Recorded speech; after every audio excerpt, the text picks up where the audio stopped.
lost an individual on the top of A Mountain that had broke her ankle. The individual was a little worried because she didn't have the money to be transported through an ambulance to the hospital, and they all took care of her. They surrounded her, and even though they were worn out from their practice, they helped carry her down the mountain.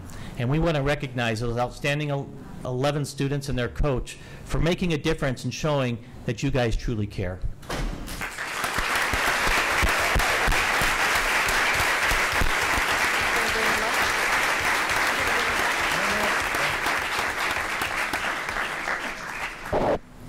I believe we have Coach Carpenter and Kemp here with us tonight. I'm here. He's the president back to Okay. Literally.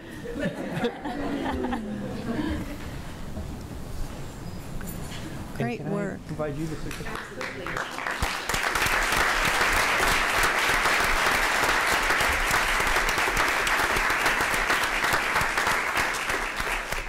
The district would like to recognize a group of Coronado students for an act of kindness they performed recently.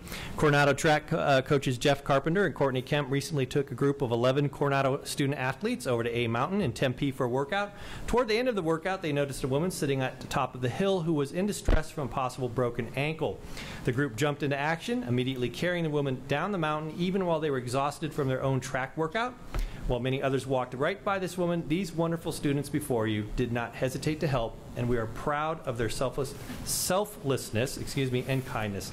These students before you are, and I apologize if I mispronounce your name in advance, Ahmad Andy Lolo, Maricela Arias, Shannon DiLorenzo, Dawson DiLorenzo, Alonz Hollis, Roberto Lopez Bustillo, Olivia Parker, Christopher Ramirez, Cerrado Salgado, Pablo Isaac Torres Cardenas, and Carson So.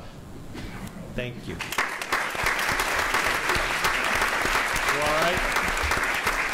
And we do photos out that way.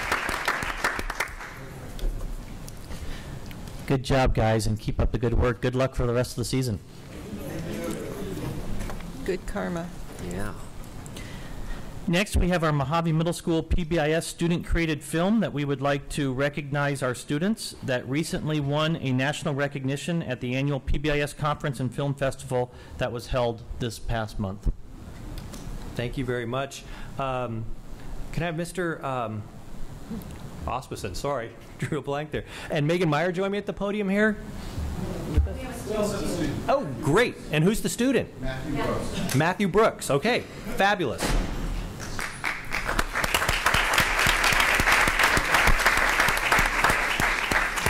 Congratulations to Mojave Middle School for its student-created PBIS film that received national recognition at the annual International PBIS Conference and Film Festival in March in Boston, Massachusetts.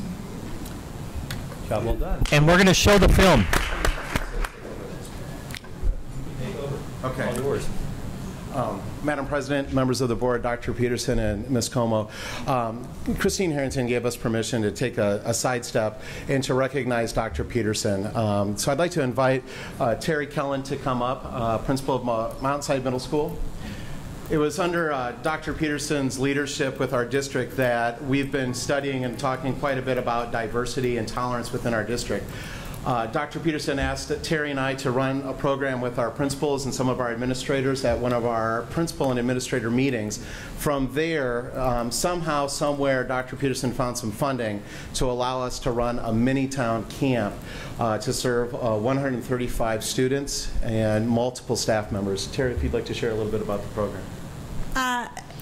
It wouldn't have happened without Dr. Peterson's support, and it's spin-off of Unitown, and we are down to a 24-hour camp, which we gladly accept due to funding, and it's all about diversity and leadership, and we keep those 130 7th and 8th graders very busy for 24 hours.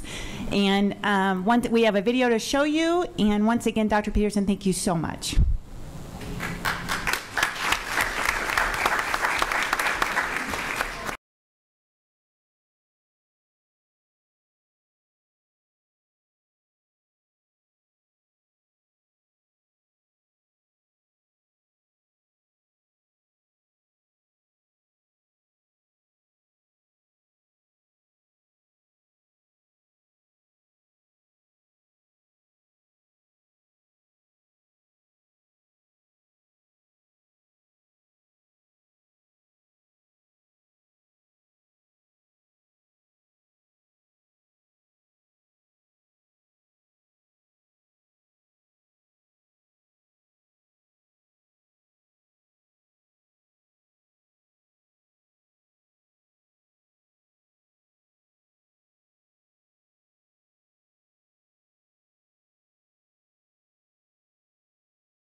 once again, thank you for letting us hijack the meeting for just a moment. And you did hijack that. Thank you. Our final celebration this evening is another wonderful celebration that is a collaboration and a partnership, and we think the beginning of something big to happen within our Scottsdale and Saguaro learning community. And that is the Saguaro and TGen Excellence in Bioscience Teacher Initiative. Dr. Van Echten will recognize Brian Court, our Saguaro principal, Price Noski, our SUSD Education Foundation president, and Brandy Wells from TGen for Saguaro High School selection to participate in a 3-day pilot professional development program for 5 secondary science teachers called Excellence in Bioscience, the Excellence Bioscience Teacher Initiative. Thank you very much. Is Brian Court or Mr. Noski with us tonight? Shauna's Shauna James here. is joining us tonight then. Thank you very much. Cool. Thank you both. And here, before I forget, here's yours.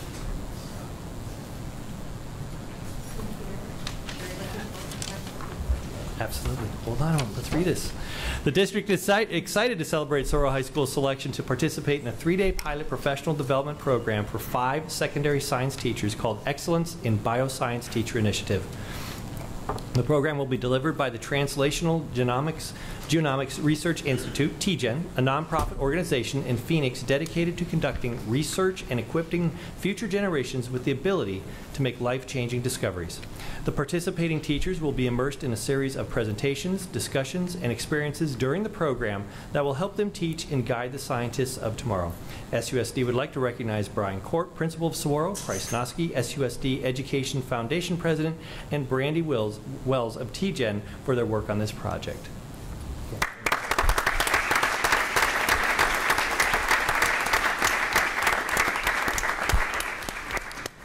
And then one final celebration this evening is today our Mojave robotics students left to go compete in the robotics competition for the World Championships, and it was really neat to see that.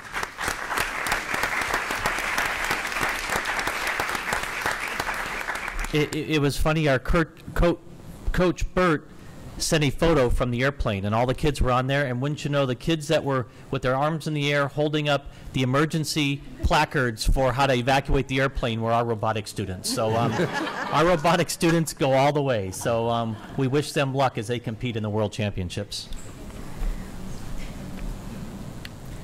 Okay, I need to do this. Thank you, Dr. Peterson. The next item on the agenda, am I on here? The next item on the agenda is public comments. And before we call people up, I have to just read a little bit of the rules for this. This is the portion of our meeting when we invite the public to come and join us. And although we're not required to do so, we feel it's an important part of communication with our community. As explained on the cover of the agenda, anyone wishing to address the governing board should fill out a card. The blue cards are for non-agenda matters, and the white cards are for agenda matters. Please note, for the non-agenda items, that any action that we take as a result of this kind of public comment is very limited to responding to any criticism made by those who have addressed the governing board. We can direct staff to look into the matter or ask that the matter be put on a future agenda. But pursuant to ARS 38-431.01G, no other discussion or legal action is allowed. Tonight we don't have any agenda cards that have been turned in. So when I call your name, please approach the microphone right up here. And there's a 3-minute speaking limit. Mr. Jackson will help you stay on time there. And in all cases, public comment is subject to reasonable subject matter. And please word your comments so that they are not defamatory or disrespectful in nature. The first person that turned in a card tonight was Julie Sieniowski.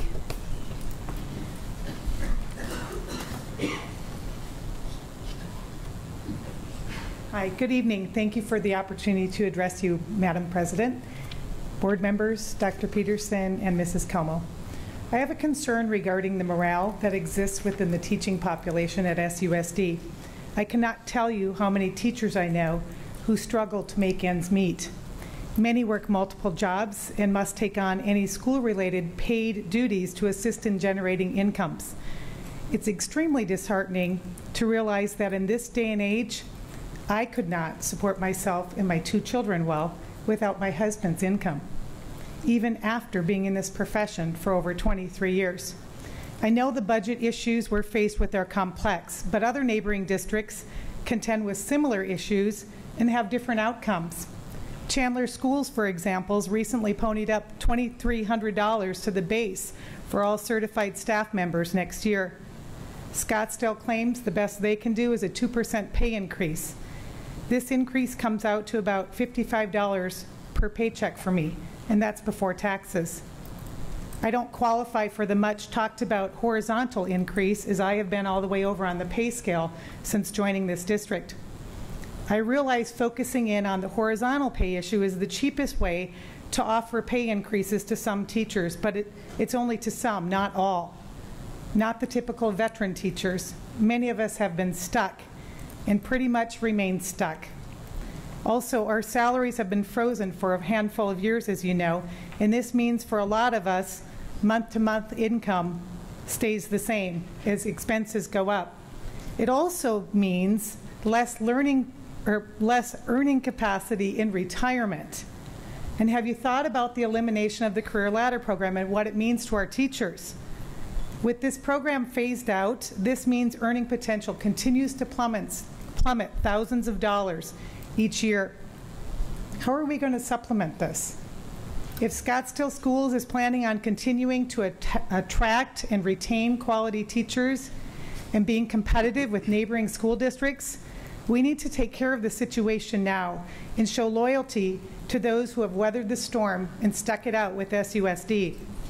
These issues of morale will continue to plague us as a district until changes take place. I know our leaders are carefully examining the budget and trying to make cuts where they deem to have the least impact on student learning, and I appreciate this. We do not have to give surveys to validate the issue of finances. The community spoke on this topic by passing the override. Now we need to arrange for funds in our district to better the learning environment. Happy teachers mean more productive outcomes in the classroom, better organizational health, and better community in general. Teachers need to be valued more through the means of better pay. We need to make this happen. Thank you.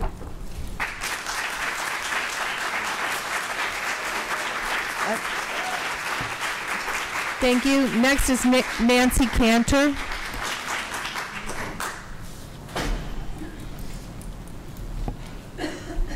You make me feel very old tonight. I'll tell you why. I was one of the first parents who came together to push the district to do Unitown. And to see it come where we wanted it to go way back is wonderful. Thank you very much. And thank you, teachers. I'm here tonight to talk about a couple of things having to do with Tunalia, being as I'm now the Tunalia PTA. I'm very concerned about what we're going to do with the students next year when we get the specials back on campus.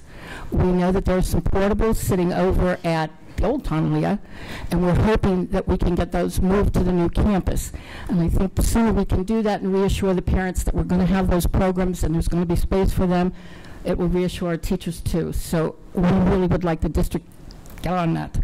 And the other thing I'm here to talk about is communication within the Coronado complex for parents and neighbors and the district.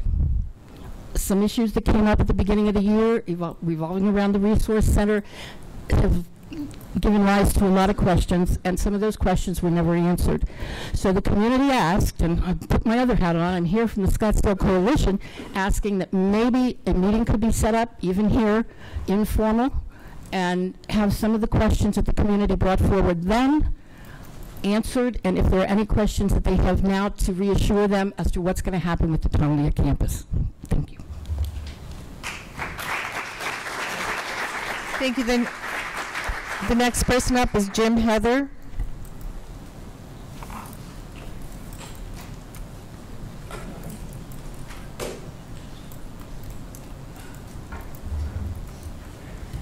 Board members, Sandra, Dr. Peterson, all of you, thank you. Tonight, I'm up here, not for me, but for 400 youngsters over across the street. I spent the day today walking out on the exit way where they have to be picked up to go home. It was a beautiful, breezy day. I had a thermometer sitting out there. Temperature, 98 degrees today. No shade, nothing.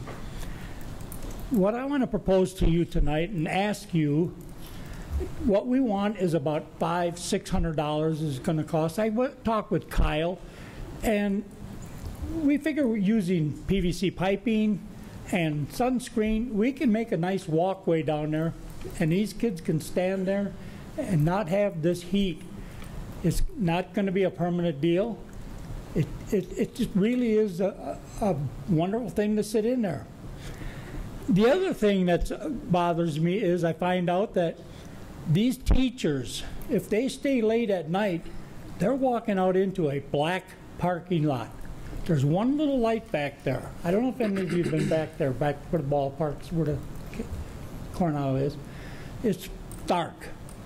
I don't think it's safe that we should have any teacher have to walk out there at night in the dark.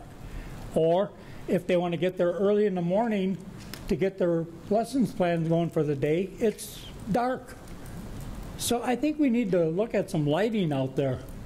Be willing to sit with Terry and meet with him over there and look and talk with Kyle. These are some things that are not outrageous to asking. As far as this walkway, it's about 50 feet long, about 8 feet, 10 feet wide. High, it's around 8 foot we're looking at. Probably $500–600, I think. If you feel that you can't do it, then we, as a group, there's a group of us that we will take it over. If you will let them tell them risk management people, we don't want to jump through hoops. We don't have time, a lot of time out there. Mother Nature is not going to cooperate with us. It's going to get hotter. And I don't want to see these little tykes standing out there waiting for a car to pick them up when it's 110 degrees. Not good. So we need some help. Thank you, Mr. Heather.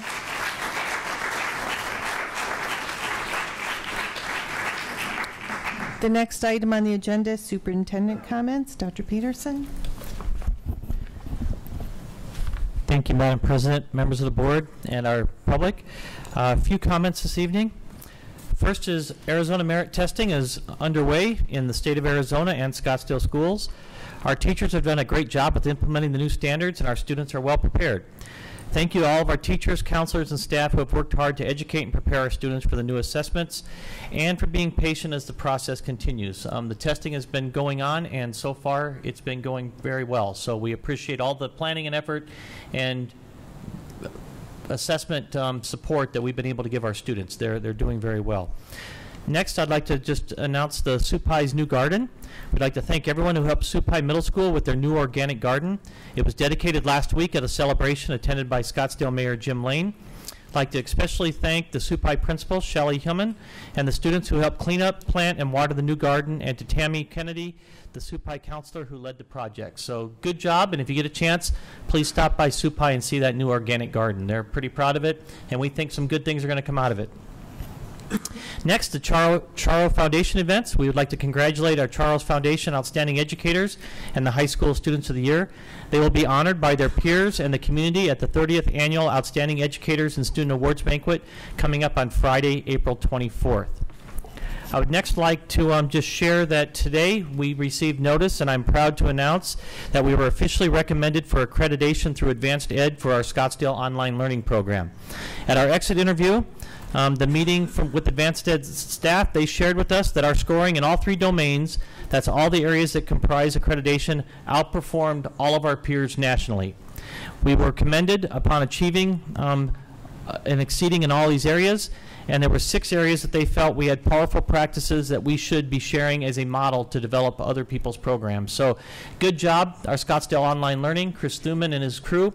The last several days we've been going through advanced data accreditation, and they gave us extremely high marks at the end of the day. So that's a good validation of a strong program that's taking care of students, and we're pretty excited about that. So great job, guys. Next, I would like to quickly recognize that in tonight's consent agenda, we will be hiring some new assistant principals. I'm pleased to introduce that 8 of those assistant principals are here this evening. They will be joining us for the 2015-16 school year. And those 8 assistant principals are Christy Gill for Anasazi,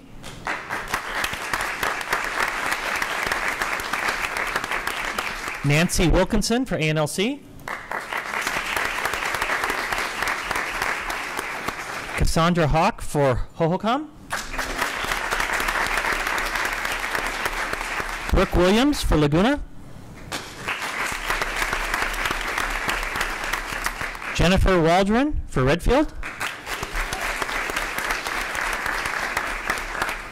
Amy Hardy for Sequoia,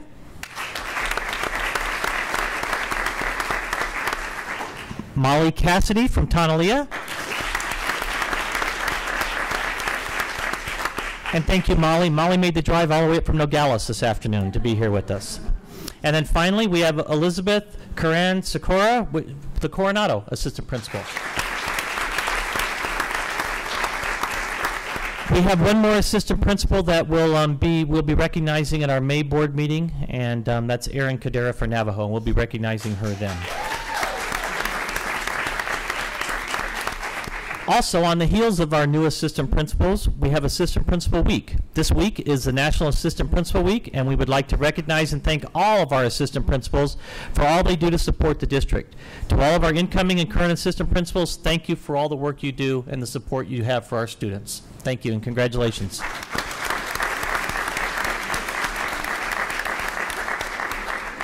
Finally, if I could have our SCA President, Roni Asali, come up to the podium. We'd like to recognize Roni as the SEA President for National Teacher Appreciation Week. We're grateful for the hard work our teachers do every day, and once a year, the country places special attention on the hard work during National Appreciation Week. This year, it will be May 4th to the 8th. The Teacher Appreciation Day will be on Tuesday, May 6th. I'd like to let Roni have this proclamation for Teacher Appreciation Week, and I encourage everyone to extend their commitment to public education and the future of our children by supporting our communities, educators, and schools. Thank you all for everything you do each and every day for our students. Roni, thank you.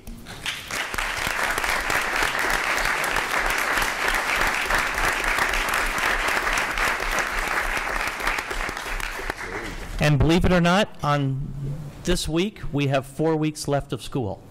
It's going to go very, very quick. So I know some of you are excited, some of you are ready to get out, but hang on, we got 4 more weeks. But it's going to close quick. So we just want to say congratulations, teachers, congratulations, administrators.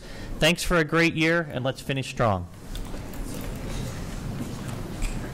Thank you, Dr. Peterson. The next item on the agenda is the consent agenda, item 8.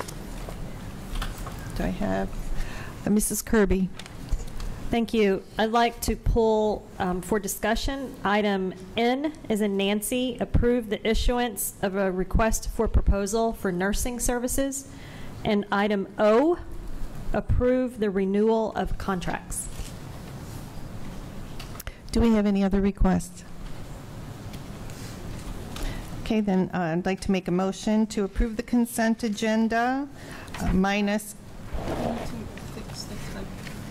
Oh, I'm sorry, yes. Item J, just for board members, we're not going to pull it, but there's just a small typo there. Instead of 2014-15, it should be 15-16. So if you want to change your agenda. Thank you for reminding me, Mrs. Como. Get Melissa, nurses. Nurses, Melissa. So we have a motion to approve the consent agenda minus items N and O. Can I have a second? Second. Mrs. Hartman seconded. All those in favor, please indicate by saying aye. Aye. Aye. Aye. Aye. That motion passes 5-0. So we'll now look at item 8N, approve the issuance of a request for proposal for nursing services. Mrs. Kirby? Thank you, Board Member President Sneed. The background on this recommendation states the purpose of the request for proposal is to provide nursing services for students eligible under the Individuals with Disabilities Education Act in compliance with individual education plans or IEPs. It goes on to say that we're going to be looking for a competitive sealed proposal method as opposed to a competitive sealed bidding to, I assume, to outsource this this service. So we also received in an email from Dr. Peterson on April 10th. It was an attachment, a letter written by Mr. O'Brien to the governing board stating that we will not be outsourcing nurses for our special education department next year. And it goes on to say that we will utilize our current nurse assigned to the campus that works for SUSD and convert some of our nursing positions that were outsourced into health aid positions. And thus, this will save money on salaries and contracted out services. There was also, in that same email, a proposed budget, and one of the recommended cuts was to the dependable nursing contract, reducing it to health aides, saving $125,000 off of a $750,000 contract. So that's all tracking with me. But then tonight on consent, we're being asked to approve an RFP for nursing services for students with IEPs. So I'm confused. I can help answer that. Thank you. Board President, Board Member Kirby, we have for several years gone out to bid for contracted services for our students in mostly our self-contained classrooms that are medically fragile, our high acuity classes. What we are doing this year is we are carefully, or I should say what we did last year is we began to carefully evaluate the contracted services that we were utilizing versus our own RNs. And one of the things that we've done, and we'll be talking about this at a future meeting, is we actually have what we call a shine classroom at Redfield. That is a classroom where we have been able to develop a comprehensive medical or skilled nursing team in the classroom, as well as teachers, that has allowed us to staff our own RNs in that classroom versus contracted services. And there are several benefits to staffing our own RNs versus contracted services. So we have been looking at that model and trying to move forward where we are utilizing our own nurses employed by SUSD to work with all of our students on campus. And so we're working on strategically what that could look like to ensure coverage of not only the campus as a whole, but all of our students whose IEP stipulates that they have medical services within their IEP.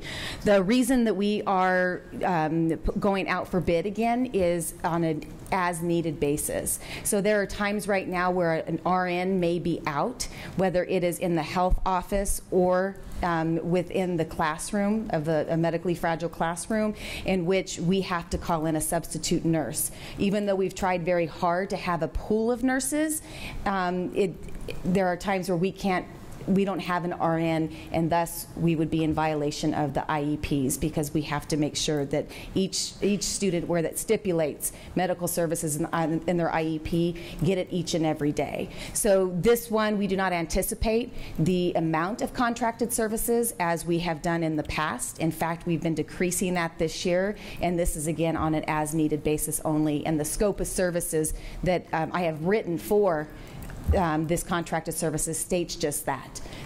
Okay, so I'm going to repeat what I think I just heard you say, is that the item on consent tonight is to issue an RFP essentially for substitute nursing services. Essentially, yes. Okay. Okay, thank you. I'd like to, if we could clarify that in the language of the consent agenda item, that it is for substitute nursing services, so that we don't unintentionally lead anyone to believe that we are looking to outsource our nurses. Agreed. And I guess I'll work with you, Dr. Peterson and Sandra, on that language.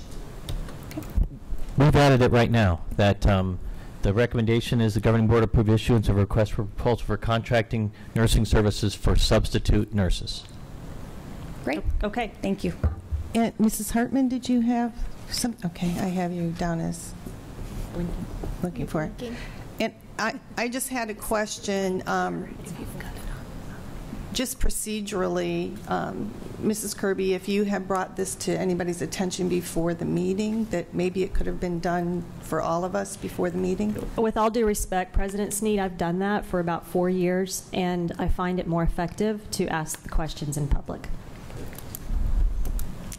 I would just want to respect the amount of time that it takes for administrators to be here and our fellow board members' time to do as much as that we can before the meeting to be prepared.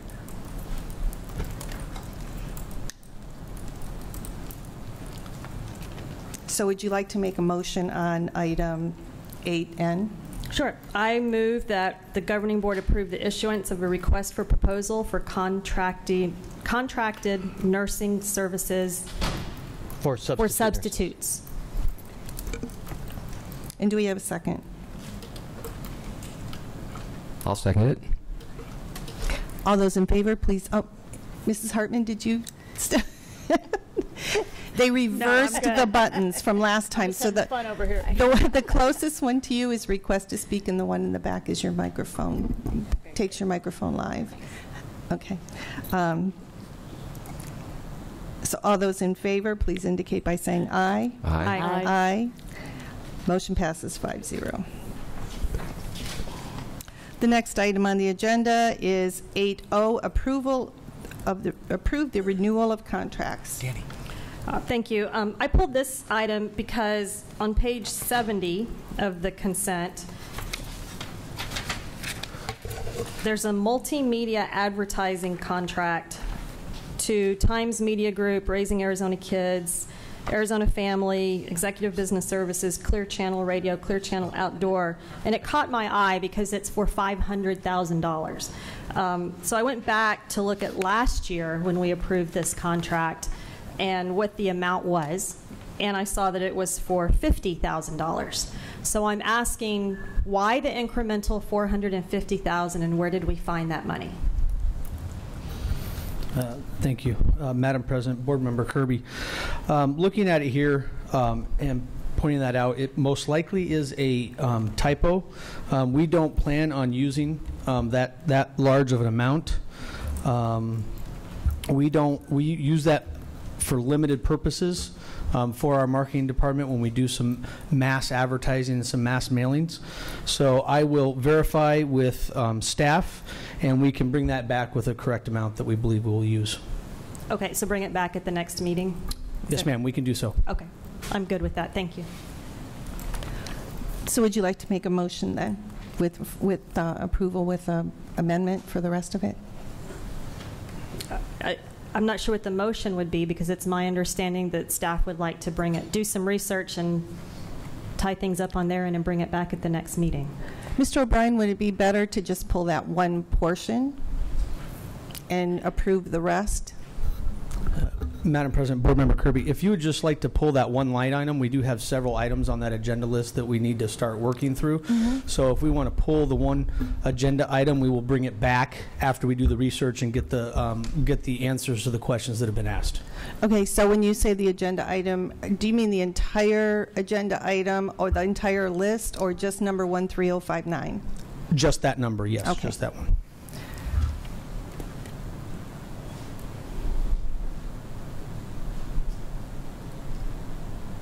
So if I'm understanding what you're asking for, I move that we approve item O, approve the renewal of contracts, with the exception of item 13059, multimedia advertising. Is there a second? Yes. Yes. I'll second. All those in favor, please indicate by saying aye. Aye. Aye. So that passes 5-0. Thank you, Mr. O'Brien.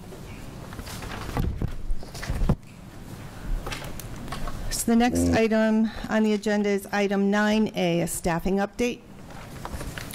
Thank you, Madam President, members of the board. Dr. Sean Holmes is going to present a staffing update regarding our certified staffing as we move into this next year.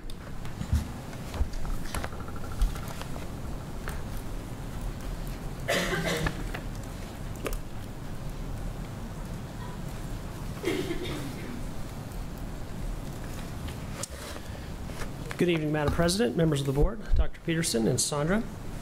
I'm here today to provide you with an update on staffing for the upcoming school year, specifically as relates to certified staffing, our teacher staffing. The first thing I'd like to review are some process changes to our staffing process this year. First, I believe, as you're aware, we have a condensed staffing timeline this year, which results in us getting through the majority of our staffing process approximately 3 to 4 weeks quicker than we have typically in the past. A particular benefit to our teachers is that they are knowing 3 to 4 weeks faster their placement for next year. And that is, I will say, important to our teachers in that this time of year sometimes there's some anxiety associated with they know where they're teaching now, but there might be some uncertainty for next year. And to be able to communicate that to them 3 to 4 weeks faster, I think, is very important for our teachers. Next, we've employed Google as part of our process this year, specifically with respect to the voluntary teacher transfer period. Now, that is a period that we just finished.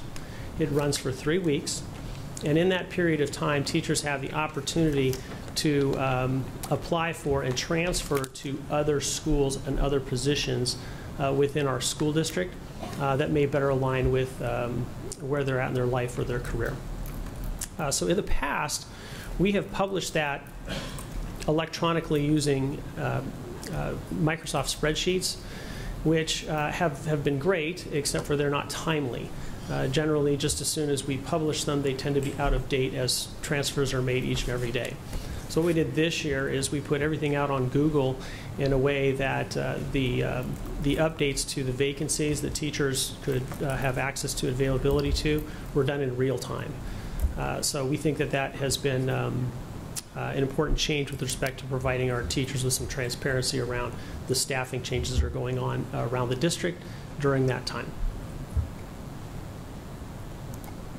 Some data to report to you. We currently have 28 teachers that remain unassigned at 19.3 FTE. These would be teachers who have an assignment with us now, but do not have an assignment for us next year at this time. We do have 8 certified staff subject to a reduction in force at 7.6 FTE, and very specifically that would be 5 speech learning pathologist assistants, 2 CTE teachers, and 1 occupational therapist. In the voluntary teacher transfer period that I had just mentioned or just alluded to, we had 53 transfers at 50.1 FTE that made transfers from one school to another. And we currently have 176 vacancies at a total of 130.0 FTE.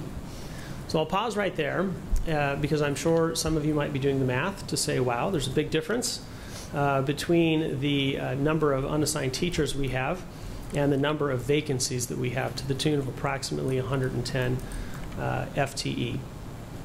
This was expected as we're coming into this year with the passage of the override. We knew that we were going to add approximately 60 positions. And then, of course, we have some people resign or retire.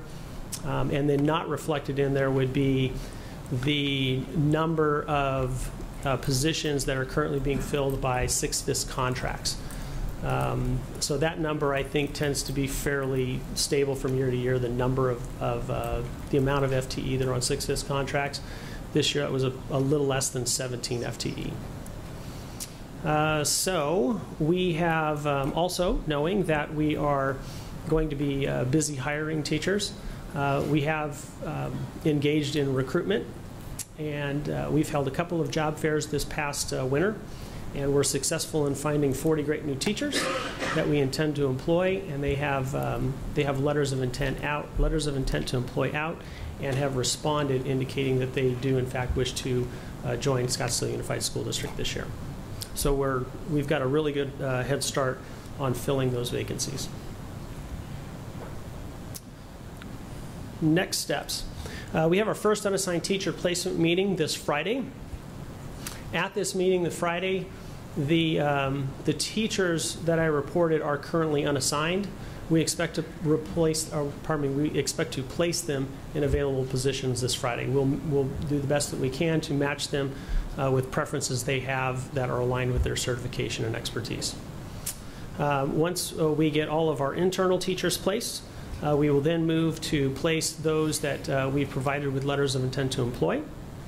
And then finally, as soon as that's done, principals will begin posting specific vacancies, and that could be as early as the 17th.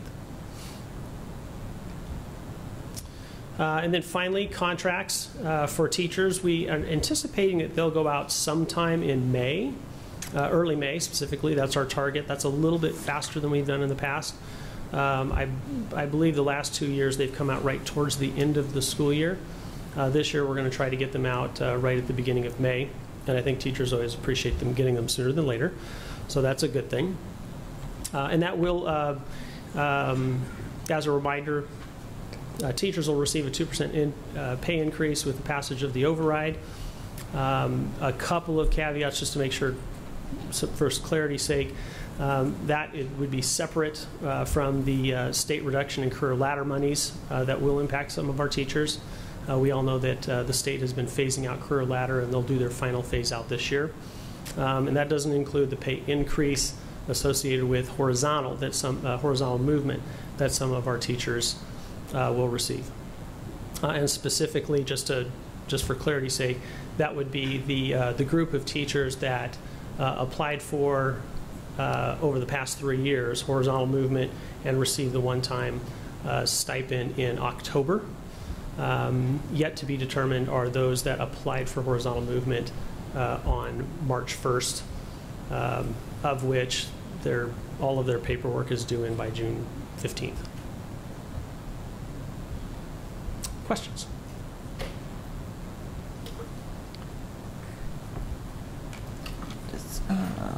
June 15th. Mrs. Perleberg. Thank you. Thank you, Sean, for that presentation. One question I have is, and I'm not sure if this information is really available or nailed down yet, but the questions I know, I think a lot of our community, our parents, especially in the elementary schools, but also in the middle schools, is exactly for the specials that are returning and the specials teachers and all bit of a change.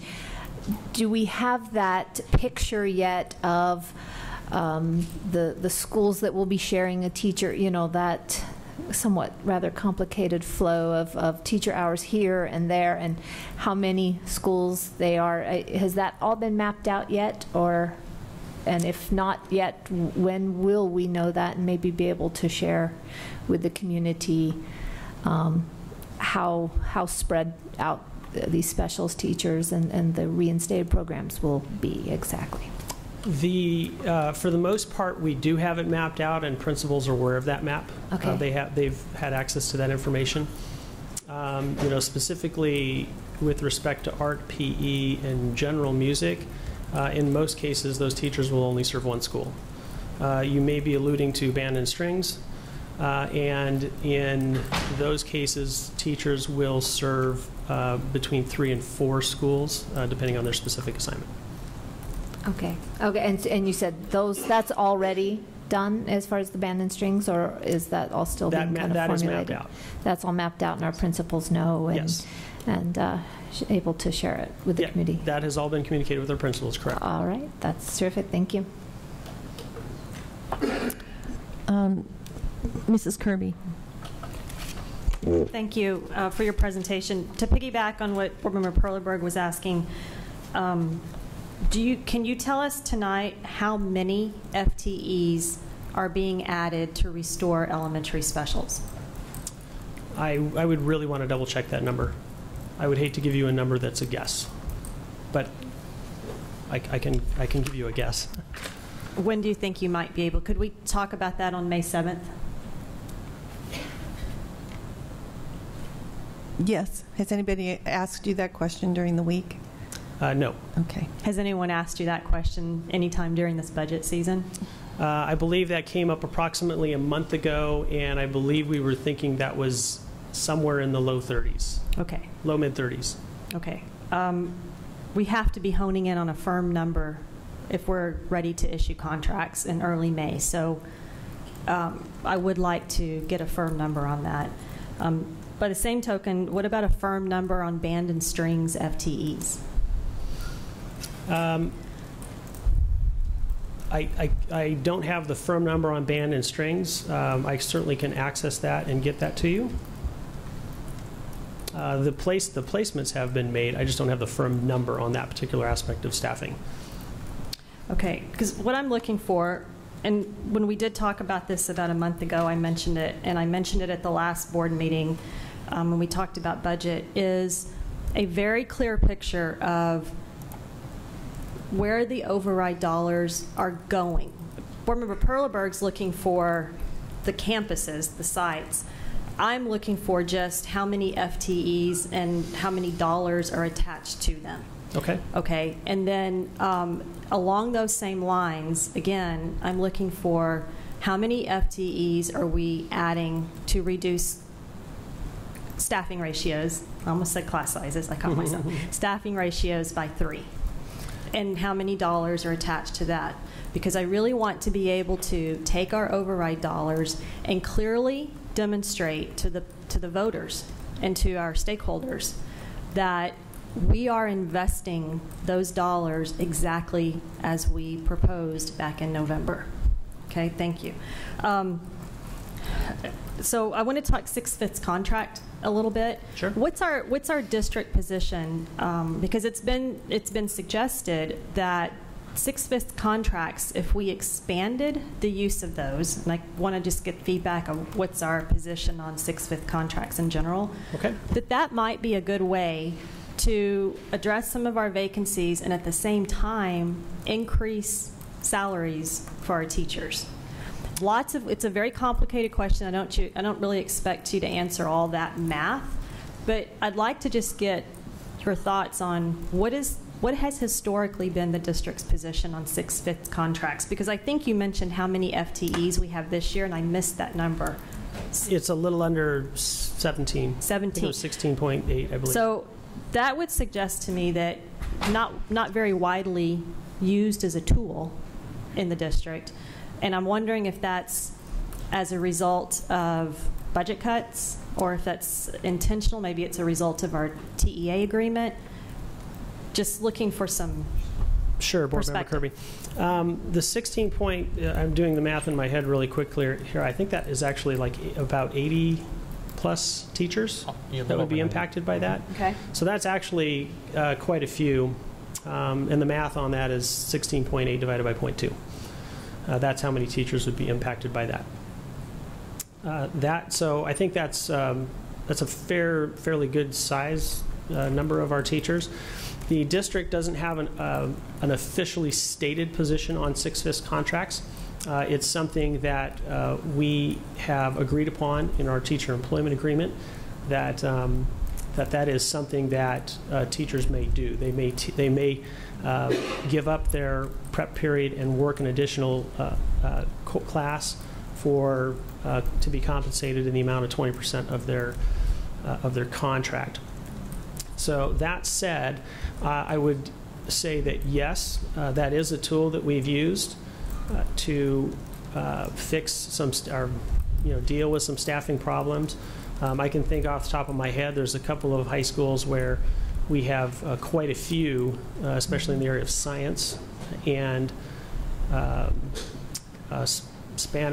foreign language, I think Spanish specifically, where because they haven't been able to find a good fit teacher for the school, and the staff internally had come to some agreement upon working those 6/5 contracts. I think there are certainly different views on 6/5 contracts.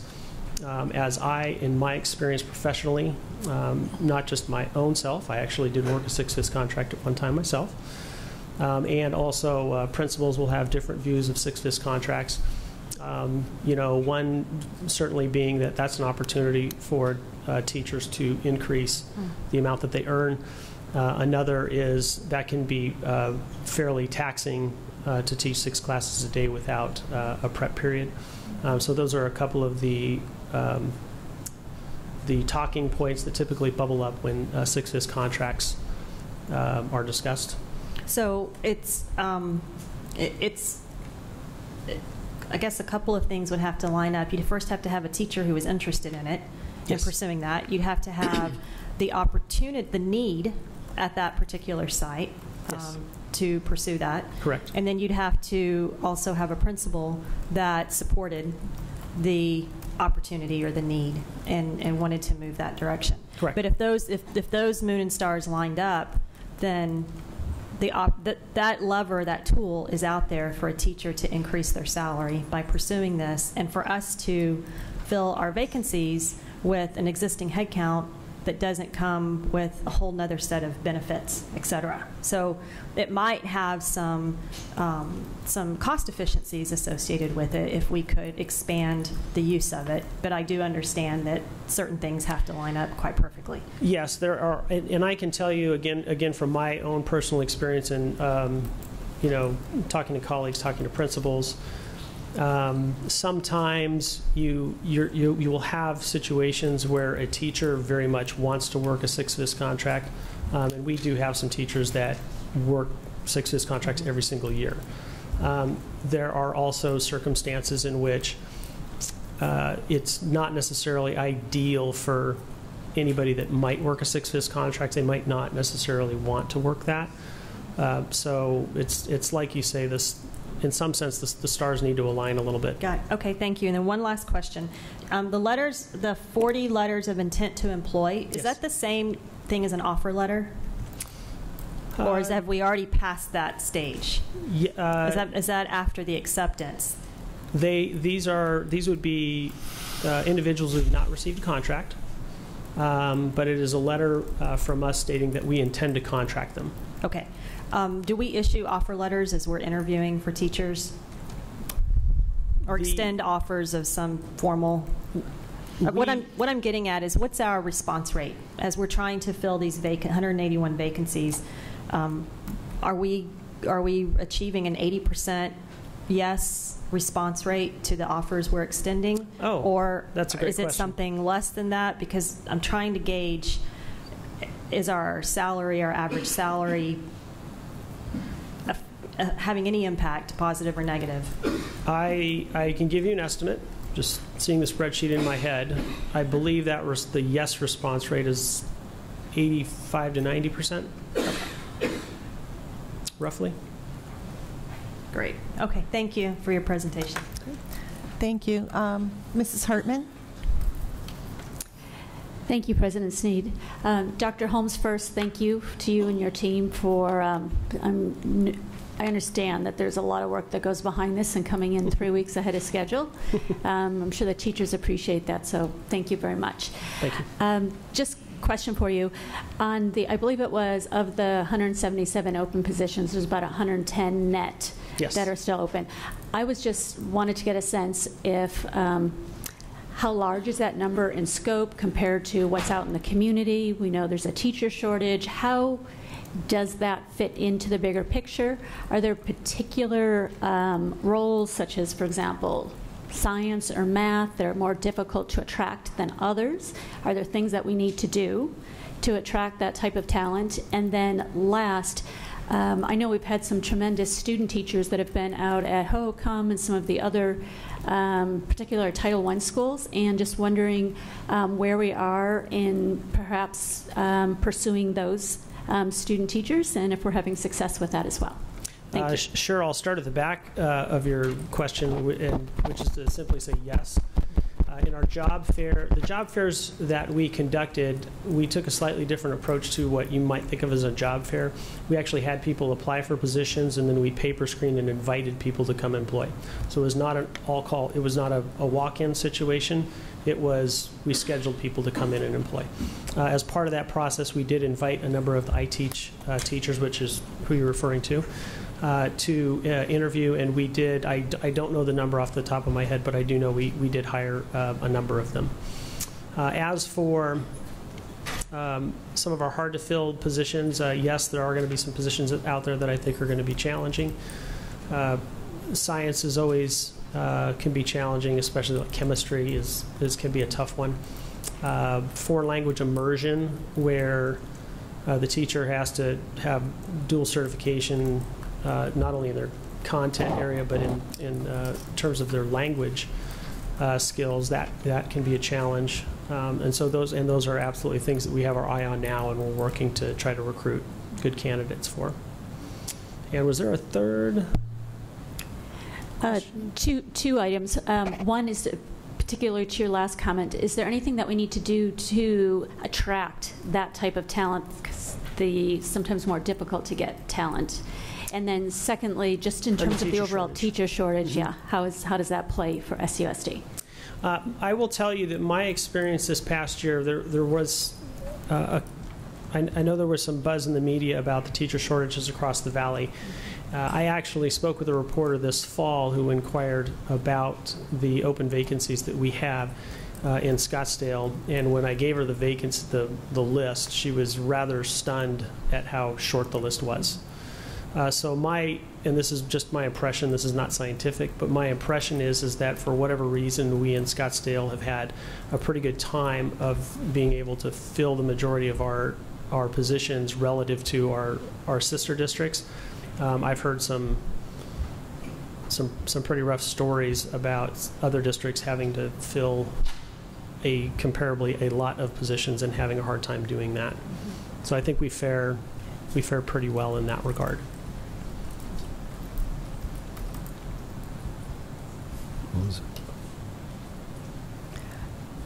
Mr. Jackson? Not to beat this to death, Sean, but to dovetail on Board Member Hartman, do you feel like it's going to be an issue finding qualified candidates for all these positions, or do you? I mean, are you? We are off to Board Member Jackson. I think we're off to a great start this year in terms of finding good qualified candidates. I did not actually interview the candidates myself. I was part of the organization of it. We had principals and curriculum specialists, and by the way, thank you to them and Cammie Anderson and Karen Benson for helping us get organized with those interview teams. But I did have the opportunity to meet those individuals and have some casual conversations with those individuals, and I'm very impressed with the candidates that I was able to casually interact with. So I think we're off to a great start in terms of having recruited some very good teachers, I believe.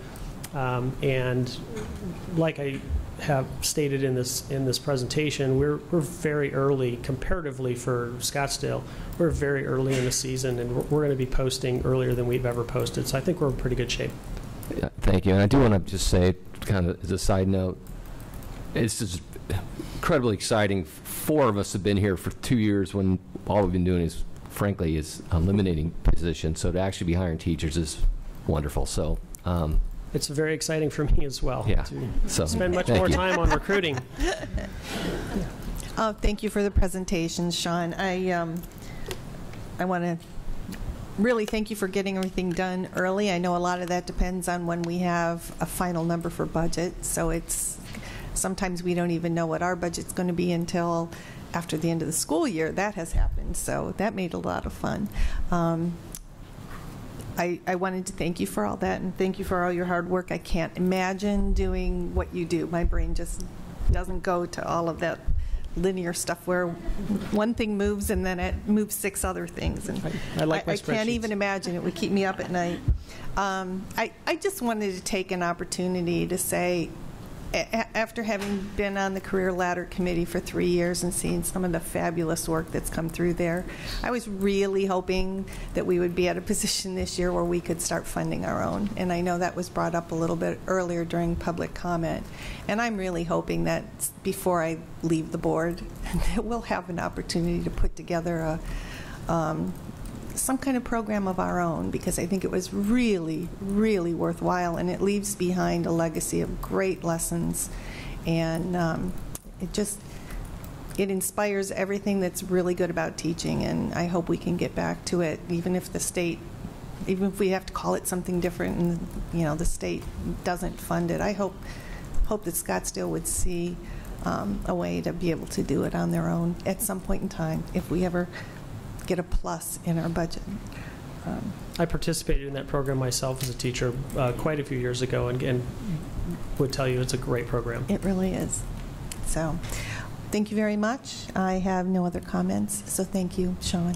Thank you. The next item is 9B, Teacher Evaluation Instrument.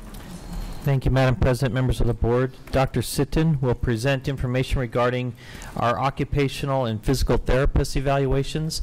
Our certified evaluations were pretty standard, but as we've seen and we've done some reviews, some of the individual scope of work and tasks do not totally align with a teacher evaluation instrument. So they've been working hard, and she has a guest with her also that's been working with her to make sure all this happens.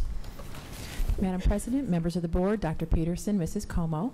This evening, we're going to go over the teacher evaluation with an update of what we've been working on as an information item. We're going to talk about an overview of the committee. What is an OT and PT? Because that's been the focus for us this spring. A working group committee that worked on the evaluation, and what are some of our next steps. Just as a reminder, the evaluation committee is a group made up of 5 teachers and 6 administrators. We've had so many state statutes the last few years that that's all we spent our time aligning to the state statutes in 301 and coming up with new plans. So I think the committee was very excited this year that we actually got to work on something other than what has changed with the state statutes. So this year, what the committee decided to work on was to look at our occupational therapist and our physical therapist evaluation tool that we use, and do work to make sure that it fit to the actual work that they were doing. So this evening, I have with me Gretchen Licha, which is one of our outstanding OTs, PT. Outstanding PT in the district. She worked on the group with the OTs and PTs on the committee. Dr. Holmes actually helped facilitate that committee and had a whole group outside of the teacher evaluation. Because we are represented by 5 teachers and 6 administrators, we didn't actually have an OT PT on our teacher evaluation committee. And we really wanted to get those that use the instrument, live with the instrument, to actually be the group that worked on it. So what they did is a working group, and then they came back to the teacher evaluation committee group with their work. So Gretchen has been a physical therapist for 42 years. She has worked in Scottsdale for 16 years. She also worked in the medical setting prior to coming and joining us in the educational setting. We do also have some different evaluation tools for counselors, nurses, and librarians. In some of our next steps, we'll talk about where we're going with some of the other tools, and I'm going to turn it over to Gretchen. Madam President, members of the board, and Dr. Peterson, thank you for this opportunity to talk about what physical therapists and occupational therapists do. Occupational therapy is the use of assessment and treatment of clients to develop, recover, or maintain activities of daily living and/or work skills of people with a physical, mental, or cognitive disorder.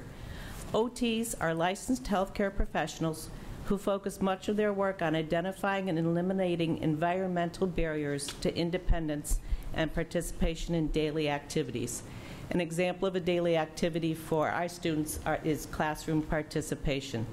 Occupational therapy interventions focus on adapting the environment, modifying the task, teaching the skill, and educating the student or family in order to increase participation in their performance of these daily activities.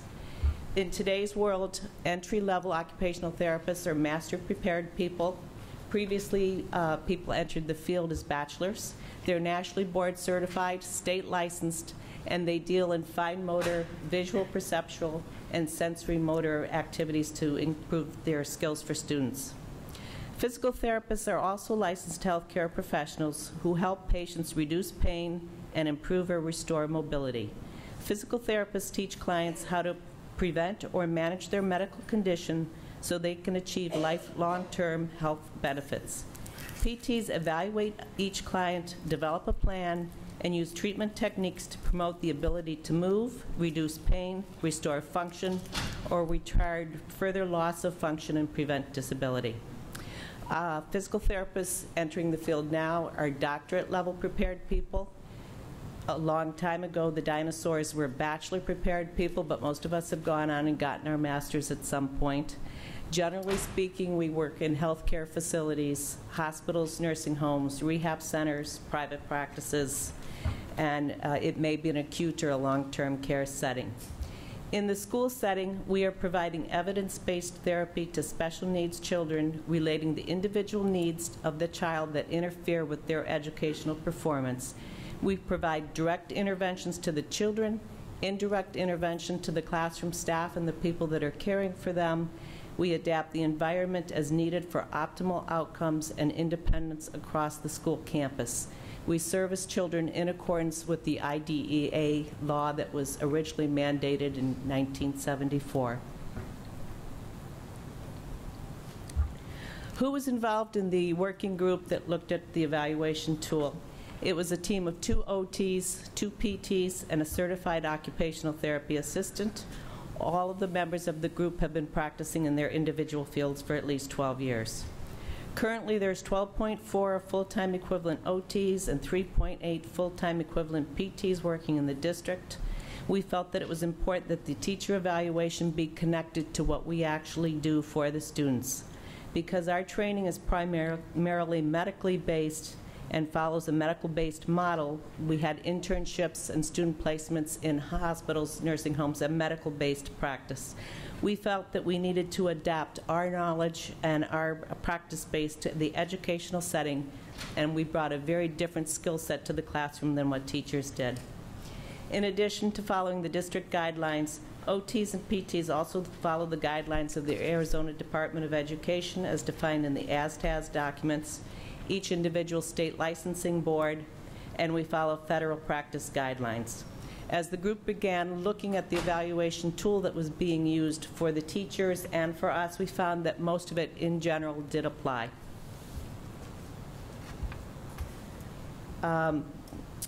In all of the standards 1 through 8, we deleted the reference that it was correlating to Arizona Professional Teacher Standard. In Standard 1 and 7, there was no content changes, and throughout the document, the word teacher was changed to therapist. In Standard 2, again, the first 3 bullets are the same as the previous slide. Therapists work on goals that are developed for each student on an IEP. On the rubric, any wording referencing standards was changed to goals. The assessment of students for us is an ongoing process that occurs multiple times in a treatment session and most likely is a hands-on kinesthetic approach to correct inappropriate motor responses as they appear. Therapists work on goals for students as defined on the IEP and not standards, so on the rubric we changed any wording referencing standards to goals. Standard 3, again, the first 3 bullets are the same.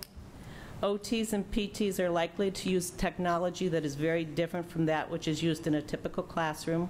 We are skilled in the use of augmentative communication devices such as voice synthesizers, specialized computer keyboards, screens, and software, assisted ambulation devices such as walkers and canes, and mobility devices such as manual and power wheelchairs.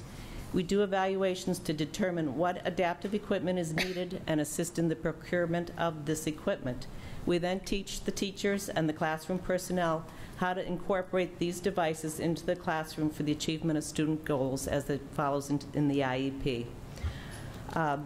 Along this line, we changed Standard 3.3 to relate therapeutic activities to objectives, and Standard 3.4 was changed to uses therapeutic strategies.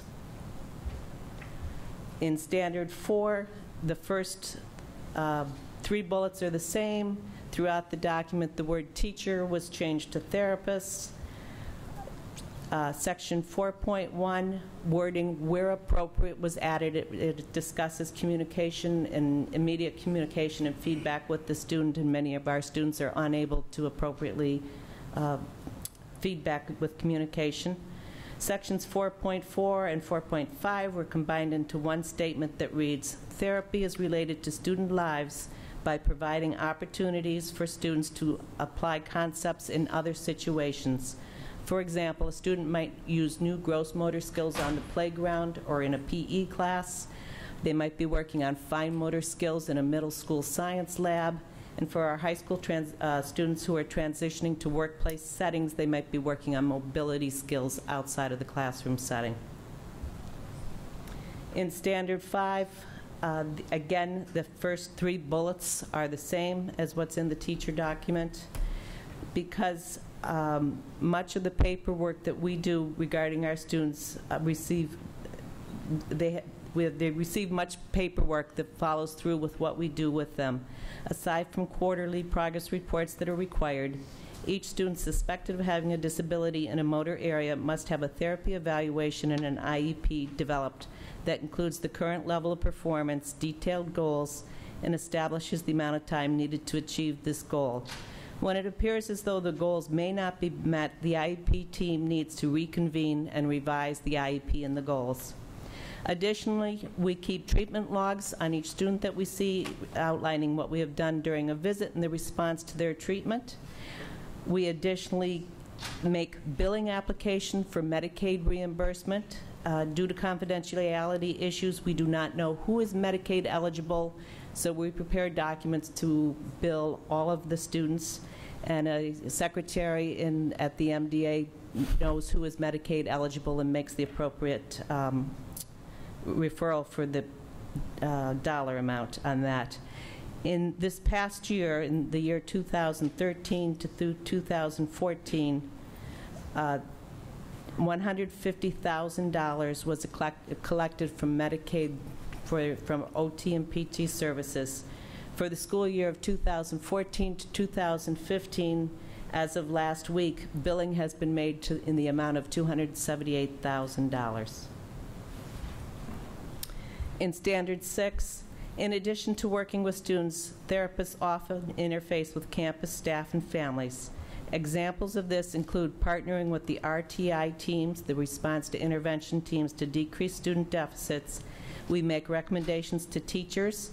We teach teachers how to best help students achieve their goals with the introduction of student-specific accommodations, such as writing implements or paper, adapting classroom chairs, or ordering specific seating systems for students. We may instruct staff on how to help a student on and off in a school bus or in and out of a wheelchair while maintaining their own back health. We coordinate with parents and outside providers to provide comprehensive care for our students inside and outside of the campus. For Standard 8, again, the first 3 bullets all apply as previously. Both OTs and PTs are licensed through the state. Initial licensing involved both written and oral evaluations for physical therapists. Once licensed, a therapist needs ongoing continuing education each year to maintain their current licensure. Coursework must be approved by our individual licensing agencies and is not necessarily school-specific, but related to new and continuing evidence-based practices in all areas of OT and PT. In addition, we are certified CPR and first aid personnel.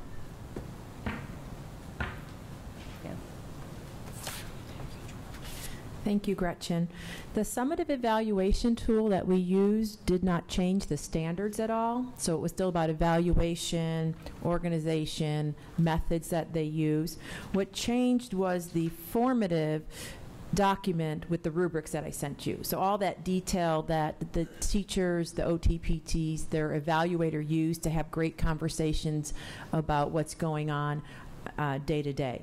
So this tool that is shared this evening we'll begin using for the next school year. We also, as a committee, started brainstorming what do we want to look at moving forward next year. And so counselor evaluations is one of those that we want to go ahead and get counselors involved, and we'll probably do a working group and take a look at that evaluation tool, as well as teacher on assignments evaluations. We want to make sure that that's relevant to the work that they're doing also. Any questions? Board members? Mrs. Kirby? Thank you for your presentation. And you brought up the Medicaid billing, which was a discussion topic about 2 years ago.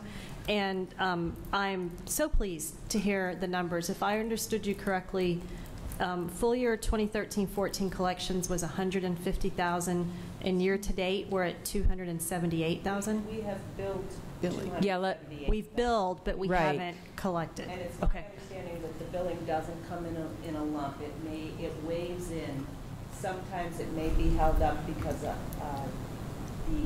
Medicaid office doesn't have a provider's current license Gotcha. number, or they're not first aid certified. We also don't get all 100%. And I did bring Mr. O'Brien into this conversation Well, because he was figuring out the percent that we typically bill till we get paid. They're not equal, Well, nowhere near equal. I have a question. I don't know that that Mr. O'Brien, you can stay in there, but has there been a process change? Was my question from 2 years ago that we are now holding therapists accountable to using this tool, or are we now holding therapists accountable to doing a process that never changed? In related to the billing? Mm-hmm.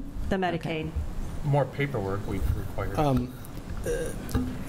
Madam President, Board Member Kirby, since I've been here, so in the 3 years that I've been here, the special ed department has definitely increased the amount of submittals that we have put through extensive training and a very good staff member that does that. So a little bit of a process change. Yeah. It sounds like. Excellent. Okay, that's good to hear. Additionally, this year, we brought back many of the students who had been out, tuitioned out of the district, and now are back in that Shine classroom that was referenced earlier in their year. And in all likelihood, most of those students are Medicaid eligible for reimbursement, so that there are a number of students who have come back that we are now able to bill for. Okay, great. That other districts have. That's great. Thank you for tackling that in the process and really trying to make an impact here, because it was a hot topic a couple of years ago. How could we focus in? And then just one last comment on the last slide where we talked about what you're going to tackle next on the committee with the TOA evaluations. I just would like to ask you to think about on the front end with TOAs, they're unique in that they aren't accountable for a group of students like our classroom teachers are. And so how can we connect those dots so that TOA evaluations are tied directly to either the teachers they're providing coaching and assistance to or the students of the teachers they're providing coaching and assistance to? And that's just something to think about as you embark on that journey. So thank you. Thank you for your presentation. Other comments? Thank you so much for your presentation. And I think this is one of the perfect instances where a little bit more time spent with administration to get the paperwork out brings in more money than it costs. And sometimes we forget about the service end of things when we worry about just the spending part. So I wanted to thank you and highlight that it really is helping your department. I love the fact it's the changes that are implemented where all stakeholders are involved to come together and explain their position and take some time to really work things out always seem to go the best. And I wanted to thank all of you for your time, because I know it's a volunteer sort of a issue whenever we come together like this, because you can't do it during the day. So thank you for your time and doing it. And please thank everyone on the committee. I will. Thank you. The next item on the agenda is item 9C, revisions to the Student Code of Conduct for the 2015-16 school year. Thank you, Madam President. And Dr. Sakos has been working with the Code of Conduct Committee, and they have some final revisions that are a little bit minor, but they're important as we move forward for this coming year. All right. Madam President, members of the board, Dr. Peterson and Sandra, I stand before you to provide a code of conduct update, as I do annually. And the work, oops, I just skipped through it. Like other committees, it takes a collective effort from different stakeholders to annually review the code of conduct. And I want you to note up there that we have been really trying to engage our students over the last few years, and they unfortunately have not been able to attend our meetings, but we go to them, and we go to the student advisory board meetings and provide data and provide feedback. Each year we also ask our SEA and Scottsdale Parent Council to send us reps. However, we have not been successful in attracting those participants. However, I do want to say that with our PBIS teams on campus, they do have their site leadership teams. When they're looking at their discipline data that I'll share in a little bit, they do have participants across the board with teachers and parents and students too. So we do get that feedback from different avenues.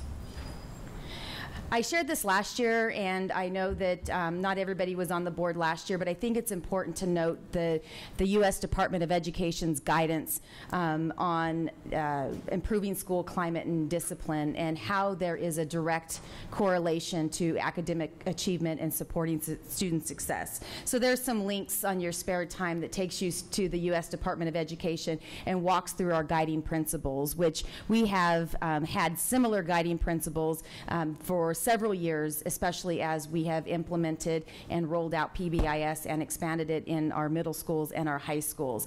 It's critical to have the positive school climates that focus on prevention by developing clear, cohesive, consistent behavioral expectations, and also ensure fairness, equity, and continuous improvement. Here just outlines a little bit more in detail the focus areas that we have, not only in student services, but also within each and every campus that is successfully implementing PBIS. Here's another one of my pyramids. I talk a lot about the continuous school improvement process, and this one represents multiple areas, and tonight we're focusing on that social behavioral support. The continuous school improvement model, again, it's critical to gather the information, to study and analyze that information, data, to plan, and then to do, and then you're continuing that continuous improvement cycle. And so I've shared with you over the last few years a lot of data from student services that we have been focusing on. So while each department, of course, has their best practices, which is our Tier 1, that bottom tier, for student services in all of our schools, that Tier 1 is positive behavior intervention and supports. The purpose of a Code of Conduct Committee, first and foremost, is to ensure compliance with federal, state, and local law, and also to ensure the consistency in the application of the code. The specific measures and our goals, performance measures, I've listed here. My child is safe at school. School rules and appropriate conduct are enforced consistently and fairly at my child's school, and student discipline handled properly by site administration. So we have the results. This is from the work that the governing board has done, and we have the results from last year, and we anxiously await how that fares out for next year. But constantly looking at data and progress monitoring, I am proud to announce that to date, when we look at our number of discipline and office referrals, our goal for this academic year is to reduce by 3%, and right now we're at an 18% reduction. And I'll show you those numbers in the chart in just a second.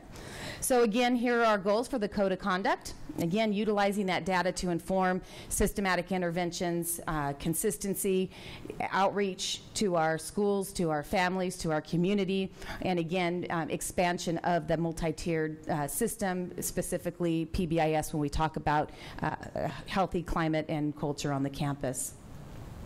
In terms of the compliance and process improvement that came forward through the Code of Conduct Committee, interview and interrogation, we are working with legal on comparing SUSD's current board policy to ASBA's. So that'll be something that Ms. Marshall will be bringing back soon, ensuring that we're consistent in with what the state and federal languages compared to our practice and our forms that we use on our school campuses.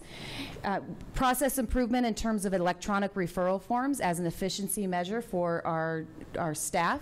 Student release forms to ensure that we are complying with all of the military requirements, as well as permissions to photograph students, whether it's for school, district purposes, the opt-in, opt-out for a number of different things. The revocation of open enrollment based on on last week's board meeting that, again, talked about the removal of all the language in the code. That is coming out. We're going to continue to expand on alternative to suspension opportunities, again, keeping kids in school and reducing that time away from academic instruction. I'm going to show you some data. Defiance and disrespect is our #1 office discipline referral, and we added some language clarification so we know what that defiance and disrespect is. Is it not attending detention? I mean, what is it exactly so we can, again, target the right intervention? Addition of cyberbullying in our language, change of language from CPS to DCS, adding time-specific expectations for missing work due to an absence, and then consistency with attendance notification. So some of those are very minor language changes, and others are process improvement that we want to continue to keep our eye on. All right. A couple of years ago, I shared this data, and this is when we began really focusing on PBIS in our middle schools, and that was a result of the Middle School Task Force, Climate and Culture. And when you look at the U.S. DOE's guiding principles, which has been our practice in SUSD, the idea is to be preventative, and that is that impact of PBIS at the middle school. So back in 2010, 2011, which is your very first bar there, which is the highest at 3,148. That was the number of office discipline referrals with all of our middle schools. When calculating that out, we realized that that's 1,049 hours of instructional time that was lost, and that was a very conservative number considering an office discipline referral was 20 minutes at length. So our kids were missing a lot of instruction. And you can see that we've progress monitored over the year, all the way up to 13-14, where we are now losing 406 hours of instruction versus 1,049. So again, still always room for improvement, but we like to see that downward trend in terms of students suspended out of school. I shared earlier our benchmark to date on our board goal is to decrease office discipline referrals across all of our schools. So back in 2012, 2013, we were just shy of 7,000. The next bar, 13-14, and then you can see 14-15. And these are total referrals from August to March, so that we were comparing apples and apples. These are not full years when you're looking at the first 2 years. Here's the top 5, again, by school year, so we can continue to look at what are the areas of systematic interventions. You'll see defiance and respect is very high. It's high, #1 referral in our state, so we continue to look at that. When you look at 2012-13 dress code violation, that is when we implemented the student IDs, and so we really have seen a spike over the last 3 years specific to dress code violation. Well, that first year we really saw it, so in 13-14 and then 14-15, we added student ID violations so we could track what was really a dress code violation compared to what was a student ID violation. So when you look at that, here's a way that we can compare school years, fiscal year 13, fiscal year 14, and look at our decrease in particular areas. This is how we progress monitor how we're doing across the district. Here's, again, another example of trying to trend and see where we are. This is the harassment and bullying data from the last 3 years. So while we've seen a drastic decrease in bullying, we still are a little bit high there and with harassment. So again, these are areas to continue to focus on in terms of bullying, harassment, defiance and disrespect, and then the last one here being alcohol, tobacco, and other drugs. Our alcohol violations, as you can see, over the last 3 years have increased. This is SUSD numbers are higher than the state average, as determined by the Arizona Youth Survey that is conducted. This is an area that we have to continue to work with our parent organizations and our schools to take a closer look at alcohol use. And again, you can see the drug, you can see the tobacco. We like to see that is decreasing.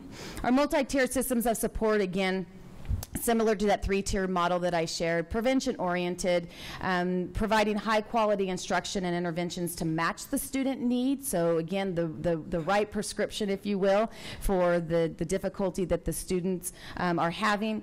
Creative and efficient use of resources at all of our schools. Progress monitoring, looking at the data like I have been sharing with you to see, are we on track? Is what we're doing working, or do we need to adjust? And then supporting staff implementation of effective practices. So our next steps is, again, we're going to continue focusing on PBIS in our schools and expansion of that MTSS model. We're pleased at the growth that we've seen so far, but there's still a lot of work to do. I'm happy to share with you that we have officially been awarded a study grant from the U.S. Department of Education for MTSS-B, which is a fancy way of saying PBIS now, but it's behavior for our elementary schools. So that's going to help us sustain some staff and training at our elementary schools. Because as you recall, we began with our high schools with the Safe and Supportive Schools grant. We were able to work in our middle schools with the Character Ed grant, and now we're able to get those resources to our elementary schools. So we're very excited about that, and that's going to be a 2-year grant study that we're participating in. We have to make our data useful. We have to avoid that data-rich, information poor. So the data we're collecting, we have to be able to make meaningful and show our sites and our leaders as a whole that what they're doing is making a positive impact. Consistency across the board with our code of conduct in every single way that we handle the code, from attendance violations to office discipline referrals. Our campuses do an amazing job with identifying majors and minors, those campuses that have had time as PBIS teams to work. They've done a fabulous job. We want to continue to expand our community partners, our mental health in schools breakfast we had back in March. We've expanded from 22 to 29 area partners that allow us to refer students who are in need of individual mental health services. And then, of course, parent awareness and involvement through our Parent University, PBIS teams, parenting coaching classes, et cetera. So with that, any questions or comments?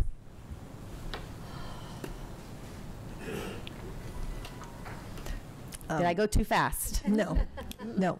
Your timing is really good. Mrs. Kirby. Thank you.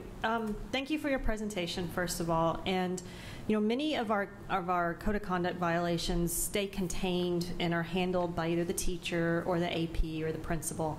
But occasionally, SROs must get involved at some level. One of the items that is on the proposed draft budget reductions appears to be some elimination of SROs at the middle school and elementary school, is what's on here. I'd like, as we evaluate that decision, if you could bring back this information but break it out by high school, middle school, and elementary, that gets elevated to an SRO level. Do you have that data? Back to you. I love your data-rich information. Boy, that's a great quote. But do you have the ability to get to that level of information to help guide our decision in that? Board Member Kirby, I'll have to go back and look at that specifically. There are certain violations in the Code of Conduct, according to AZ Safe, which is Department of Education's reporting, that must be reported to an SRO. So again, drugs and alcohol, tobacco, weapons, threats, all of those have to be reported. And so we can certainly take out those reportable offenses and disaggregate the data that way. We don't necessarily track in our student information system that warrants a police report, a long form, which is a way of, of ticketing without an arrest or an actual arrest. Okay. That would be more difficult to gather. So to head off an accusation that I'm putting undue burden on administration and collecting data for me, is that to do what you just described? Is that many man hours to go do that, or because that's not my intent? Let me just, for clarification.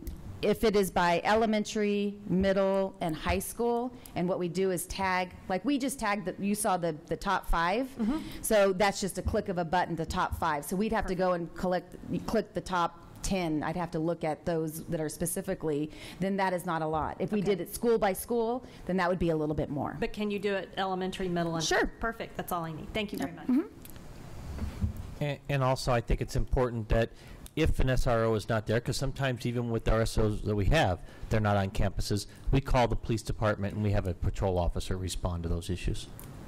Yes, we do. Mr. Jackson. Dr. Sakos, this is an incredible presentation. I just want to ask, the PBIS program, which I've sort of been watching, obviously, in my time on the board, is really impressive. And I'm seeing these wonderful trends on office referrals. What do you count this year? 18% is, did I read that correctly? This year we're seeing an 18% decrease, and you were projecting 3%. Do you, I guess I'm asking you to speculate, is this the result of PBIS being more successful, being implemented, more time to implement that across the district? Is it that simple? This is a result of effective site teams who have implemented, who have planned, who have trained, and who have implemented PBIS on the campus. So we, through grants, we've been able to invest in dollars for professional development for our teams, which comprises of teachers, the majority of teachers, counselors, administrators, to go to training, to have time as teams to analyze data.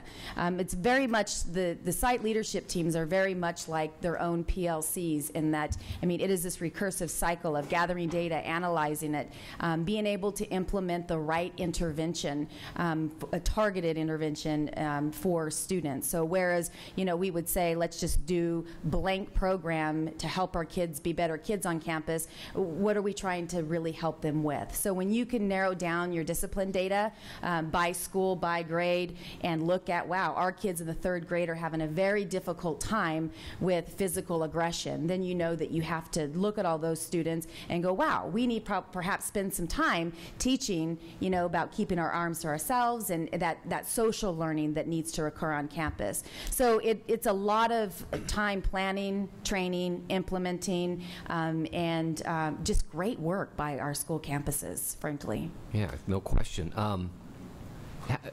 Again, I should know this, but how many campuses now are implementing the PBIS? Do you know off the top of your head? Is it all middle school, high school, I believe, correct? We have 2 high schools, okay, Saguaro and Coronado, all of our middle schools in K-8, and then we have a number of elementary schools, and it totals 23. Wonderful. Thank you again. Your team is, this is really very encouraging. So just keep up the good work. Thank you. Mrs. Hartman. Thank you, President Sneed.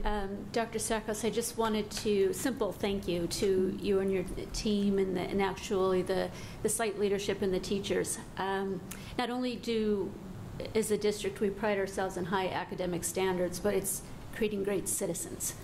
And that's really important in terms of looking at the whole child. So thank you so much for those efforts. The data with the 18% reduction in actual violations is really impressive. So just thank you. And I think this also speaks to, for example, the earlier work that Principals Asmussen and Kellen do in terms of leadership and diversity. All these things come together. I don't think there's any one silver bullet. But it's great to see our focus on PBIS, the new programs, and just really the great leadership at our site. So thank you. Absolutely. The mini-town, if you want to put it into the tier, it's a tier 2 intervention. So it's a targeted intervention. My team laughs at me because I put everything into a pyramid based on data where it should go. So it's either a pyramid or a 2x2. Yeah. Right? There's nothing that doesn't fit. Yeah. Thanks. Mrs. Perleberg. Thank you. Okay, so after all these years of loving PBIS, are you saying now that I have to get used to calling it MTSS now? Is that what I'm understanding tonight? No, PBIS will always be PBIS, and that is that teaching, developing, and teaching behavioral expectations, and that is right here. Oops, I'll show you my pyramid where I put it this time. Let's see. It's right in here, positive behavior supports. Okay. Right there. So This model here is a multi-tier systems of support. So when we say MTSS-B, that's focusing on behavior, that social behavioral support there. It's really just a very small fraction of the model, because whether we're focusing on curriculum, instruction, technology, or assessment, we still have to think about continuous school improvement as a gather, study, plan, and do. And you still have to have first best instruction, universal, interventions, and then respond to what students need, whether it's academically or behaviorally. So PBIS is still positive behavior intervention supports, and it is just a little slice in there with our MTSS model. Okay, so the MTSS-B study, the grant and the funding, I'm assuming funding, correct? Yes. For, looking the way I read it, 5 elementary schools. So that's what that's focused in on, is the PBIS part sliver of that. Yep. It's all the first year for 15-16 is a focus on Tier 1, so it's that planning. Then the second year is the implementation, and then the planning for Tier 2. So it was interesting because the U.S. Department of Education outreached to us because they have seen the work that we did with our Safe and Supportive Schools grant. They came out and visited our schools, talked to our elementary schools. Dr. McNeil had them at an elementary principals meeting. They learned what we were doing at the middle school and high school and thought it was a fabulous opportunity to select Scottsdale. We're the only school in the state of Arizona to implement this at the elementary level because of that trajectory that we've already built for middle school and high school. So we're pretty honored that we were selected. That's great, thank you. And I guess my last question is probably more for Ms. Marshall and Dr. Peterson. You had mentioned our discussion on Thursday, and I guess I just need clarification or really be brought up to date. I'm understanding here from the language that was removed, the definitive decision has been made by administration that as far as any sort of consequences or discussion as far as open enrollment having consequences, behavior, attendance-wise, otherwise, or any sort of consequence of having to return to your home school, that has been decided that is not a policy in SUSD. Is that correct?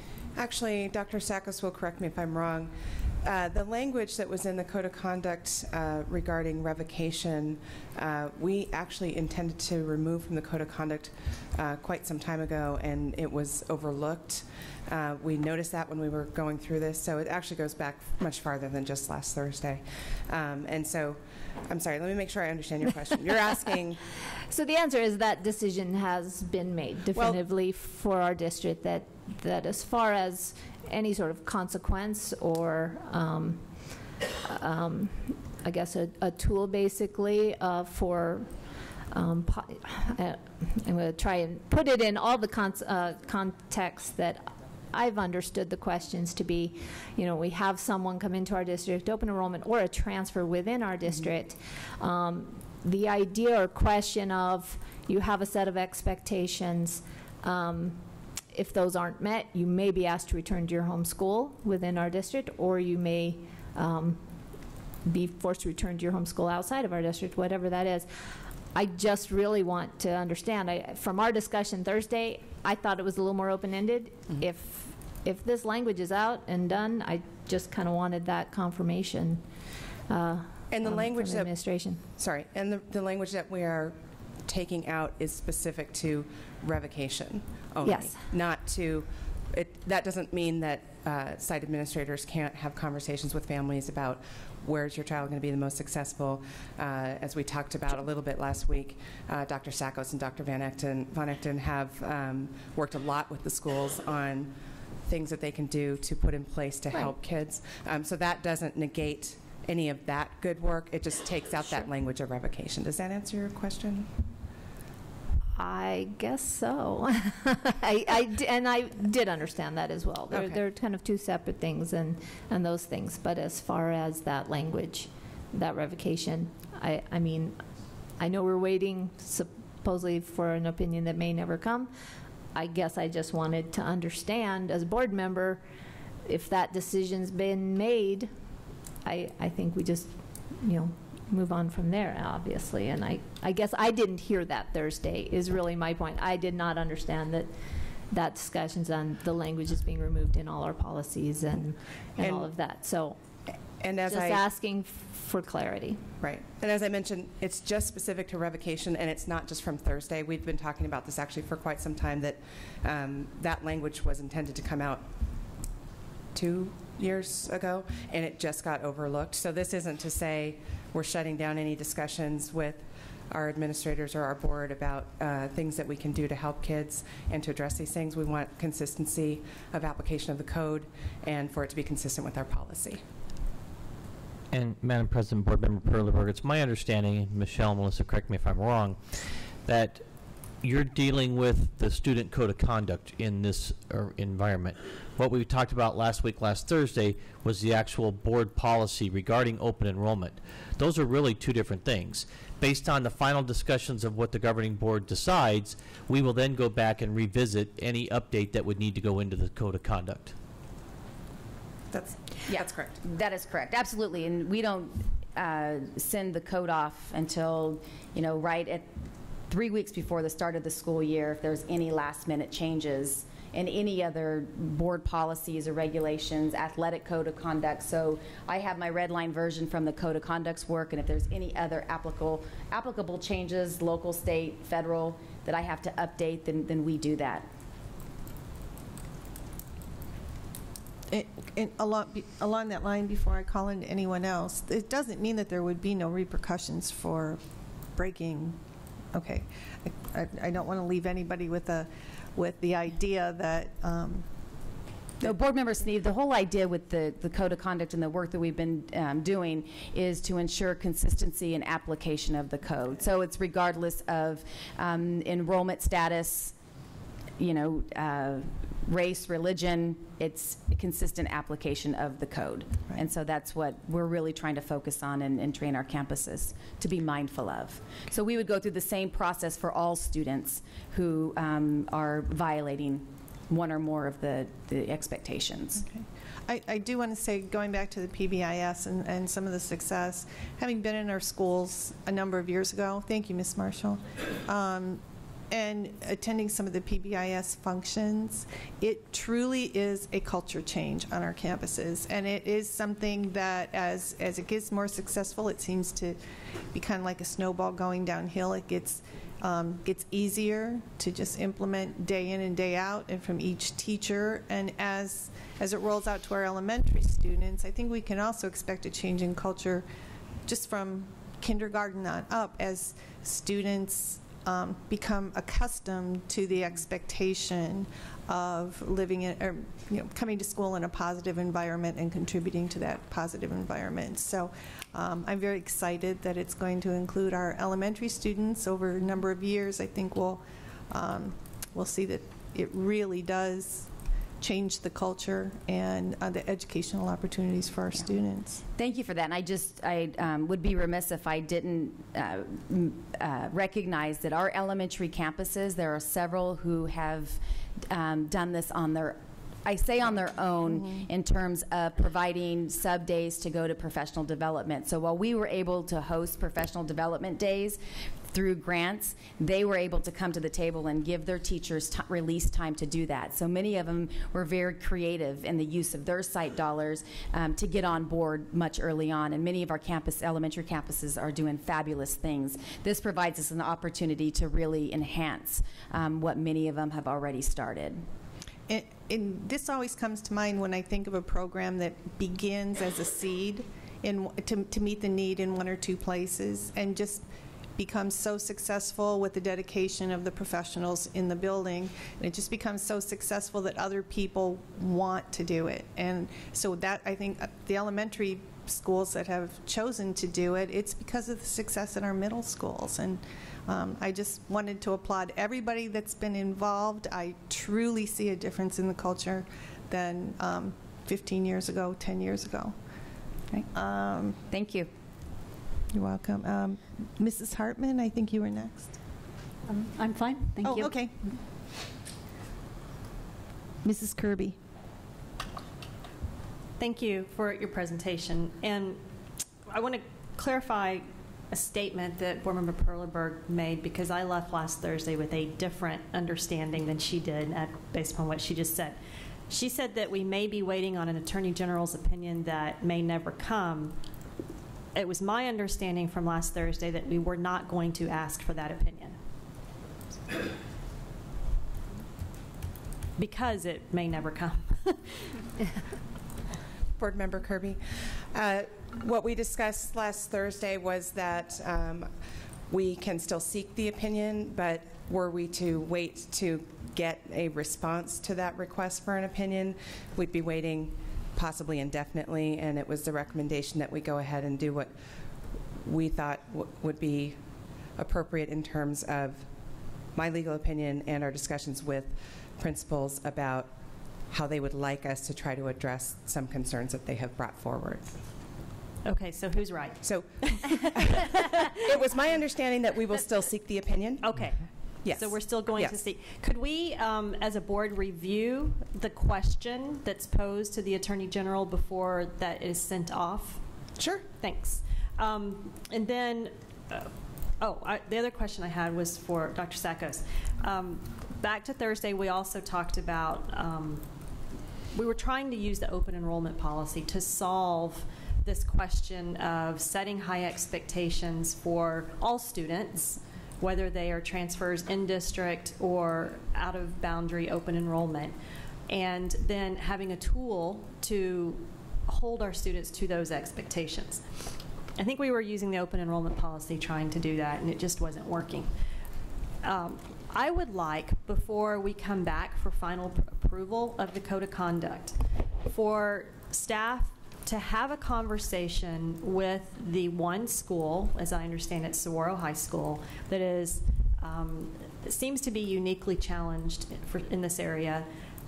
What in the Code of Conduct isn't working? And is it because, and why isn't it working? And is there anything we could do to improve upon that? And just kind of put it back in staff's court to go try to solve that so we can put this question to bed. Okay. Absolutely. Thank you. Mrs. Perleberg? Thank you. First, thank you for those clarifications. I was unaware that that language was supposed to come out 2 years ago. I guess I do feel still a bit confused as far as to where this discussion, where it's been, where it currently is. And I do hate to see things it lose focus, basically, because to Board Member Kirby's point, and I did feel the need to clarify, like, I don't correlate that one tool or the discussion with those who choose to exercise open enrollment and come join the SUSD family or move within the SUSD family. I would never see that tool as being the only tool, the only focus we should ever use. I mean, I think you know quite well, Dr. Sakos, that I am a huge fan of PBIS and that culture. My children have been able to enjoy that culture, and I'm just a huge fan, and all of that prevention is wonderful, but it has always been, since I have been for 2 years on the board, that question in my mind of how do we define our district, who we are, what are our expectations, and what tools do we have in our tool bag to hold students, hold families accountable to those expectations as best we can.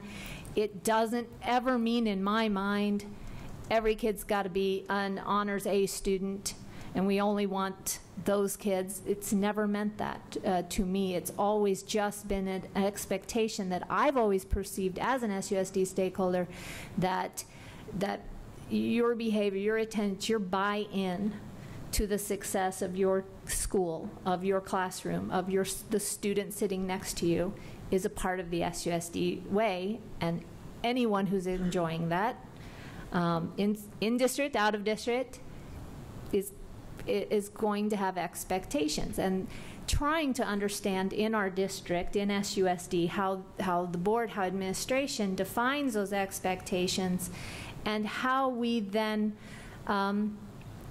provide fair, equitable, appropriate consequences, and what different tools do we have. It's been a question that I have had since being on the board. And to be perfectly honest at this point, after 2 years, I still struggle in moments like this and conversations like Thursday when I'm asked as a board member to approve a very detailed, in-the-weeds type of document that is to be used in the real-world application, a tool for principals, a tool for teachers to do the work they need to do. It's very difficult for me, and I can only speak for myself on this board, not the whole board, but I find it particularly difficult when I struggle to see the vision of what SUSD is and how we define ourselves. And I struggle when I don't have a clear shared vision with my board members, with my administration, as who we are, who we see ourselves being in 5 years, who we see ourselves being in 10 years. I perceive a connection at this level in these documents, but I struggle to have the principles in place. I know my own personal opinions and principles, but I struggle to have had, after 2 years, a clear, unified set of principles that the decision-making process is built into when we look at these documents together. So that's a lot of rambling, and I'm going to get off the soapbox now, but I guess I just wanted that final clarity of if decisions, and I do respect, obviously, our legal opinions of our district, but I guess in the communication, in the dynamic and the processes that we share as a board, I guess the reality is after 2 years, I still struggle to get on that train and be confident that we're all pointing in the same direction and we know where we're going. And I guess that's why I tend to get a little stuck on phrases and sentences and concepts. So there you go. Thank you for all that you do, and great respect for these programs and all the work that's gone into it. I love our SUSD culture, and that's why we're all here. So thank you so much. Thank you. To that point, and I'll get to you in just 1 second, it might be helpful at some point if maybe one of the high school principals could sit down with a couple of with any member that wants to know how this sort of thing is implemented in the event, just what procedures they go through, because we give a little bit of autonomy to our principals, of course, and our sites.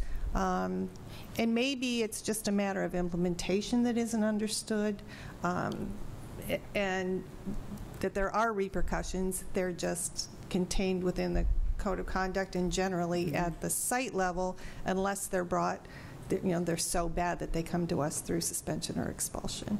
So maybe there's just that missing piece that isn't understood. Yeah, and Board President Sneed, and to Board Member Perlberg's comment, I do believe that we're making progress toward not only that consistency in the application of the code, but that understanding that the high behavioral expectations on the campus need to be, one, known and need to be taught to our students.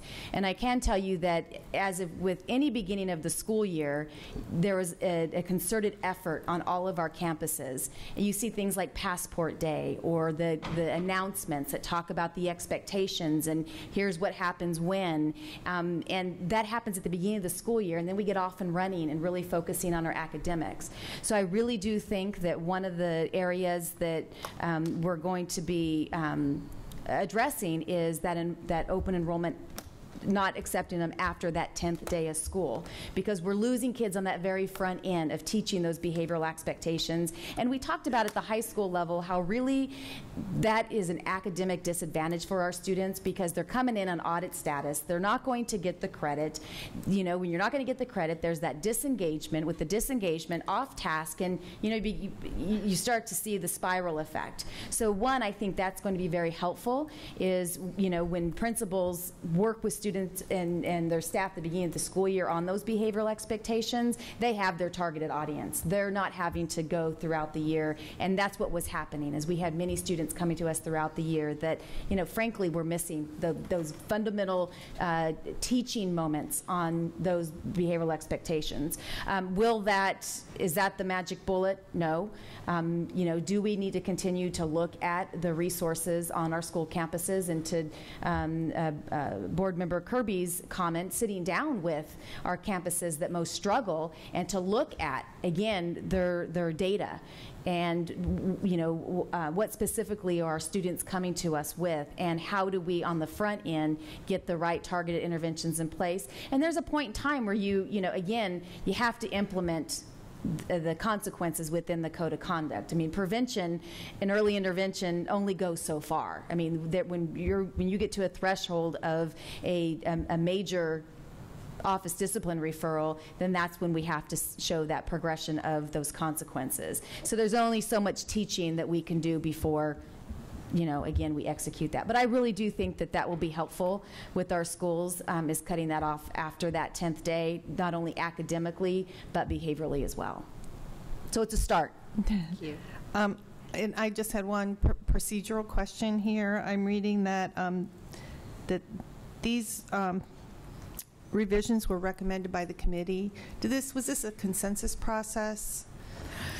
Yeah, the Code of Conduct Committee, it's difficult because, you know, the primary goal is alignment with local, state, and federal law. Right. And some may not agree to local, state, and federal law. I mean, we may have different philosophies. So that's an automatic. We have to, again, make sure that we are consistent in, you know, updating our code. So when there's a mandatory, you know, contact to law enforcement for a tobacco violation, some may say, well, that's ridiculous. You know, that's such a minor incident. Why would we have to, you know, refer it? Well, because that's what the law tells us to do. With some of the other updates, you know, you look at CPS to DCS. That, of course, was a language change. In terms of open enrollment specifically, we did have a few members of the code who felt as though the revocation of open enrollment would be beneficial, because it was, I mean, when we talk about our Tier 3 kids, our most at-risk kids, that 1% to 3%, they take the majority of our administrators' time. And so even though it may be a very small amount, it's intense. And just to give you a practical example is, you know, one example is if we have a student that's traveling from Mesa to, you know, say Desert Mountain High School, and we're beginning to see an attendance issue, tardiness, absences, now starting to impact grades. You know, the conversation that we encourage our principals to have is how are you getting to school every day? You know, you're really spending an hour here, an hour back, and you're putting yourself at risk of being on audit status. Is this really a good place for you right now? Or can we help you get to a campus that's much closer? So we can have those conversations with our families, but, you know, again, in terms of consequences, those natural consequences have to take place. And again, that's where one could say, we're revoking your open enrollment. You need to get back to Mesa, because that way you can get to school on time. Yeah. Those are also coaching opportunities for our administrators and our families, you know, to have those conversations. Well, I guess my question is more on this actual item that's on our agenda. In the background description, when I look at the committee members, I see that principals are represented here. And this says that the committee members have recommended these revisions. And so I'm just wondering if that was a consensus. Was it something that everyone in the room said they could live with? Was it a vote? How did they come to this recommendation? It's more consensus. Okay. So we all come to a collective understanding of what is best practice and in compliance with the law. Okay, thank you. Mr. Jackson, I'm sorry. No, withdraw. I'm good. Really? Yep. Okay. Mrs. Kirby? Okay, thank you. Thank you. I hit my light because I wanted to respond to your suggestion, President Sneed, that a couple of board members go meet with principals as opposed to my request of having staff meet with the principal to bring it back. And your last set of comments absolutely hit the nail on the head as to why I made the suggestion that I did. Because we are talking about Saguaro High School, which is in a unique situation in that it still has capacity to accept students. And so for our 3 high schools that are full and closed, if there's an in-district transfer, a student isn't doing well at his home school and wants to stay within SUSD, that student likely ends up at Saguaro High School. If there's an out-of-boundary student, that student likely ends up at Saguaro High School. So the question the answer to the question, as you stated, I'm going to restate what I thought I heard you say, may lie in the code of conduct, but it may also be a question of proper placement. And quite frankly, code of conduct details, proper placement details, that is not in the area of professional expertise of us as board members. That's really the collective administration's area of expertise. And if the solution is in writing the code of conduct language, awesome. If the solution is making an investment in Saguaro High School to give them the resources that they need to meet the needs of the students coming to them, then that needs to be brought to us as part of the budget discussion, which will transpire over the next couple of months. Or maybe the solution is we don't have the resources at Saguaro High School to meet your needs, but we have them at Coronado with things like their STEP program, et cetera. That would be a better placement for you. So that's why I would like, again, for staff to talk with Saguaro. I do think Saguaro is in a very unique situation at this point in time in SUSD history. And let's try to solve the problem that's at hand today for Saguaro as opposed to a blanket policy or blanket whatever that in an attempt to fix one thing, we adversely affect the masses. Exactly. Yeah. Or or a path of, well, we're just going to ignore Saguaro High School and good luck to you. So again, I don't know if the answer is in the budget, if the answer is in the code of conduct. I think we've determined as of tonight we approved the open enrollment policy, so it's not there. Please help. All I'm asking for is some help to try to address Saguaro's. But thank you. I mean, I appreciate your comments and the honesty behind them because you hit the nail on the head. So thank you, Dr. Sakos. Thank you. Thank you so much. This has crossed over to a couple of our agenda items, but just wanted to thank the whole committee again for all of the work that they've done, and I see that the Saguaro principal is actually on the committee, so I'm sure that his input was extremely valuable. Yes, and I failed to ask those that are in the room who are on the committee to stand up. Anybody still hanging with me? All right. Thank you. Miss Kaiser, she's back there. So she was our elementary assistant principal rep, but of course she's the new Anasazi principal. So thank you. All right.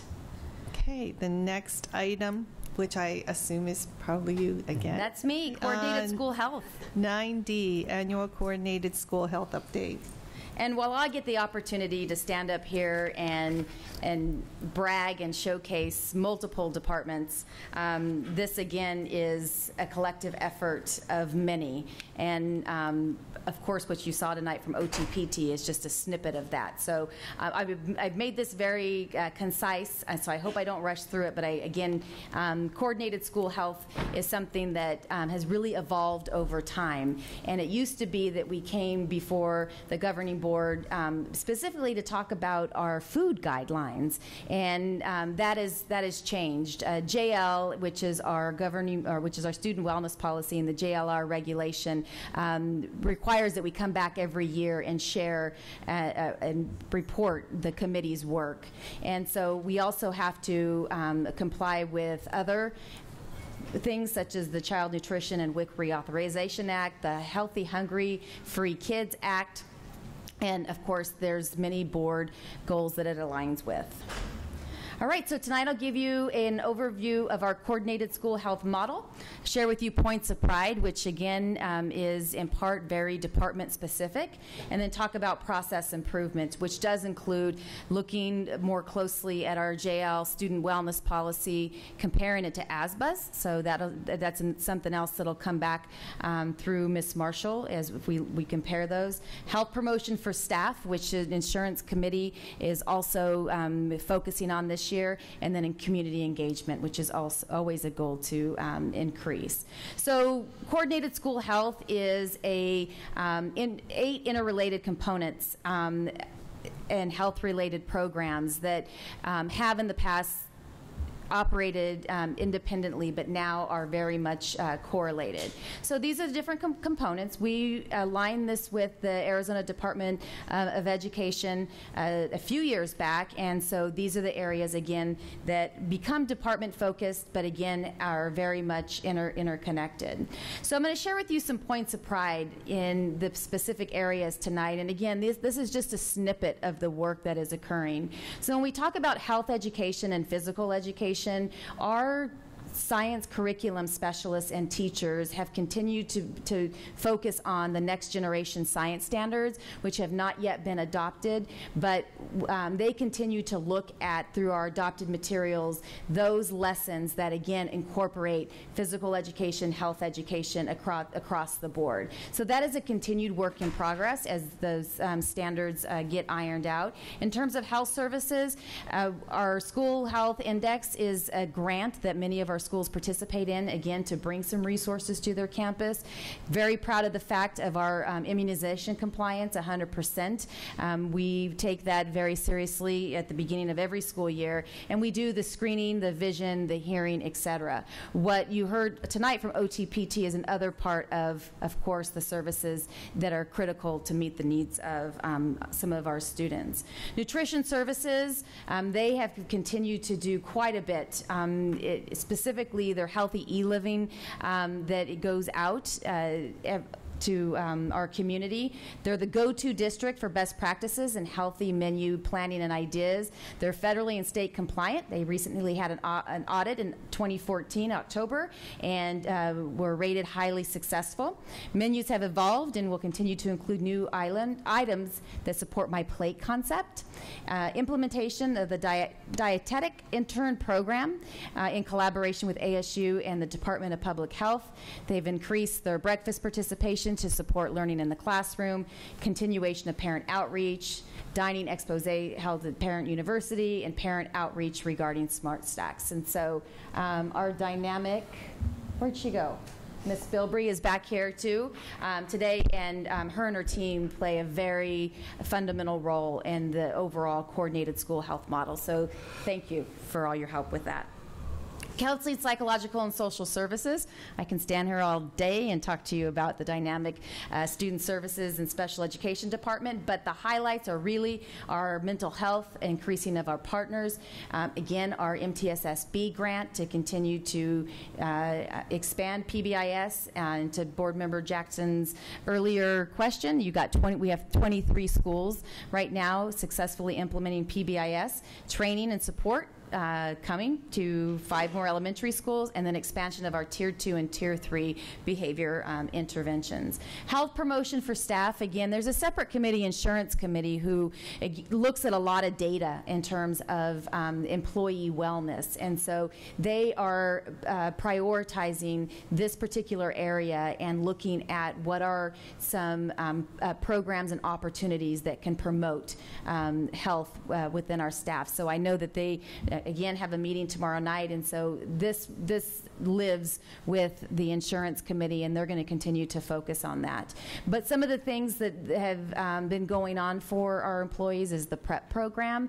There's incentives for participating in preventative medical services. Some of them are listed here, the on-site wellness ones, and then the Living Well newsletter. So that's another one where they're getting information out on, again, healthy living for staff, getting those encouraging routine medical checks, things of that sort. Healthy school environment. Again, all of our sites are Smart Snack compliant. We continue to do well with our travel reduction program. Transportation does a fabulous job. We continue with our yearly professional development. I can't say enough about risk management, Cherie Testa and the Trust in helping us really look at the training that is free to us and it's research-based, and bringing that to our campuses and allowing us to, again, get that information out. And I just listed a few there that are critical with the playground safety, bloodborne pathogens, and those are required trainings annually for select staff that it's relevant to. So I really appreciate legal's help with this. And then emergency response preparedness. So Mr. Dorr, of course, continues to focus on the prevention, preparedness, response, and recovery collaboratively with student services. Family and community involvement, points of pride. So we continue to try to, again, engage our community specific to school, safety, wellness, etc. Parent University, Scottsdale Parent Council, Scottsdale Leadership are areas that we do presentations and workshops as an example, and then we have site-specific engagement events. Our schools do a number of activities monthly. You see the activity calendar that comes out from communication. So I just listed a few, like Jump Rope for Heart. They have Field Day. We have community gardens, active parenting classes. So there are a number of things that happen each and every day that, again, is really a tribute to our school leaders on our campuses and everything that they do, again, to engage their community. I talked about areas of process improvement, the health promotion for staff, the community engagement, and again, the student wellness. That'll be something that we continue to look at. And with that, I'll take any questions or comments.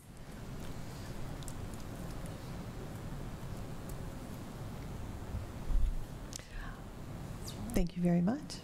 It looks like there's no comments. So I'm sure we're all in agreement. We thank you for the information. And that is your annual yearly update. It's about as riveting as open meeting law. Sorry about that. I just had to say it.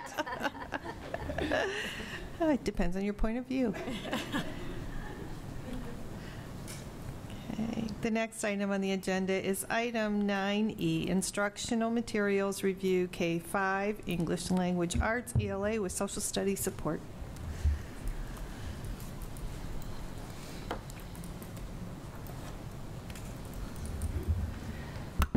Madam President, Governing Board members, Dr. Peterson and Sandra, I am pleased to share with you tonight the work and recommendations of the K-5 Elementary ELA Instructional Materials Committee.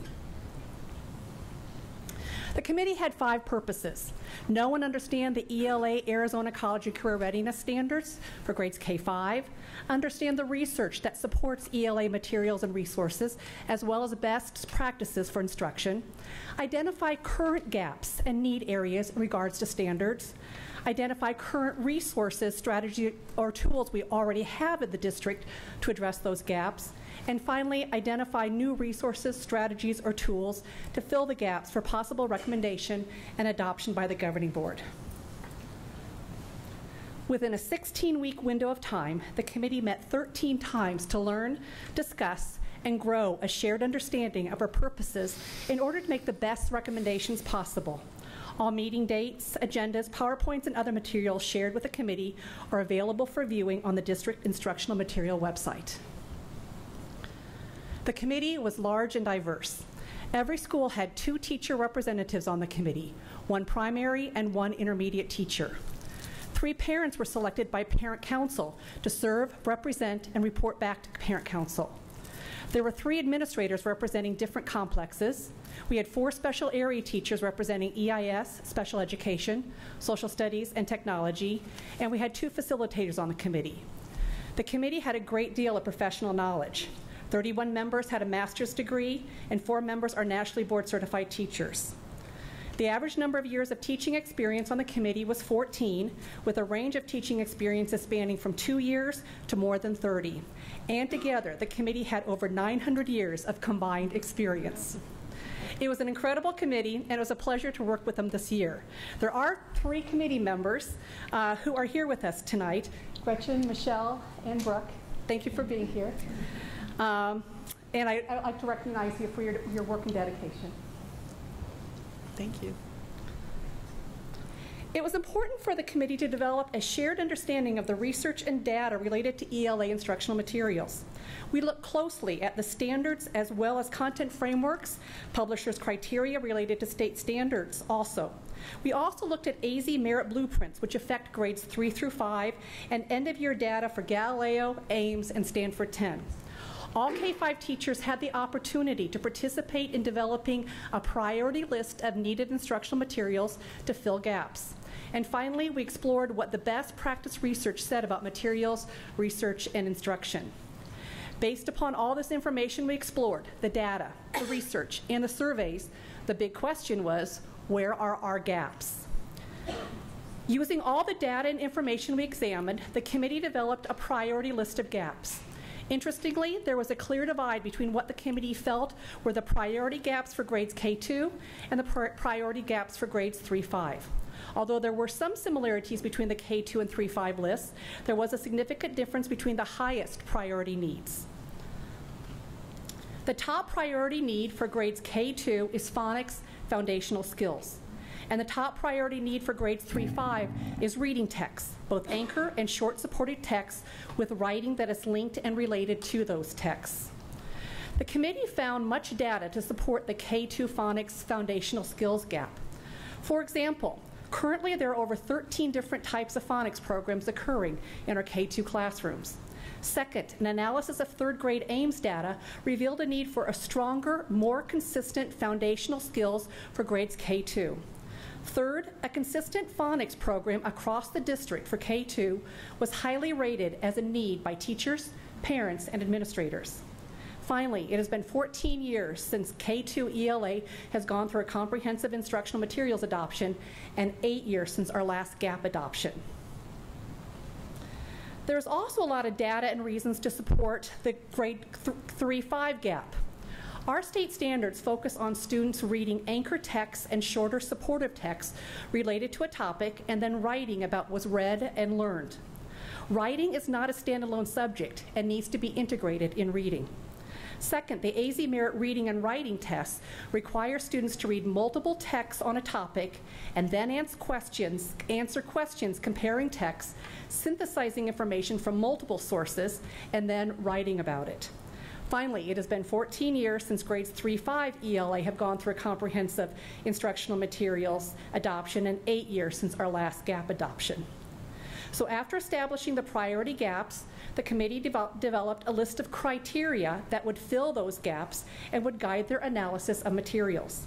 The list was sent to all prospective vendors that wanted to submit materials for review for the committee. In all, 42 vendors submitted materials for review. 19 submitted materials for K2 review, and 23 companies submitted materials for grades 3-5 review. The committee spent 5 meetings reviewing the materials and evaluating them based on the criteria the committee developed. Finally, the list of 42 was narrowed down to 7 vendors for further consideration. On March 4th, from 1:30 to 7:30 in the evening, 7 vendors presented to the committee. It was a long but exciting day for the committee. In order to have all the presentations on one day, the teachers on the committee voluntarily chose to give up their planned time for the day to attend the presentations. Again, the committee used the criteria they developed to evaluate the materials presented. Finally, the task of discussing materials and coming to consensus as the committee began. Consensus is a group decision-making process that was used throughout the committee's work. During our discussions, everyone's opinion was heard and understood with the goal of coming to an acceptable resolution that everyone could support. I'm happy to share that the committee had 100% agreement on the recommendations we're making this evening. For grades K2, the committee is excited about recommending Core Knowledge as our new phonics foundational skills curriculum. Core Knowledge is a nonprofit, nonpartisan educational foundation based in Charlottesville, Virginia, and founded in 1986. Core Knowledge Language Arts has 2 strands: skill strands that focus on phonics and decoding, and a listening and learning strand. The committee is recommending only the skills strand. The skills strand focuses on a systematic, explicit instruction in the teaching of phonics, focusing on sounds and phonemes as the primary organizing feature in a synthetic phonics program that also teaches reading and writing in tandem. The reasons for recommending core knowledge include the program not only met, but exceeded the criteria developed by the committee. The program included decodable chapter books for immediate application of skills and includes writing related to text using the writing process. Finally, core knowledge is cost-effective and sustainable over time since materials such as student workbooks, TEs, decodable books, and big books are available free online. The K2 Core Knowledge strand is a 60-minute-a-day lesson that includes phonological awareness, phonics, decoding, grammar, spelling, handwriting, composition writing, reading of decodable chapter books, including close reading in second grade, daily enrichment extensions, and pausing points at the end of each unit to reteach and remediate.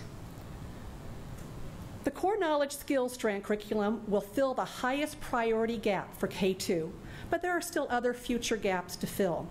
We need to continue to develop and expand the K2 units of study in order to enrich reading and writing instruction using anchor text and supportive shorter text during our shared reading lessons and teacher read-alouds.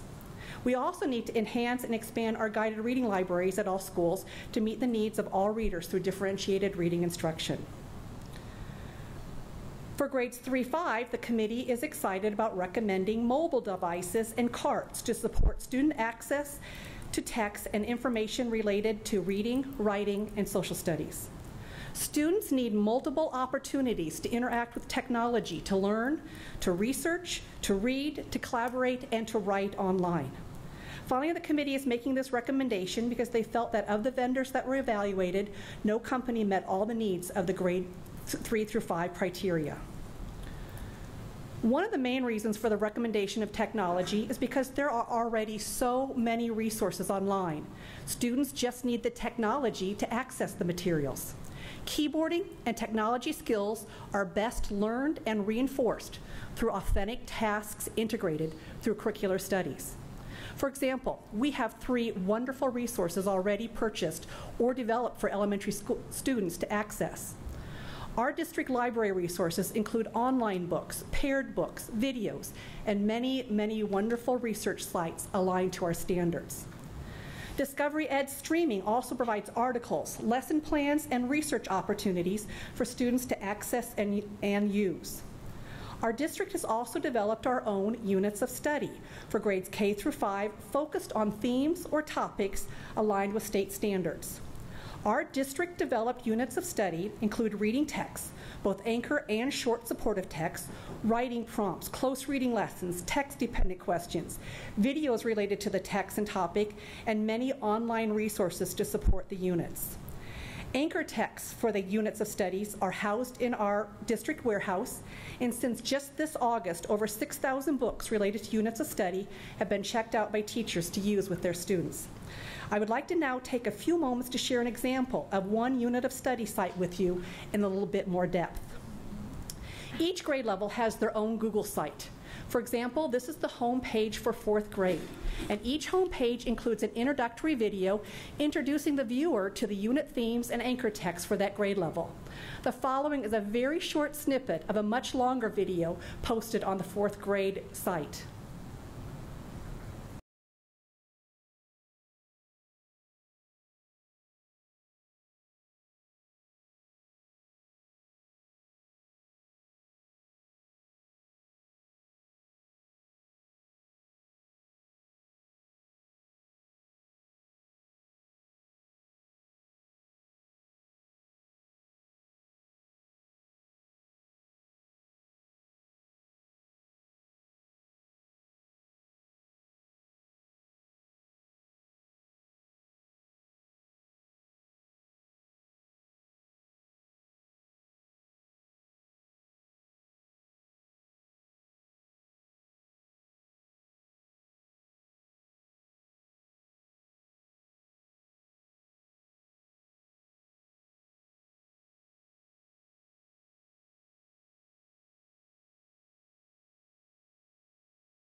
Along the left-hand column of the site is a list of all the themes and anchor texts for the grade level.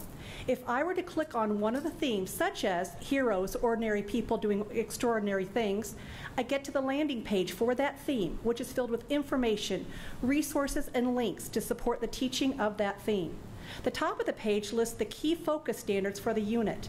By clicking on one of the focus standards, it will take you to a Discovery Ed lesson for that ELA standard. By clicking on the title of one of the anchor texts for a unit, you are taken to the landing page of that book. The anchor text page includes important information about the text for the teacher to plan and teach it with their students. For example, the page would include text-dependent questions, vocabulary, videos connected to the text, writing prompts, websites for the teacher and student use, and Discovery Ed boards designed for students to access and use online in order to learn, read, and research about a topic. Our state standards expect students to read multiple texts about a topic, so additional texts that support anchor texts are also included in each unit of study. These additional texts may be poems, nonfiction articles, fiction short stories, and videos. This is an example of a supporting text close reading lesson and videos linked to the 4th grade book, We Are the Ship. I've now finished sharing just a few pages from just one anchor text in 4th grade. For each unit of study, we have at least 2 anchor texts, and here are examples of several other 4th grade units of study and anchor texts. Building our own units of study aligned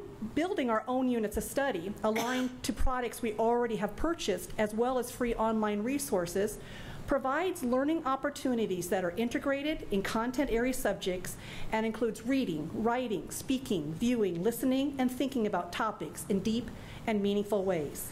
And although I've shared just a glimpse of a 4th grade unit of study site, we have developed units of study sites for all grade levels, kindergarten through 5th grade. So further needs in order to fill gaps for grades 3 through 5 include continuing to develop and expand the grade 3 units of study by providing additional anchor texts, providing paired texts for comparison and contrast, and creating writing prompts and pacing guides for each unit. Also, grades 3 through 5 will continue to monitor and reflect all gaps that may occur in the future. In the words of Aristotle, he who dares to teach must never cease to learn. Professional development is essential for teachers in order to learn and understand the new materials and resources so they may be successful in their classroom.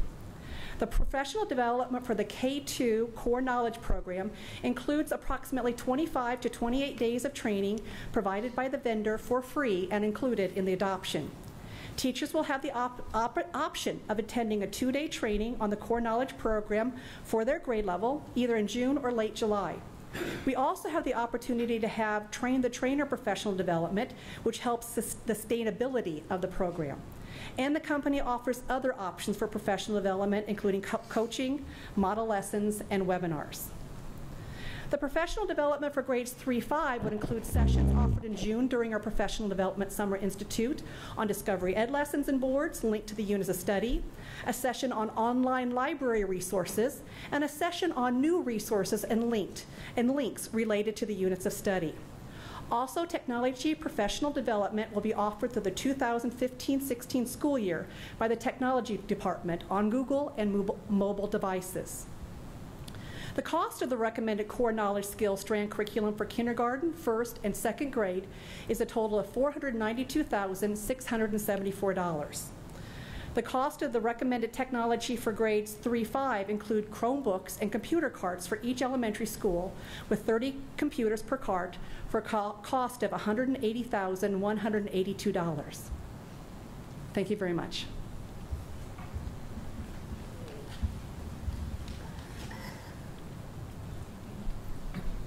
Board members, any comments? Mrs. Kirby? Thank you for your presentation. Okay, let's start with the phonics. Which one of our schools is currently using, are any of our schools using core knowledge right now? Madam President, Board Member Kirby, none of the schools are using core knowledge at this time. Most of the schools are using our Houghton Mifflin, which is our adopted curriculum right now. So we're excited, the committee is very excited about going a new direction with the core knowledge. Tell me why core knowledge versus Houghton Mifflin. Like, what are they? What are the differences that makes them excited? Core knowledge is a synthetic program with a very systematic, explicit lessons to go along with it. The trajectory from kindergarten through second grade is laid out almost daily, basically, so that by the time a child leaves second grade, all 144 to 200 different sounds and sound spelling combinations are taught and learned by all students. Plus, it not only teaches the phonics, it also has a lot of extras. For instance, the decodable books was one of the greatest things that the committee really liked, because it applied for immediate, it gave students opportunities for immediate application of the phonics they just learned in a lesson to apply it to a 100% decodable book. Okay, thank you. And I'm grinning at Dr. Forlis because I'm having flashbacks to, and I hate to say the word, so I won't. But first, core knowledge to me sounds like Common Core. And then when you said daily lesson plans, that's sending me back to Springboard. I said it.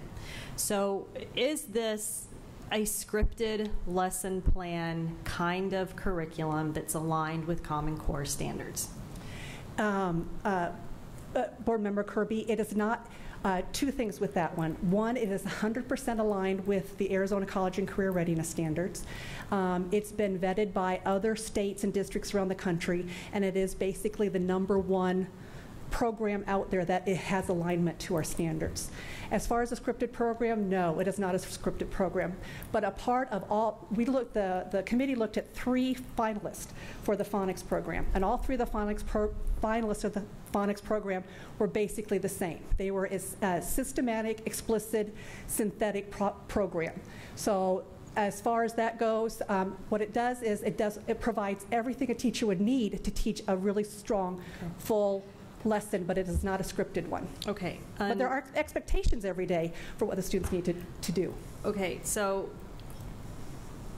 I have continuous improvement too, and so I'm going to ask another question that I didn't ask with Springboard, and that is, can you give me a school or schools that has history with core knowledge, that has been using it for a couple of years at least, that has proven results that you can point to and share with the board and the community so that we know what we're going to expect?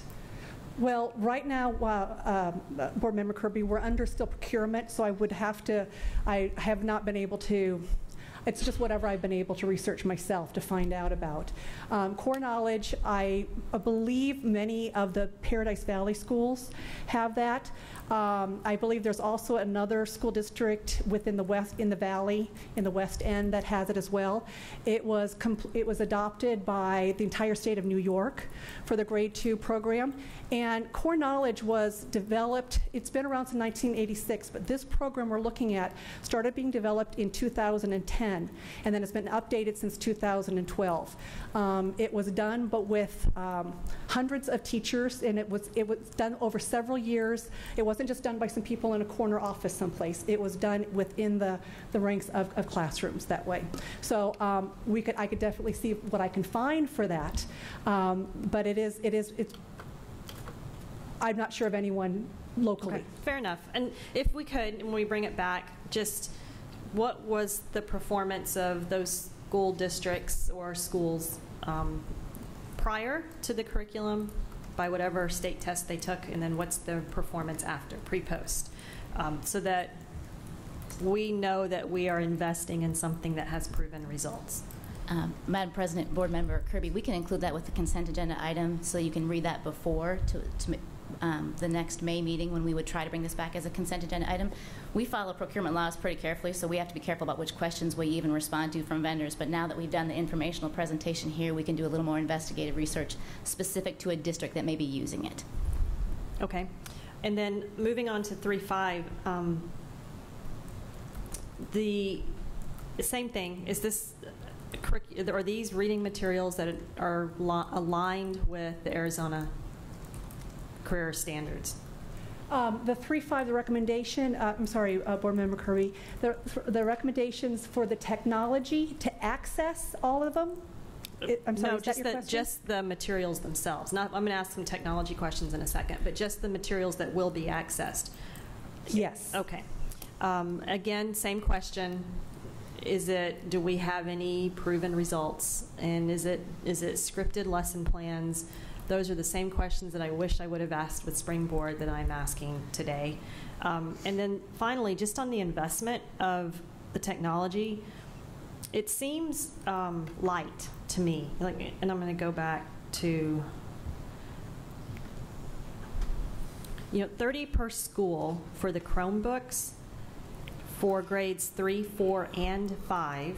So let's assume there's at least 2 classrooms at each of those grade levels. Some schools will have 3 or 4, but let's assume it's at least the minimum, just 2. 3, 4, 5, that's 6 classrooms.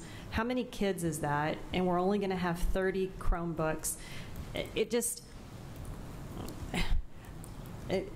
I don't want to make an investment that really isn't the right investment, and then we just kind of do it so-so. Does that make sense? Yes. And this feels like it isn't the right investment. Like if it's something that we really believe in and it's something we really want to go do that will drive achievement in our school district, then what's the right investment? Board Member Kirby, great question about that, and that was something the committee talked a lot about. As far as all the materials, everything that they would access, again, would be aligned to things, and it's not a scripted program. What we have is, you saw part of the websites. It's the artistry that many teachers love to do, to be able to pull things together. We are going to be developing some pacing charts this summer, though, to help the artists to be able to figure out, to make sure they get everything in the amount of time that they want to do.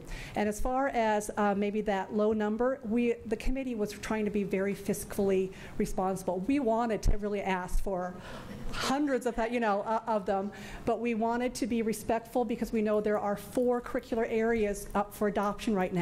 So it was and I got to tell you, the committee was fabulous, and it was kind of you always want to, when you invest so much time, you want to go away with something, and so that was not a big thing that they could go away with, but they understood that it was a team effort. And so if we already have, all schools also already have 1 cart already with 30, so this would be a 2, and we've also pulled numbers of how many schools on their own through gifts or through title funds have also bought mobile devices, and some of our schools are at pretty large numbers, some are not. So this is a beginning that we want to continue to use and to build on, to have for equity purposes and for access for everyone. Great, and you took me right where I was going to go next in this question of equity, because are we buying just an average of 30 per school, and then those will be allocated, not exactly 30 per school, but they may be allocated based on need?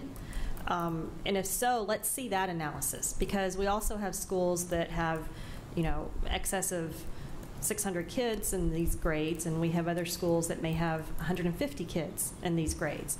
So maybe 30 is right, and if that analysis has been done, if that could be shared with the board, that would be great.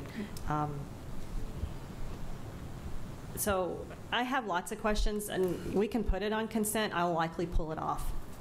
And, well, we'd like to entertain more questions this evening specific to the phonics part. I get to do the follow-up next presentation about the budget that's allocated with all of the requests, including the technology requests. And so I'm wondering if some of those questions will be answered in that presentation. Maybe. And then, so I'm wondering if that would be a thoughtful direction to go. Sure. And then I'm happy to take more questions from this presentation as well if they're not answered in that presentation. Would that be fair? Okay. And Mrs. Hartman, did you have something you wanted to say in the meantime? I'll hold on to my question until after. And Mrs. Perleberg? Okay. Thank you. Since Board Member Kirby opened the Springboard can of worms, I'll jump in, because lessons learned here too, as a board member coming in after the fact.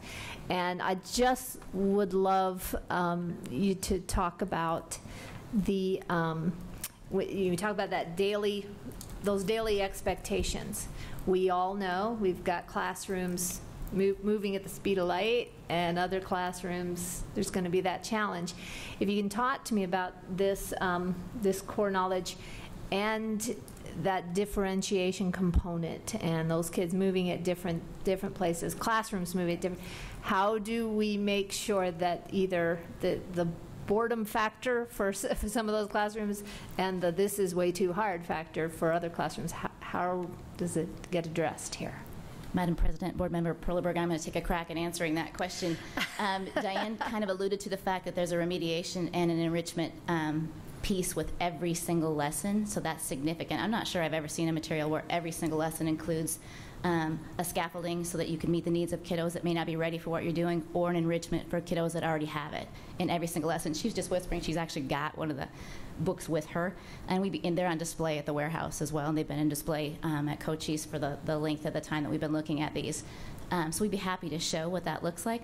I think one thing I want to tease out as separate, since we brought up the springboard conversation, I think this is really important because I remember during implementation the questions being asked about how we selected that. And in this case, we had a committee. Most of our adoption work has been recommended by committees that have met over the 7-year course of our adoption cycle.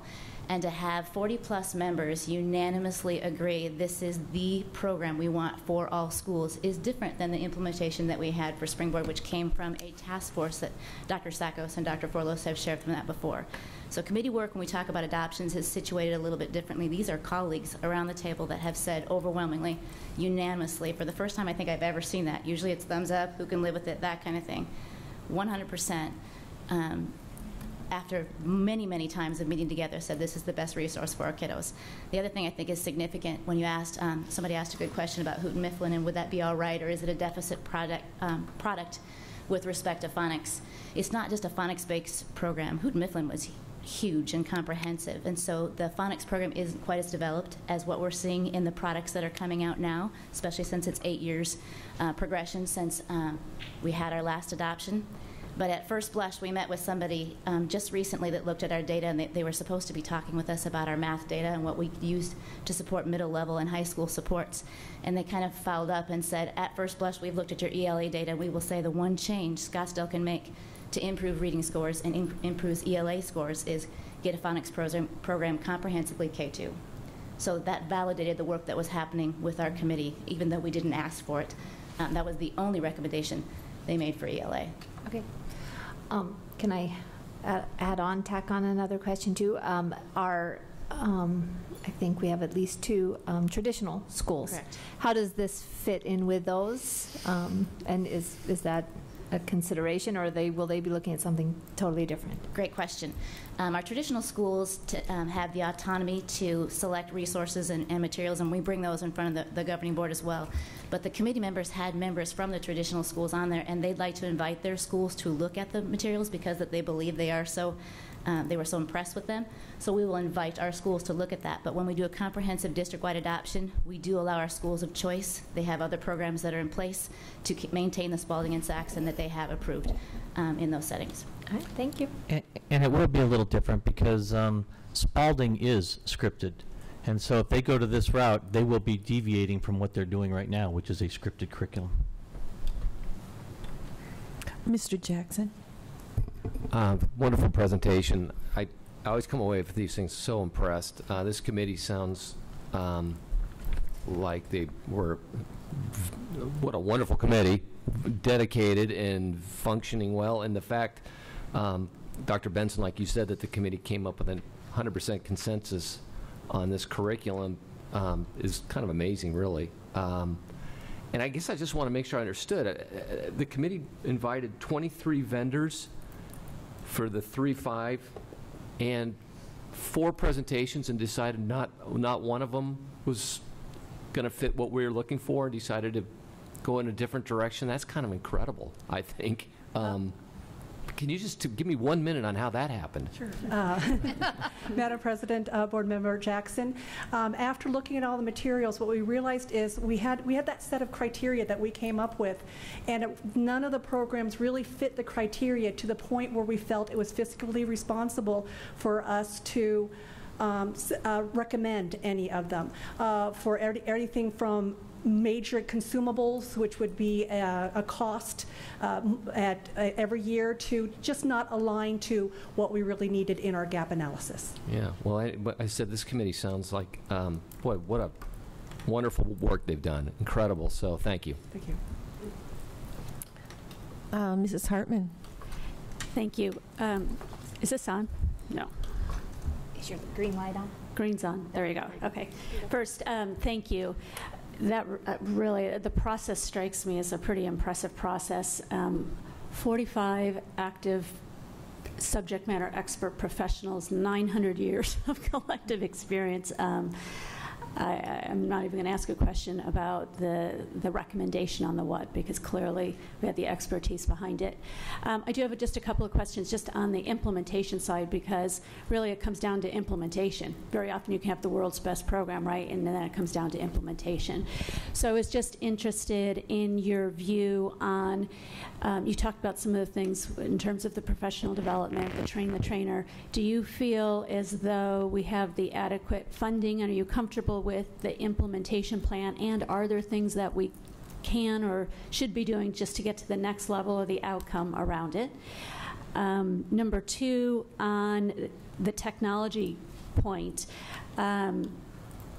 you know, I actually really appreciate that you were being very judicious with the resources and what we need to support this. But I'm wondering if there is kind of a wish list and what that would look like if we could do that. And then in terms of equity around the technology, I'm a little bit interested in if it would make sense at some point to be able to share, what it is kind of technology per student ratio as opposed to kind of number of carts, so we can kind of see that from school to school, just to understand if there's gaps, what we can do as a community to support that as well. Thank you. Madam President, Board Member Hartman, implementation. Sorry, I was just looking at the notes. Implementation. I think I feel we're okay for this first year because we have all of the resources from the adoption from the company themselves with it.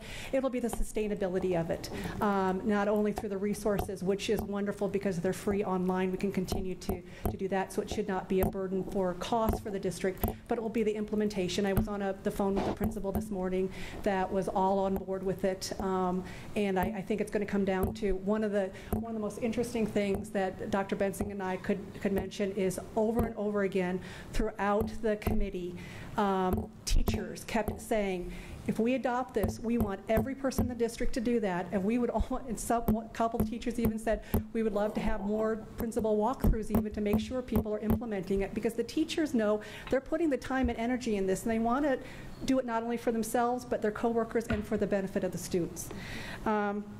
As far as a wish list, yes, and the wish list mainly is we want to continue to increase the units of study by having anchor texts and supportive texts that students can read that are related and they can do some writing on.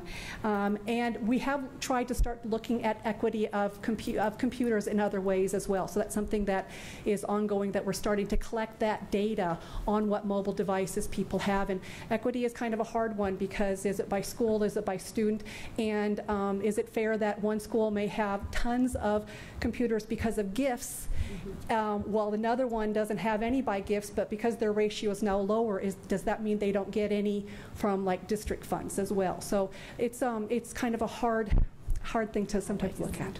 Thank you. Thank you. Mrs. Kirby? Okay, thank you. I just want to clarify my understanding. So in K2,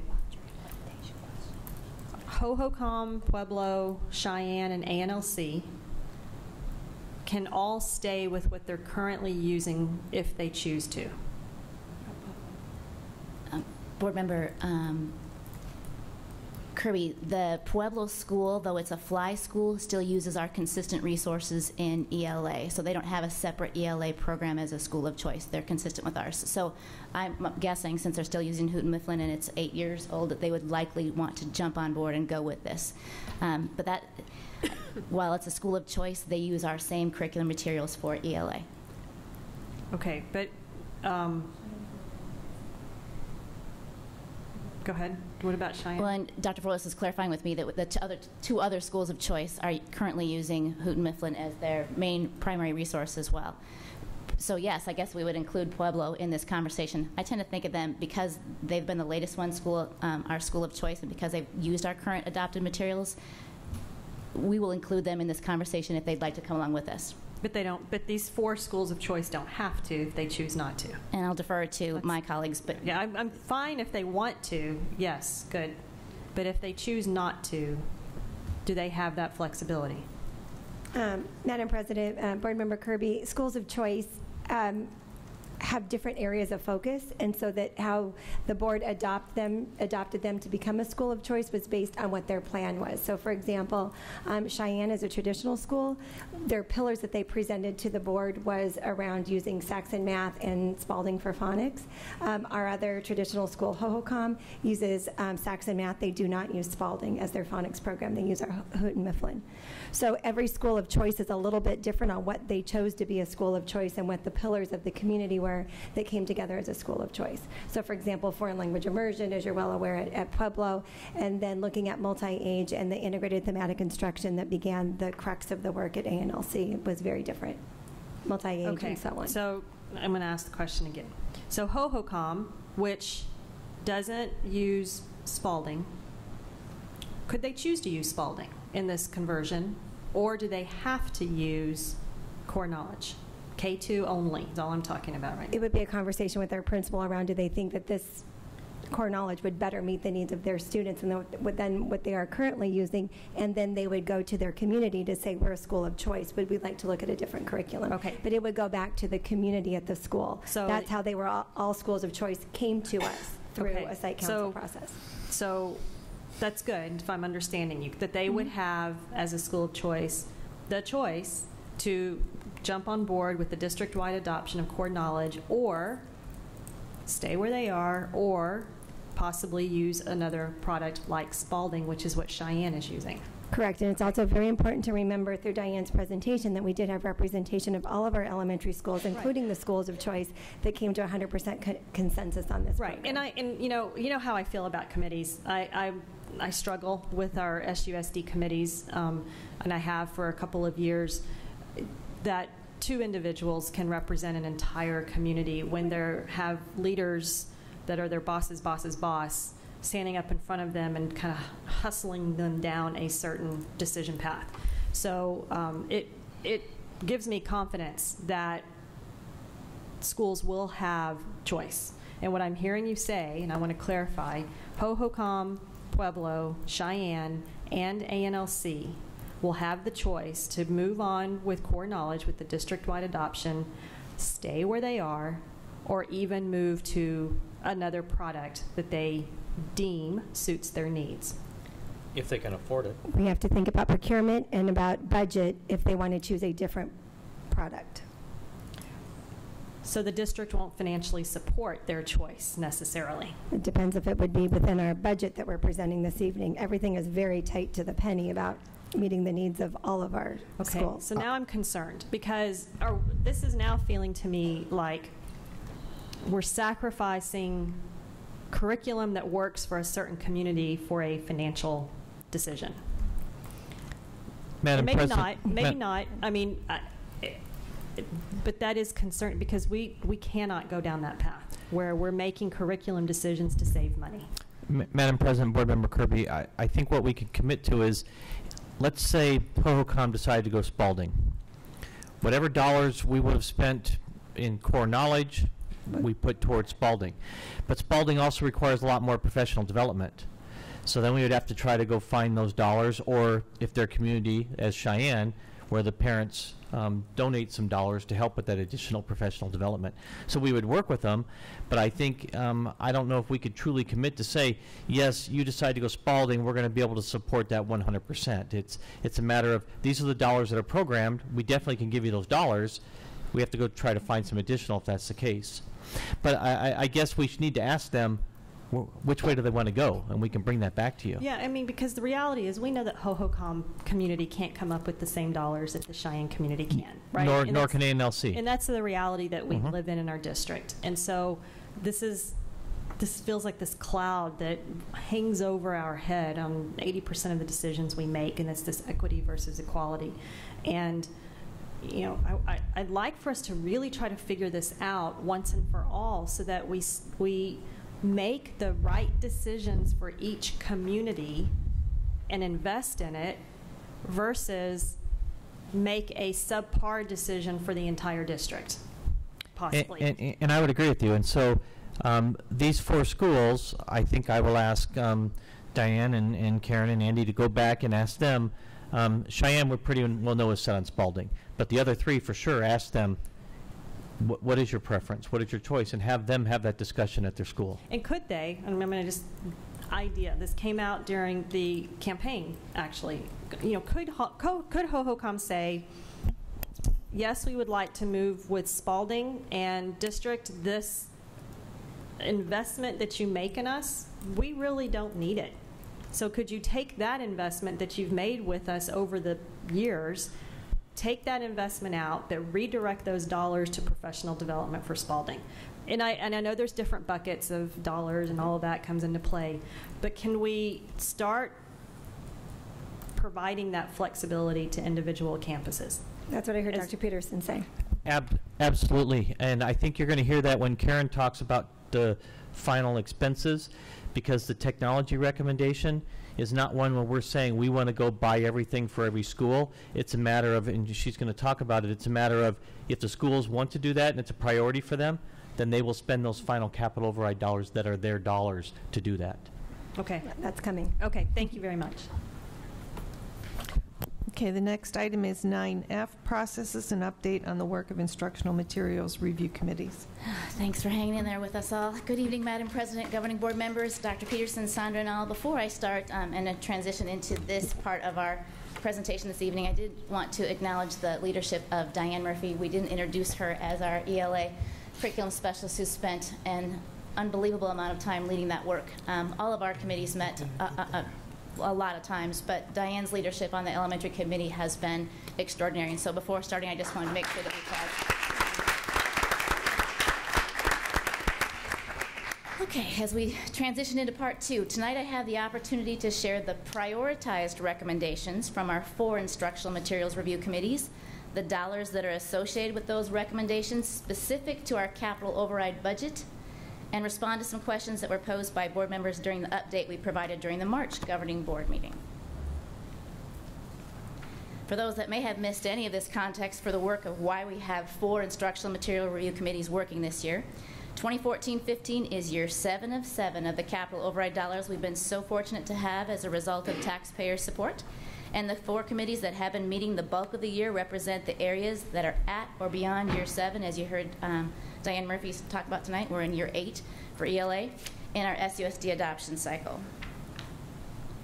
I appreciate that you allowed us the opportunity to share our timelines, our committee members, and the results of the gap analysis completed by each of our 4 committees at our last board meeting, so we don't have to do that tonight. Tonight we can focus on the most important recommendations from each committee.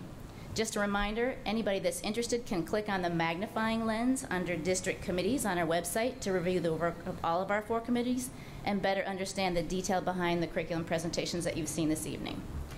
Tonight, I'm happy to report that all of the curriculum materials prioritized by our 4 committees are within our budget for the highly coveted final year of our capital override dollars. So we have prioritized the curriculum materials and separated those from the technology at this time because we believe we're going to have more conversations about the technology moving forward based on the good questions that you've been posing here and the questions that have been posed by committee members and members of the leadership team here as well. I want to thank the facilitators and our 100+ committee members for being thoughtful about identifying needs and fiscally responsible when prioritizing recommendations in their work this year. Anybody that's here, I'd like you to wave as being a part of that work. We still got principals, we had district admins, and we have our other 3 curriculum specialists who put in tons and tons of time and have been in attendance at both board meetings, our last board meetings, and I appreciate that very, very much. Okay, let's go back. The following slides will capture the most important recommendations from each committee. We're going to start with world language. We have a slide from each. From the needs we shared at our last March board meeting, our World Language Committee has identified 3 priorities. Rebinding and replacing worn textbooks to ensure all students have a book, first priority. Compensating teachers for the robust work of compiling resources into instructional units, as you saw Diane give an example of our most advanced instructional units. And 3, providing access to vetted or recommended digital resources to engage millennial learners in experiences that meet the needs of a 21st century world language curriculum. You'll notice that the itemized capital override budget sheet that was provided for you identified the 9 resources that are recommended to support instruction in world language for the next 2 years. Those 9 resources include opportunities for innovative performance-based assessments for our teachers, give access to current and age-appropriate readings, videos, and listening activities, and allow our teachers to collaborate electronically to share their teacher-created lessons and assessments. Pending the board's approval of these resources specific to world language in May, our curriculum specialist, Julie Vasquez, will structure the summer work to allow teachers to better understand these resources and identify the best ways to embed them into our world language classrooms. The total amount of our curriculum materials recommended from our World Language Committee is $53,141.80 over the next 2 years. And I'm not sure, Ms. Como, if we provided the board with the update. I was $40 off in the first one that I sent to you. It turns out I can't add. So I'm not sure if they have the updated one, but I will provide you with the error I made. It was within the world language programming. So we're $40 off. If you recall from the update we provided in March, each of our 4 instructional materials review committees identified technology as a need moving forward to embrace 21st century learning and provide additional access to high-quality resources. We've been purposeful to include technology devices in our capital override purchases in the past, especially in conjunction with our last 3 adoptions in science, in math, especially for remediation supports, and with our fine arts and performing arts teachers, as we had traveling teachers and we gave laptops provided to allow them to access their digital resources more handily. At this time, Chromebooks are kind of on the most frequently recommended device list by educators, intended to increase student engagement and extend students' learning.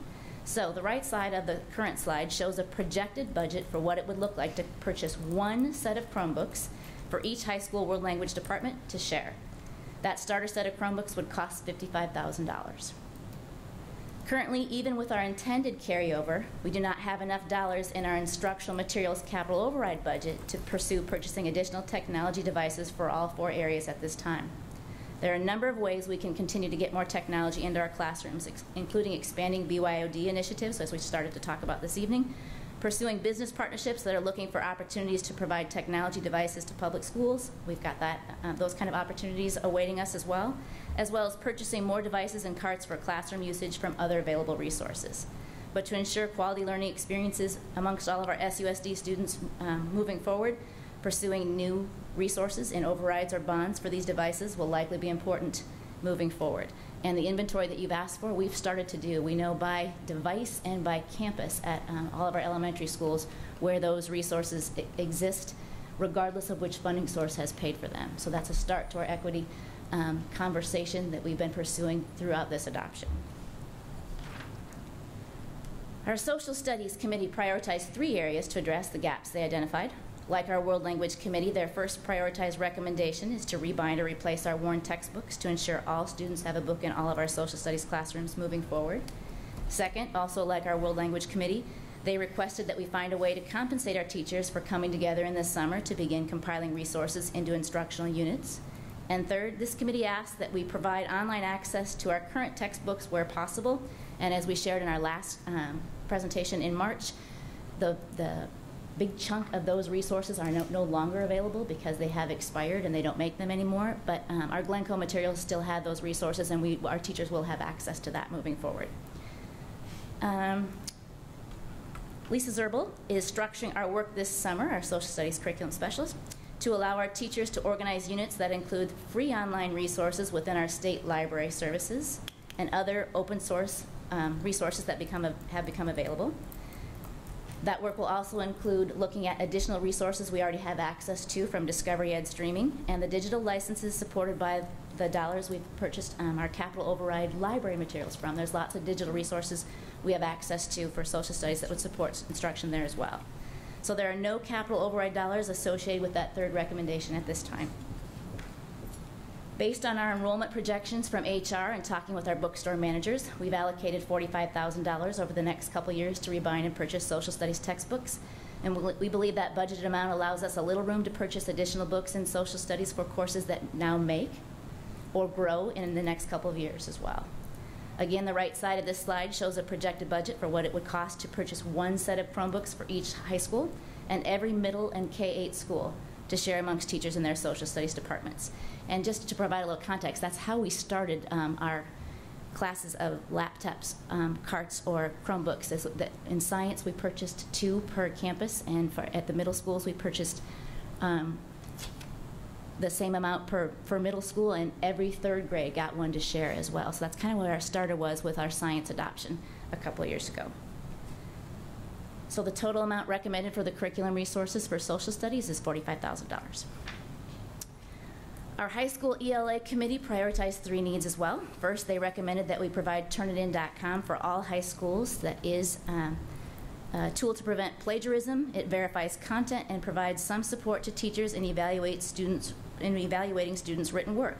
This resource would be available for all of our high school teachers, not just our English language arts teachers at every high school campus. Second, they requested additional novel sets for teachers to check out at all levels, and our secondary curriculum specialist, Jonna Wallace, will be confirming the list of common requests from sites at the next DC meeting, so we can hopefully bring that to your attention as a consent agenda item in May. And third, this committee requested some additional informational text to integrate with novels, and again, Jonna is structuring the summer work to allow our teachers the opportunity to identify open source resources to meet that need this summer. So again, there's no capital override dollars associated with that third need at this time. The total recommended curriculum purchases then, identified by our ELA committee, is $72,000. Again, though our English teachers and department chairs also recommended access to additional technology devices as important moving forward, our high school English departments all received a cart of Chromebooks this year at the beginning of the year from our technology capital override silo as part of the technology incentive project that they have allocated from that budget. So this department has a little more technology than the other secondary areas engaged in instructional materials work this year. Finally, as Diane Murphy shared in her previous presentation, our ELA K-5 committee identified 2 recommendations. At K-2, their first priority is core knowledge, which you heard about. And second, they recommended that we purchase additional technology devices, believing that was significant and important at grades 3-5. While that phonics program is the most significant expense, curriculum expense, recommended by our 4 committees, given it would be accessed by all students at grades K-2 across the district, it's a reasonable request when compared to the other materials recommended by our adoption areas over the course of the 7-year capital override cycle. This phonics purchase would cost an average of $13, a little over $13 per K-2 student over the course of the next 7 years. Again, we can cover the curriculum recommendations from our instructional materials capital override budget from this group as well. They total $492,000, but we can't cover the technology recommendation in addition to all the others, but it was most explicitly identified as a need by this committee. Before I share the total dollars allocated with the curriculum requests from our 4 committees, I did want to share that we've allocated dollars from Title II carryover funds and Indian gaming to honor the requests from committees to bring in our teachers this summer, to identify digital resources and organize them into units and folders for all of our teachers. We're planning that work to happen in all 4 areas during the week of May 25th through the 29th. At the last meeting, board members posed good questions about how do we clarify what the work of creating units of instruction looks like and what roles teachers play in conjunction with curriculum specialists and department chairs in all that work. In the previous presentation, you saw what's involved in designing a unit of instruction. It's comprehensive, and the bulk of our committee members have agreed it's beyond the scope of expectations of a department chair or earning professional development by our teachers to get started in this work. To tease out the roles a little further, this work is structured and facilitated by members of our curriculum team, and interested and committed teachers typically invest significant time and energy over the course of a few days to develop and contribute to the units. Specific to instructional unit development, the role of our high school department chairs is in sharing the units with their teachers in their departments and championing them and supporting them in accessing and implementing the resources successfully within all of their departments. While our summer unit development work will be important, the conversations won't end there. We're planning to share the units and resources with our teachers during the Summer PD Institute, which is the first week of June, right after these groups will do their work last week of May. And we'll embed time to further these conversations during the 2 allocated days protected as district early release days next year. We'll also champion the resources, if approved by our governing board, on our curriculum websites and with our interactions with teachers moving forward. Again, I want to thank the members and facilitators of all of our committee members for the considerate recommendations we brought to your attention tonight, specific to the final year of our capital override budget, based on the needs and the gaps that they identified as committees. The combined total for all curriculum instructional materials identified is $662,000. which represents 4 different curriculum areas. Remembering that we spent right out of $250,000 just for textbooks for Algebra 1 alone, I think their recommendations for the final use of our capital override dollars have been made thoughtfully, frugally, and with a full understanding and respect of our capital override budget allocations that we have available to us this year. To remind all of the details specific to our capital override instructional materials silo, we have access to $1.4 million per year over the 7-year cycle. With our purposeful carryover, we started the year with a balance of just over $2 million specific to curriculum and instruction materials. Less what we spent this year to fulfill what was approved in previous adoptions in the form of supplementals, and less the renewables we've committed to for this year and the next 2 years. We had a balance of $810,000, just over that, to allocate for the recommendations identified by our 4 committees this year. If the recommended curriculum resources are approved by the board, we would have $148,000 available for unfunded mandates or unforeseen curriculum needs in our capital override instructional materials budget.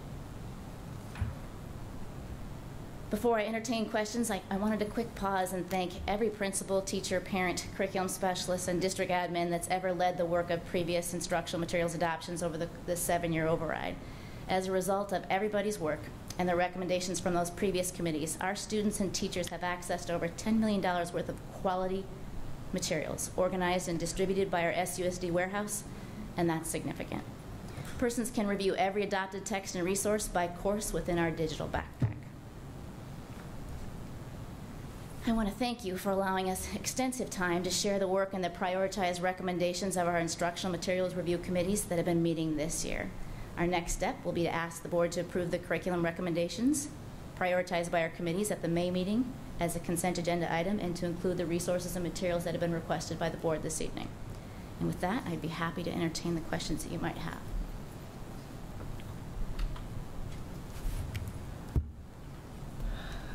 Mrs. Kirby.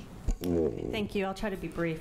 The last few slides where you summed up and you wrapped up what the investment was by year, I don't see that in our presentation. Is it, did you blow up something that's really small in our presentation, or is it an added page? It's an added overlay to probably a piece that you have. I'd be happy to give that to you as a separate slide, because I think you just got the first slide in this overlay. Okay, perfect. Thank you. If you'll send that. And then kind of a Doug question, but why Chromebooks versus iPads? Great question. We've got lots of persons that could speak to this question. Kyle's jumping out of his chair. Kyle is here, and he said if they mention Chromebooks, bring me up to the. Well, let me actually kind of hone you in on where my mind is. We have kids running around everywhere that have iPads. Correct.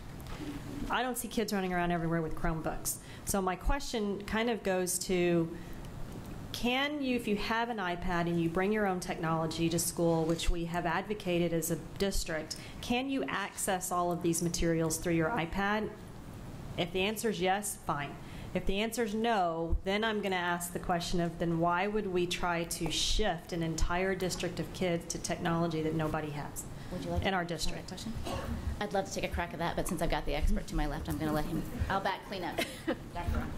Madam President, members of the board, I apologize for my tardiness. I was working with the Student Advisory Board tonight, and we are looking forward to giving you another presentation in a few weeks. But to answer your questions, Board Member Kirby, Chromebook is actually the top-selling, most popular mobile device in America for education. So it outsells iPads as well as Windows-based laptops in schools.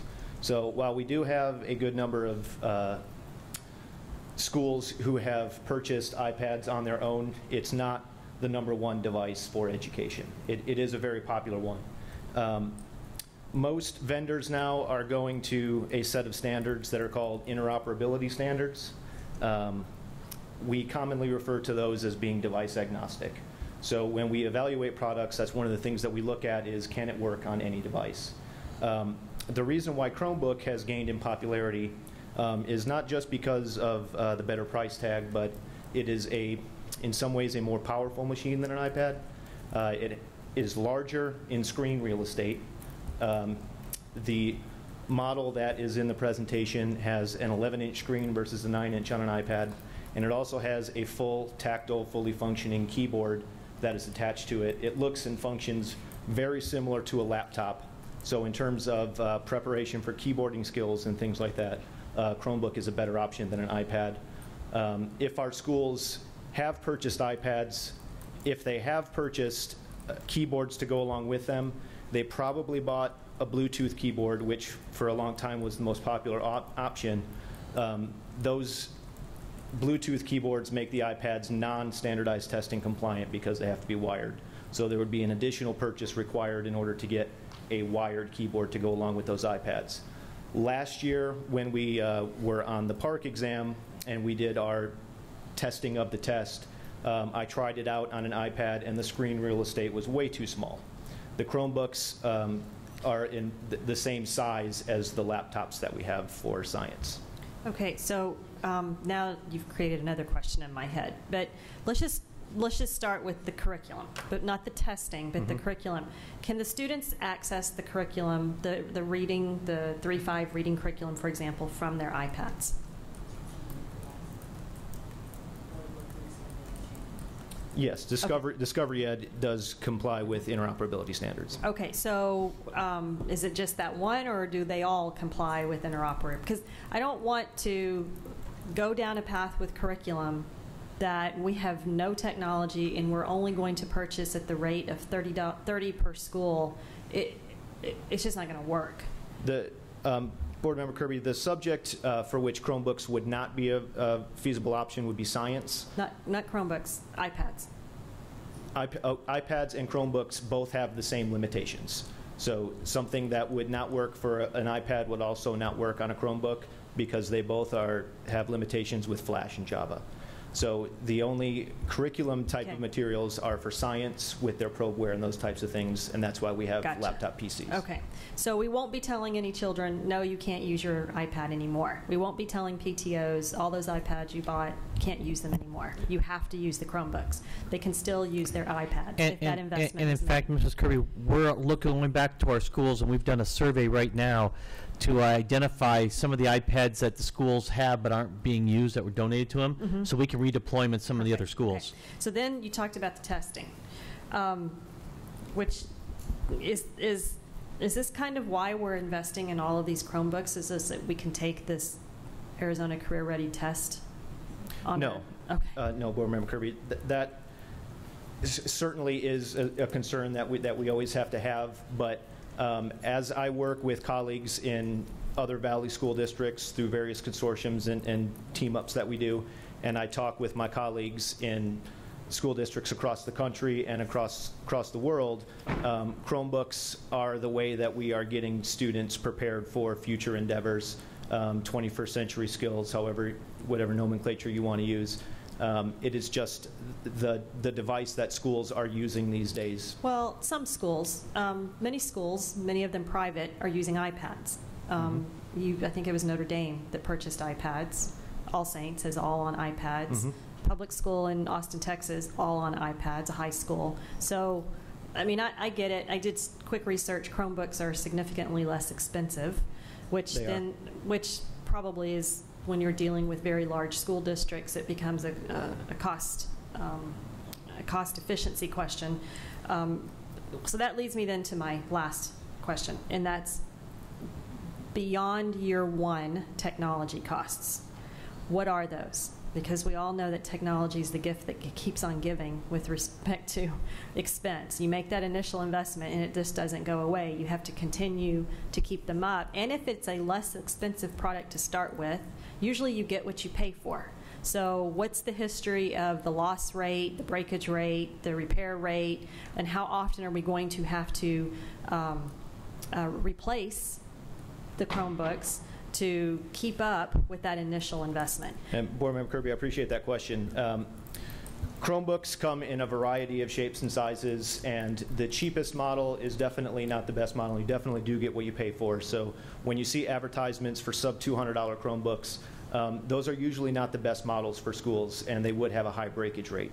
The model that we've identified there is developed specifically for K-12 situations, so it's a ruggedized case. You could actually pick it up by the screen and shake it, and if you've ever tried to do that with a laptop, you know that's very bad news.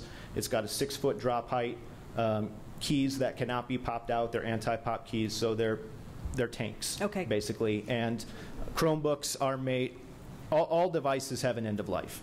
Chromebooks, the software is built with a 5-year end of life, so this particular model, the Chromebook N21, has an end of life of March 2020. So they are rugged, and as long as they are standing up the test of the abuse, they will still be in use in 5 years. Can we, can you map, and this would come out of what? The technology expense comes out of what fund? Madam President, Board Member Kirby, if the technology is purchased, it would be done by individual schools based on their capital override FF&E budgets. That's why it's not a recommendation that we buy that. It's each school will make that decision if, in fact, they choose. So the recommendation is this is what you need, but then the school will have the decision to say, yep, I want to buy that or I don't, and they have final capital override FF&E dollars in order to do that. Okay, that point was lost on me, so I apologize for the question. So then, what are the individual schools' 5-year budgets on this fund? And because that should be part of their decision making, will they be able to have access to funds even if the replacement rate is low? I'm sure there will be some replacement costs in the next 5 years. Will they have access to funds to make replacements as needed? Not unless we pass another capital override.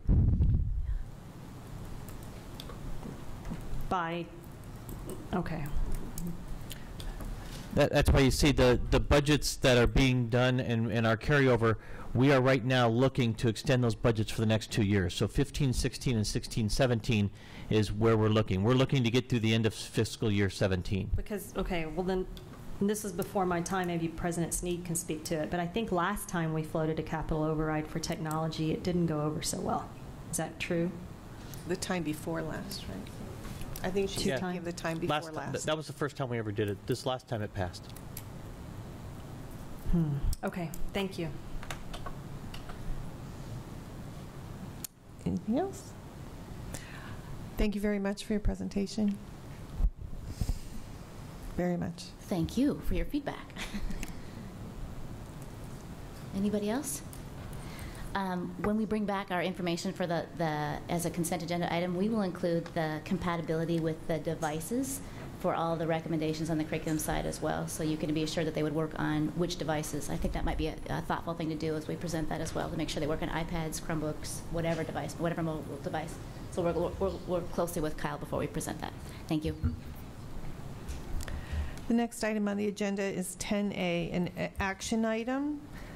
Follow-up on assessment committee recommendation.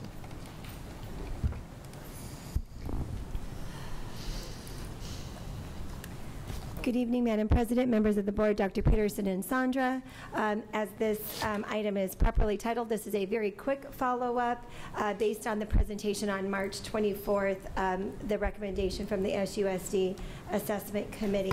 On March 24th, 2015, right here in this room, I brought to you the recommendation from our Assessment Committee. They had taken the task of looking at what future assessment tools look like for both pre- and post-test and benchmarks would look like in Scottsdale, since the ATI Galileo contract is currently expiring in June of 2015. It has become abundantly clear that different levels, meaning elementary, middle, and high school, have different needs across our district. Based on the time that the committee spent researching, discussing, and reflecting on the different purposes and types of assessment, the committee recommends to extend our contract with ATI for 1 year as a sole source vendor to satisfy both state and federal compliance requirements. So that is the recommendation that I brought on March 24th. Also shared with you the variables influencing the committee's recommendations. The first one was more time to understand what does testing look like.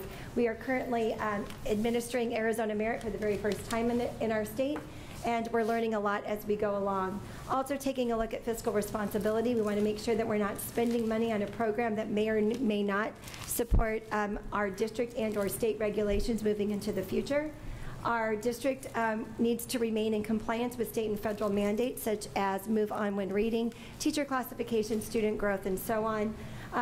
More time to research, assessment, and options. Vendors are quickly responding to new assessments, and we would like to see what they have to offer. and then more time to gather feedback so we can be most thoughtful in making our recommendations. So keeping all of that in mind, and through that presentation, the governing board collectively asked for 2 pieces of information to come back to you this evening. The first one was the status of House Bill 2246, which is statewide assessments that would give the parents the right to opt out of state assessments.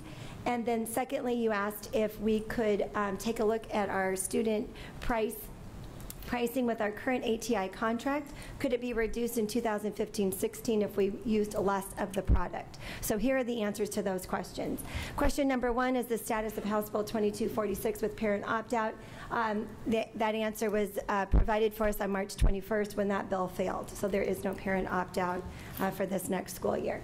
And then with ATI pricing, our current rate of $8 per student, ATI cannot change that. They will not change that pricing. The fee has not changed in 12 years since we have been their client. It includes all services provided by ATI.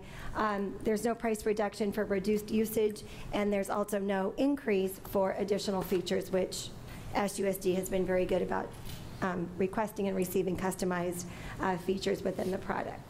So the action that we are requesting tonight is the same action that I requested on March 24th, which is to extend our contract with ATI for only 1 year as a sole source to satisfy our state and federal compliance requirements. So any questions that you have?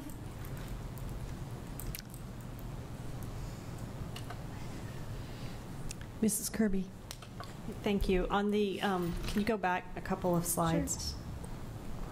Sure. Say when. Okay, there. Okay. Okay, so I get it. The $8 per student fee cannot change if there's no reduced uses or increase of features, but what if we have fewer students? There would be a reduction based on enrollment numbers. So the $8 per student is representative. Our total contract price is representative of the number of students that use ATI. So I want to come back to high school. And, you know, it still hasn't been answered for me clearly as to why are we standardized testing our high school students when the information, the data and the information is not being widely used. And in fact, currently for this year being used by my understanding by only 1 high school out of the 5. Why, when we just had a presentation where we're desperate for dollars, you know, in those areas, would we in the next year just spend that money when no one's using the information that comes out of it? So where the Board Member Kirby, where the conversation gets kind of muddy is that I think that what you're referring to is the benchmark data. So the benchmark data is what we generate from ATI because they are our vendor that provides our benchmarks with our teacher review and so on. But we also use ATI for our pre and post test, which has moved our B teachers to become A teachers. Right. And so ATI houses those 80 pre-post tests that are part of our state compliance for teacher classification. So when we spoke about state and federal requirements, that state requirement is teacher classification, and that is what our district has chosen to use, and with the board-adopted process of pre-post test in that tool. And what we discussed was that an option to solve that obstacle would be to move all of our high school teachers to all B teachers, because the only difference is instead of using the pre-post test, the measurement would be district letter grade, which is currently an A and frozen, so there would be no downside to teachers for that 1 year to moving them all to B teachers. So then that would require board action, and it would be outside of ELA and math teachers. So ELA and math teachers, because we do have a state assessment, those would remain as A teachers. Then other high school teachers outside of ELA and math would become B teachers. Okay. And then that we'd have to bring it back to the board with that proposal. How much is the investment in high school for ATI? We would need to look at the the enrollment numbers of, I have total enrollment numbers. I don't have it broken down by elementary, middle, and high school. It's $191,400 in total last year for all of our students who use ATI, which is K-12. Do we have an estimate on what our high school enrollment is? So if it's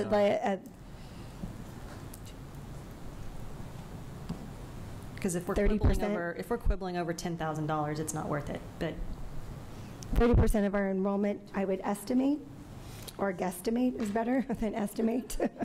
The cost in high schools is roughly about $65,000 to $70,000 is what we're talking about if we were not to test for all 5 high schools, all students.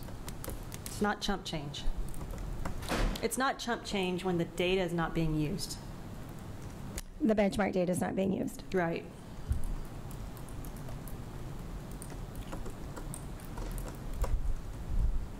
You know, I'd like for my colleagues to jump in. I mean, I'm just failing to see, you know, when we are scraping pennies, literally, you know, and I know that, again, I know there's different buckets, but it feels like every bucket's drying up. I feel like we're having a water shortage like California. Every bucket's drying up. Why would we spend $65,000 or $70,000 and just... What's the compelling reason, I guess, is what I'm looking to my colleagues to help answer that question. Mrs. Perleberg? Since I love this topic so much, I'll jump in here. So, I mean, I understand your feelings. Galileo, it's an unpleasant topic in this district for whatever reasons you feel they are. But what I'm understanding, even as much as I have struggled to understand this investment, we have a need in K3, and Galileo or ATI does not, it's kind of all or nothing. They could not take care of that requirement in K through 3. That's mandatory. Is that correct? Am I understanding that properly? For the benchmarks? Yeah.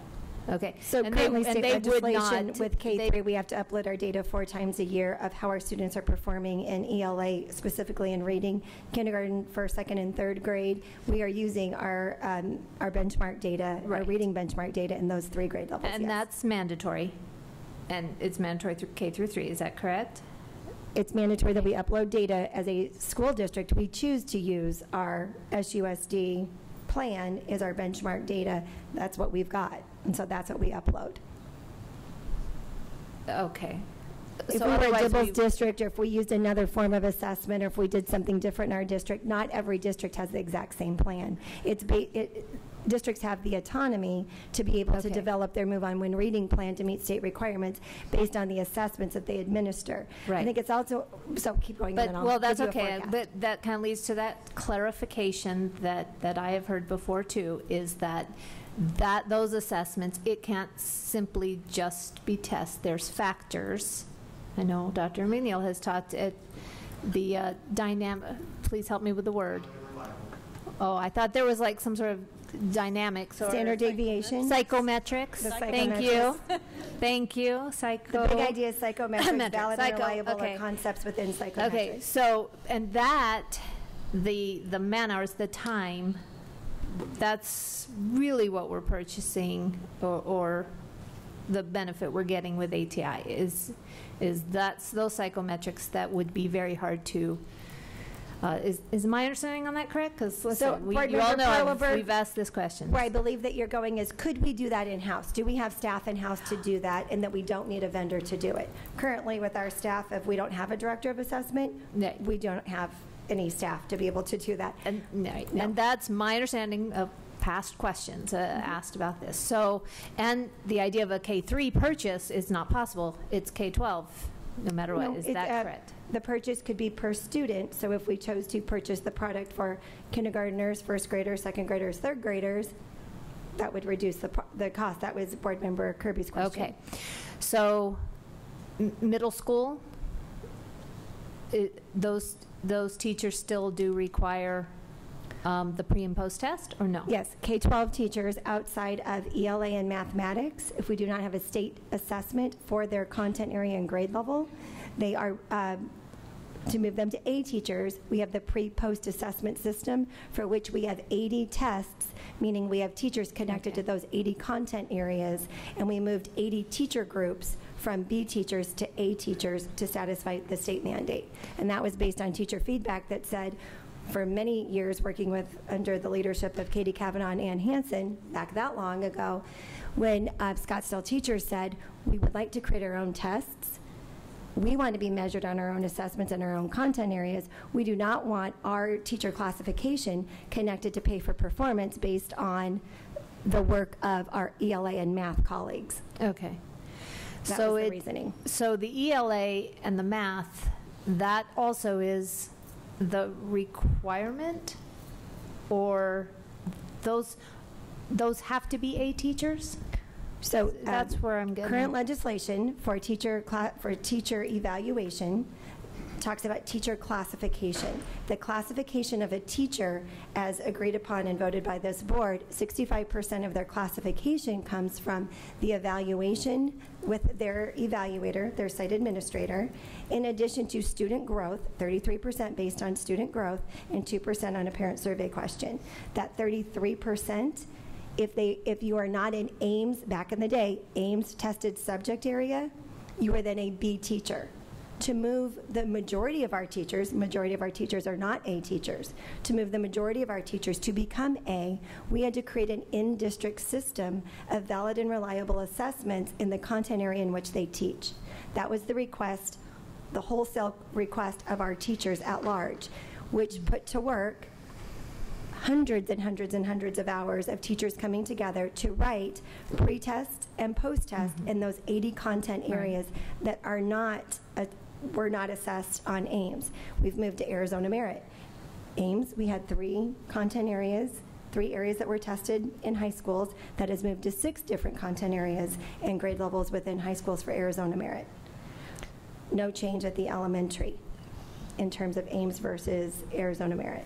So we have a lot of change happening in the world of assessment, which is the reason that the committee said, let's let these things simmer down before we invest in a new tool with new training and new professional development.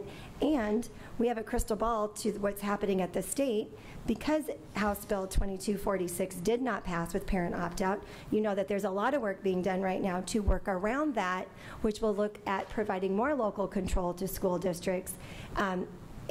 My prediction, being close to the conversation, is more local control to school districts to take a look at the Arizona Merit result in addition to the valid and reliable assessments they have within their district called benchmarks. Okay. And I definitely did understand that, that environment changing, clearly. Yes. And that's where we're in this little We're in a funny gap time. year, whatever you want to call it. Our timing is really weird. And I guess to Board Member Kirby's point, which I certainly do understand, this gap year, why do we have to spend a dime on any of this? Because we don't know where any of this is going. But I think trying to ferret out what we will have to do next year, no matter what, is it worth dividing up this cost, trying to create our own, if that's not even possible, how much energy dollars are we going to spend trying to weed out what we have to do? Now, the idea of turning all of our teachers just kind of B for this year, I guess we'd have to ferret through because I'm not totally Can you following, remind us just very quickly why it was important to our teachers to do all that work that they spent 2 years doing to get out of the B category? There's a benefit to our teachers to be in the A category. Can you remind us of that? So thank you, President Sneed. I'll take you back down memory lane a bit. The conversation at the time, if I'm a 6th grade social studies teacher, I would like to be the student growth of my students. I would like to reflect the content in which I teach and the way that I teach it in the context that I teach it. So I do not want to be judged based on the ELA and math teachers at my school.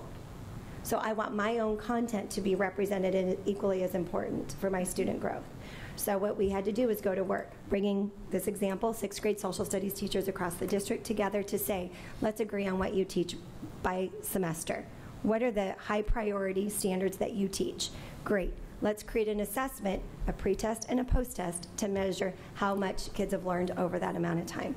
So that process has been vetted, and we bring teachers together to write and rewrite the test questions. Were they perfect the first go-around? Absolutely not. Are they perfect today? Absolutely not. Are they a lot better? Absolutely. So it's been a continuous improvement of teachers coming together, and my own teachers' reflection saying, some of the best professional development they've had around what those standards mean and what do we want to ask in depth of knowledge questions around where we want our kids to be with a thinking curriculum connected to the content. My memory was that, and I was thinking specifically of fine arts teachers because they were automatically all B teachers. And what they said was, I want to be judged based on what I teach, not Absolutely. on what the math teachers and the ELA teachers teach. I don't want to be judged mostly on the grade of my school, but on the progress of my students. And so that was the benefit. To answer that question, it was important enough to a lot of these teachers to get out of the B category, to get into the A category, that they spent hours and hours and hours developing these tests together. So I would be very hesitant to throw out all of that work. I think it's a really, really backwards message to, I want to honor the work that they've done and give them the chance to earn their evaluation rather than just having most of their evaluation based on the grade level of their school. And board members need just to take it a step further, that teachers are categorized based on high, medium, and low growth. It's not an absolute number to say your kids have to grow by this much. What happens is the reports that we get back from ATI, which is the company that owns Galileo, which is the tool that holds the tests, they report back to our HR department high, medium, and low growth teacher. So it's not, I mean, that's the psychometrics that come back to us. So that's the data that we receive. Mrs. Kirby? Thank you. I just want to be clear. I'm not suggesting that we throw out ATI for the entire district, because I think Dr. McNeil's made very clear points along the way that, and Dr. Von Echten, that elementary and middle school site leaders, teachers, various levels, they rely on the data. It changes how they instruct children. So check, leave it. I'm suggesting solely for high school, for 1 year only, as we're in this hiatus, if we're not using the data at the high school level, and if we're frozen at an A district, and I agree that the teachers put quite a bit of work into the pre-post test to be measured on their own results when the state said you have to measure teachers' performance. They wanted to be measured on their classroom versus the whole district. But for 1 year, we're an A district. There would be no downside to high school teachers to save. Well, I'm asking what the downside is for 1 year to not do standardized testing at the high school level. And with the understanding that the next year, all the teachers that were A teachers go back to being A teachers, and we go back to the same routine, assuming that's where the state goes, because we don't know what's going to happen, right? Again, I'm struggling with why would we want to spend $50,000, $75,000, and we lose the instruction. We lose the student instruction at the high school level when the teachers are administering these standardized tests. For 1 year, we could get all that back, and that's good for kids. In my opinion, teacher instruction is better for kids than the standardized testing. And I'm only proposing it for 1 year while the state figures out what they're trying to do here. And I think a conversation that you need to consider within that conversation is we do have a Title I school, Coronado, that's Title I plan, requires progress monitoring of their data, and they're also a 21st century school, which requires progress monitoring of their data to make sure that the funds are all in alignment. So that would be something to consider for Coronado High School.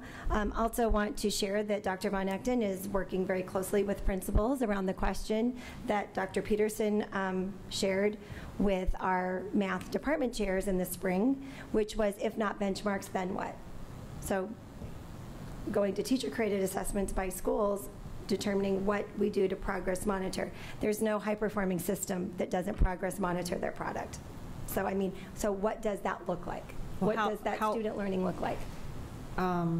Okay, well, to the Coronado question, it's for next year, so Ms. Tarkington could use something different if she chose to, might be interested in using something different, possibly.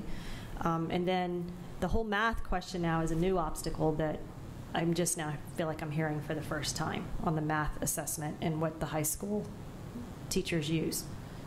Last spring, this last benchmark in February of 2015, we let the math teachers, our high school math teachers, decide The benchmark can be optional for you. If you choose to use it, great. If you don't, that's fine as well. So in that conversation, to get to the place to say it's optional, was be thinking about, if not benchmarks, then what? What would we use to monitor the learning of our kids over time to help instructional leadership decide, what do we need to be doing? What resources do we need to do? Back to the question today, we're asking the question, how do we know a tool works or a product works? We always ask about the student learning results. I get it. And back to Ms. Tarkington, theoretically, she could continue to use ATI. We could just do it for 4 high schools instead of all 5. I mean, that's one option as well. If Coronado wants to use it, let Coronado use it.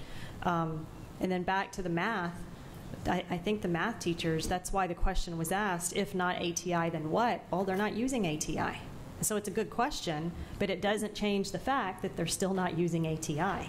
So again, I come back to help me with why should we, with dollars, even if dollars were falling from the sky, it's fiscally responsible to spend the dollars wisely. And they're not falling from the sky. So why would we spend money on a tool that a group of our students and our teachers and our principals aren't using the output? Mr. Jackson. Am I not? Here, I'll help you. We're reading letters. Thank you. Okay, Dr. Flores, thank you for your presentation. Sure. Board Member Kirby, I absolutely appreciate where you're coming from on this. I feel completely unqualified to make a judgment in this area, once again. I will say this.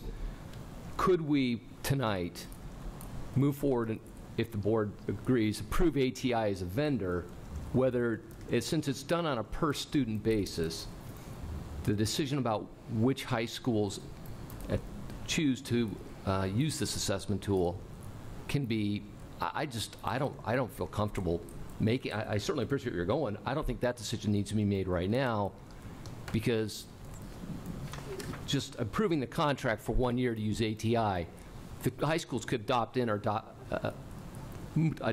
not use it. And I think I don't know enough to make a decision on this. I certainly appreciate where Pam's coming from, but maybe, I guess I'm asking you, Andy, I need more information before I make that decision. But I would like, she has a very good point about if it's not absolutely necessary, that time could be used for instruction. But I don't know, I still don't know the downside. So I guess. So Vice President Jackson, I think that the conversation is, so if you're asking me what my opinion would be around the benchmarking, I know that our high school principals and our high school teachers collectively have said we can live without the benchmarks. The challenge that I'm not sure about, and I have not gotten to the detail level with our principals and teachers around, is the value of the pre-post test. Back to what President Sneed says, do we want to go back and say the pre-post test, we don't have this tool any longer, we're not purchasing it for high school, so we don't have the tool available to our high school kids to be able to take the pre and post test. Right. So all of those non-ELA and math teachers at the high school, are you comfortable with no longer being an A teacher? That conversation we have not had. The conversation around benchmarks, to be very fair to all of this conversation, is our high school principals and our high school teachers have said we can live without benchmarks for a year. Okay. Is that helpful? Okay. Mrs. Hartman. Thank you, President Sneed. Dr. Forley, so this is just an interesting conversation. I don't think we're going to solve tonight, but these would be my concerns. And so to the extent we can address them over time, that would be great. I'd be really concerned that we're throwing the baby out with the bathwater here. I know from 30 years of management consulting, working with global organizations around the world, there is not a successful high-performing organization that does not measure its results. You manage what you value and you value what you measure. You will not achieve excellence without having the data. So I think the real question that can't be answered tonight is not if we should be using a benchmark tool, but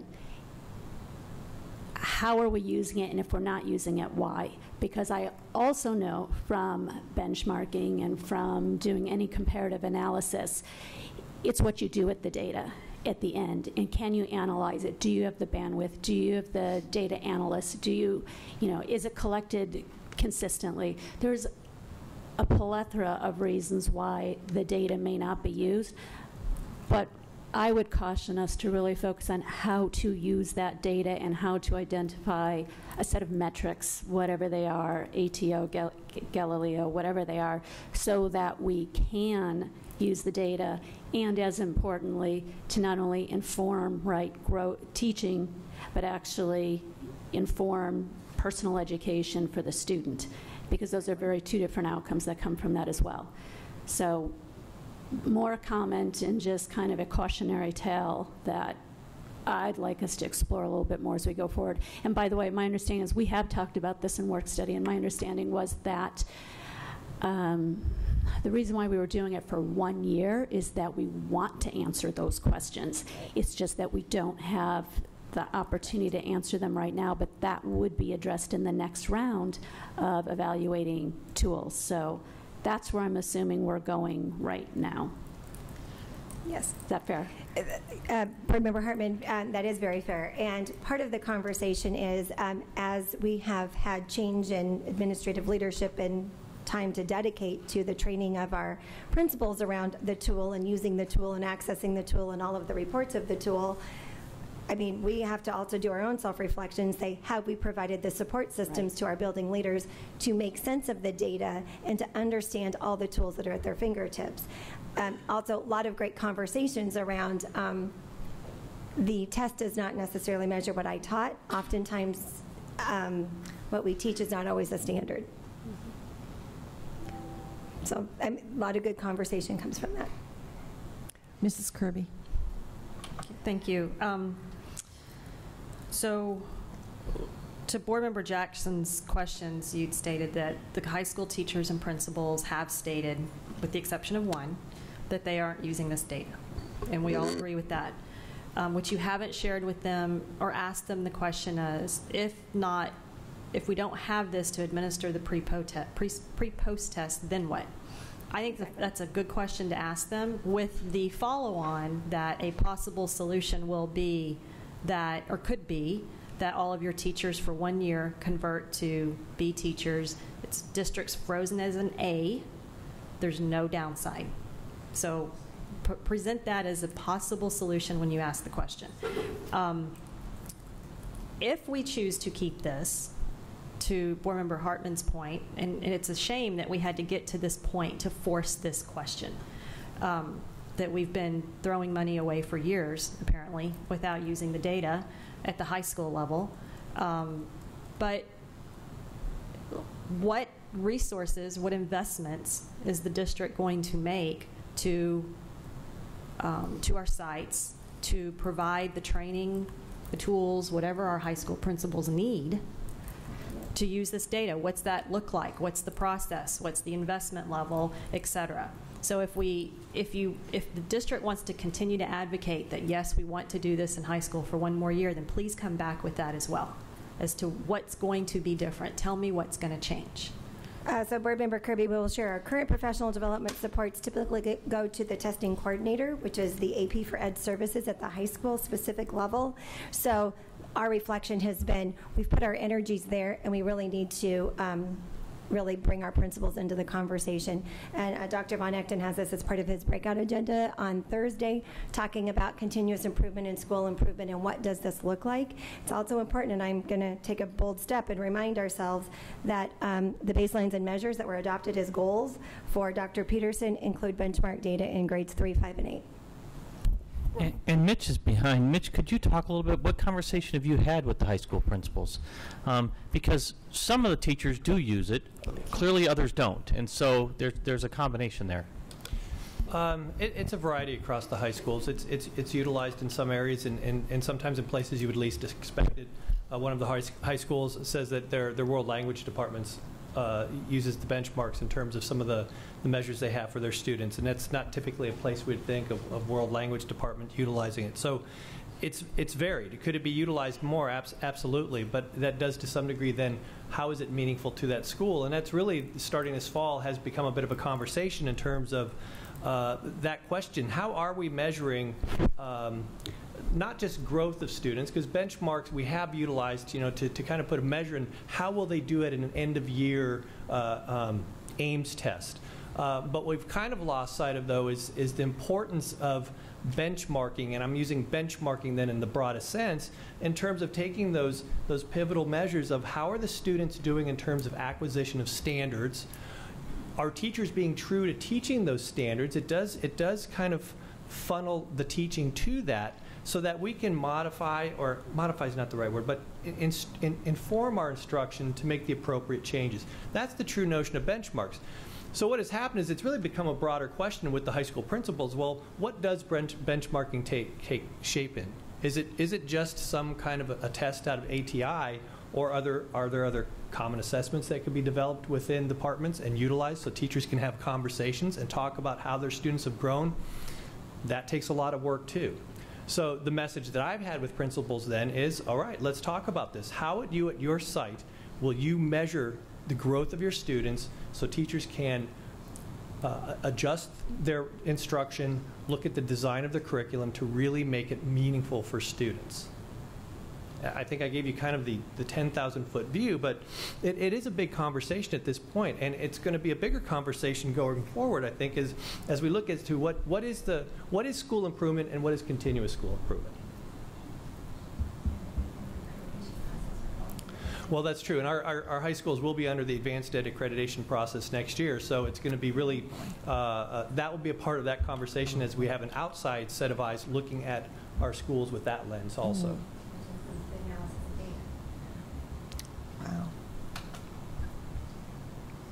Wow. Mrs. Hartman, I think you're next.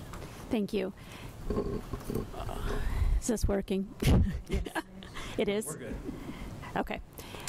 Here. Oh, all right. There you are. So, okay, it's getting late. I'm almost forgetting what I was about to say right here. Benchmark.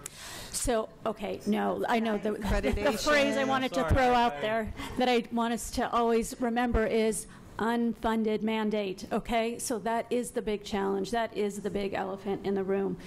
So as we start, or it's one of the big elephants, it's sitting on my shoulders right now.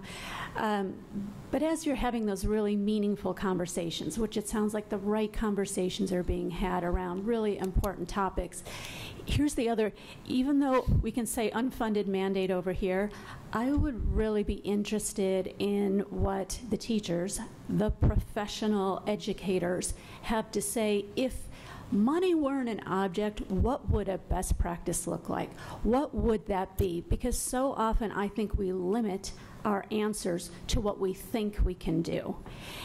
And if we base it on that, it really does limit the outcome. I'd be interested in what would the best case scenario look like? What would it really look like in terms of professional development to support informed teaching and how to use data in really an appropriate way? And then we're going to need to go look at ourselves and figure out, is there a creative way to go about doing that? Are there other grants out there? Are there other partnerships? Are there other investments in just relationships that are in the community that would be willing to pilot something with us to really pilot what a best practice looks like? So just kind of throw it out there, because the challenge is we limit what we think is possible based on what we think we have, and I think we need to redefine, or at least open up to the possibility that there may be other solutions out there. Does that make sense? Yes, that's very much in alignment with the conversation we have with the high school math department chairs. If not benchmarks, then what? What would be the ideal system? Right. Tell us what that looks like. And it's been quiet. So we need to keep thinking. Yeah. And so we need to bring principals into that conversation, because truly a thoughtful assessment plan at a school is very much driven by the work and vision of the principal. Mm-hmm. Can I ask? And frankly, that can look different among each of the schools, and that's the opportunity I want to have and present to our teachers and principals. Then is do that work. Then tell us what it is. But really, when it comes to a function of PLC work and where we should have several different data points, including something akin to an ATI benchmark and common assessments among teachers, it's time. And I think that's what really has hindered use of benchmarks at the high school. I know as a principal, it was always a difficult struggle to get departments to dig in and do that because of the function of time. Additionally, it's just a challenging that benchmarks are assessed in math departments and English departments and other departments because we're so departmentalized. They don't see that common piece across the high school. We start working in silos, and so they don't see the benefit and use of those benchmark results. Not like what you might see in a K through 5 setting or even in the middle schools where we're a little less departmentalized and those conversations are happening amongst the 35 kids that I work with. Can I ask, how does the $8 charge kick in? Is it as soon as each individual student starts to use it? Is that, or do you report it? We report our enrollment. We report our enrollment. So President Sneed, we used our mid-September Synergy enrollment report to generate the contract for this current year, so we would do the same. My good friend, the CFO next to me, is double checking and rereading what our agreement with ATI is, and he's taking a close look at that. Because my thought is, if between now, if we would approve this, and between now and next year, there's a determination that certain departments in the high schools were not going to use it at all, and those students never sign on, would that mean we would not get hit with the $8 charge for that child? That's the right question. President Sneed, that is our CFO's question. I'm reading.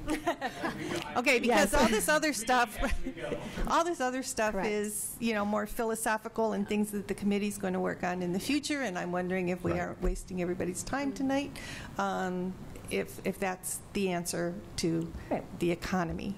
So, yeah, and the answer that was provided through ATI was based on the question that was asked of them was, if we use less of the tool, would it be cheaper? And they said no, but we need to really dig deep and understand what their pricing structure looks like. Is it per student that uses it, or per student in our district? So we definitely need to get back with you on that.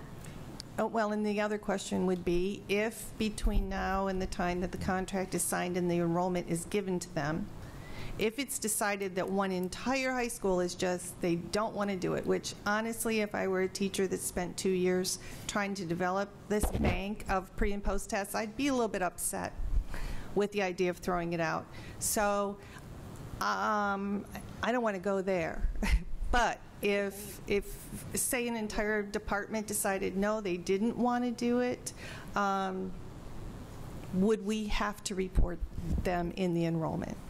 Madam President and board members, I think we need to bring this back to you. We need to go get a few more answers.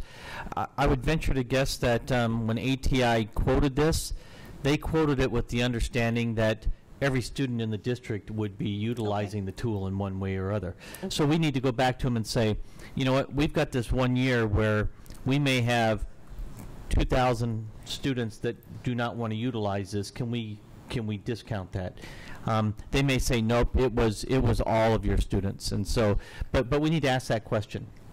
We asked them about partial usage, and they said, no, once you start using it, you pay regardless. So it's a matter of, okay, if we have students that will never use it, but then we have to be careful, because let's say that one of the departments at the high school wants it, well, now you're going to have a group of those just single students utilize it. But we need to ask that question at the high school. So we need to do that and bring it back to you.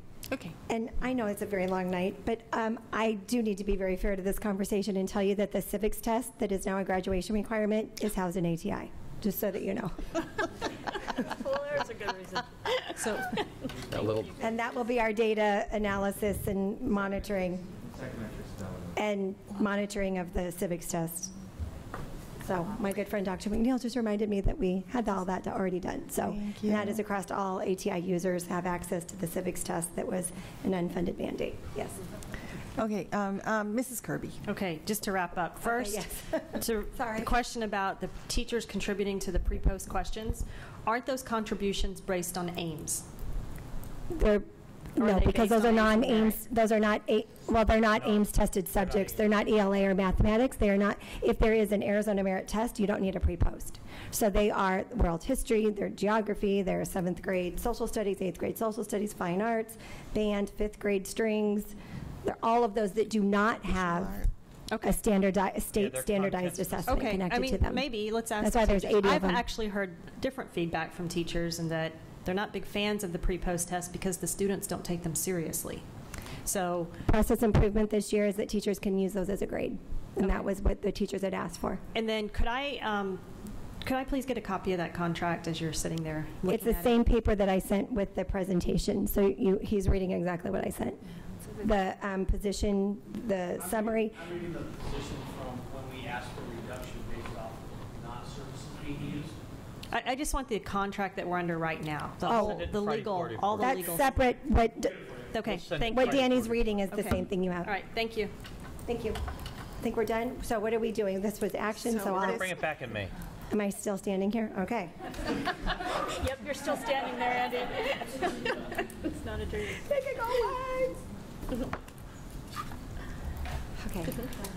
Okay, future items, board, just so we need more future items. We're really backed up to the end of the year at this point. But item 11, future items, board members may propose topics for future consideration. Mrs. Kirby. Thank you.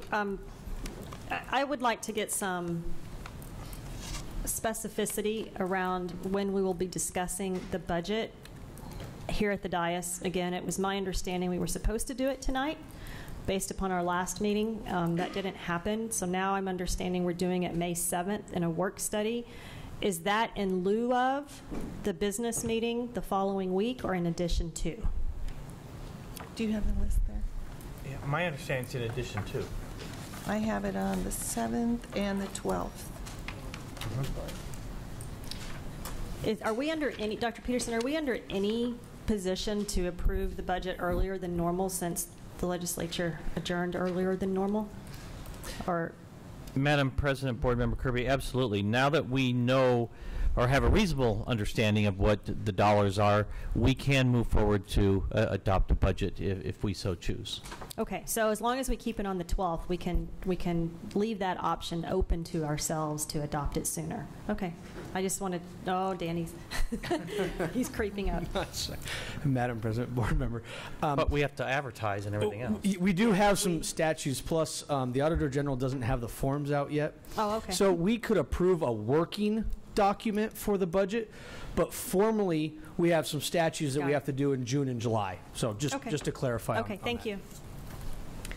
So dates of upcoming meetings, Thursday, May 7th at noon, governing board study session. That will be at Mojave Annex. Tuesday, May 12th, 5 o'clock p.m., governing board regular meeting. Thursday, June 4th, 10 a.m., governing board study session. Tuesday, June 9th, 5 p.m., governing board regular meeting.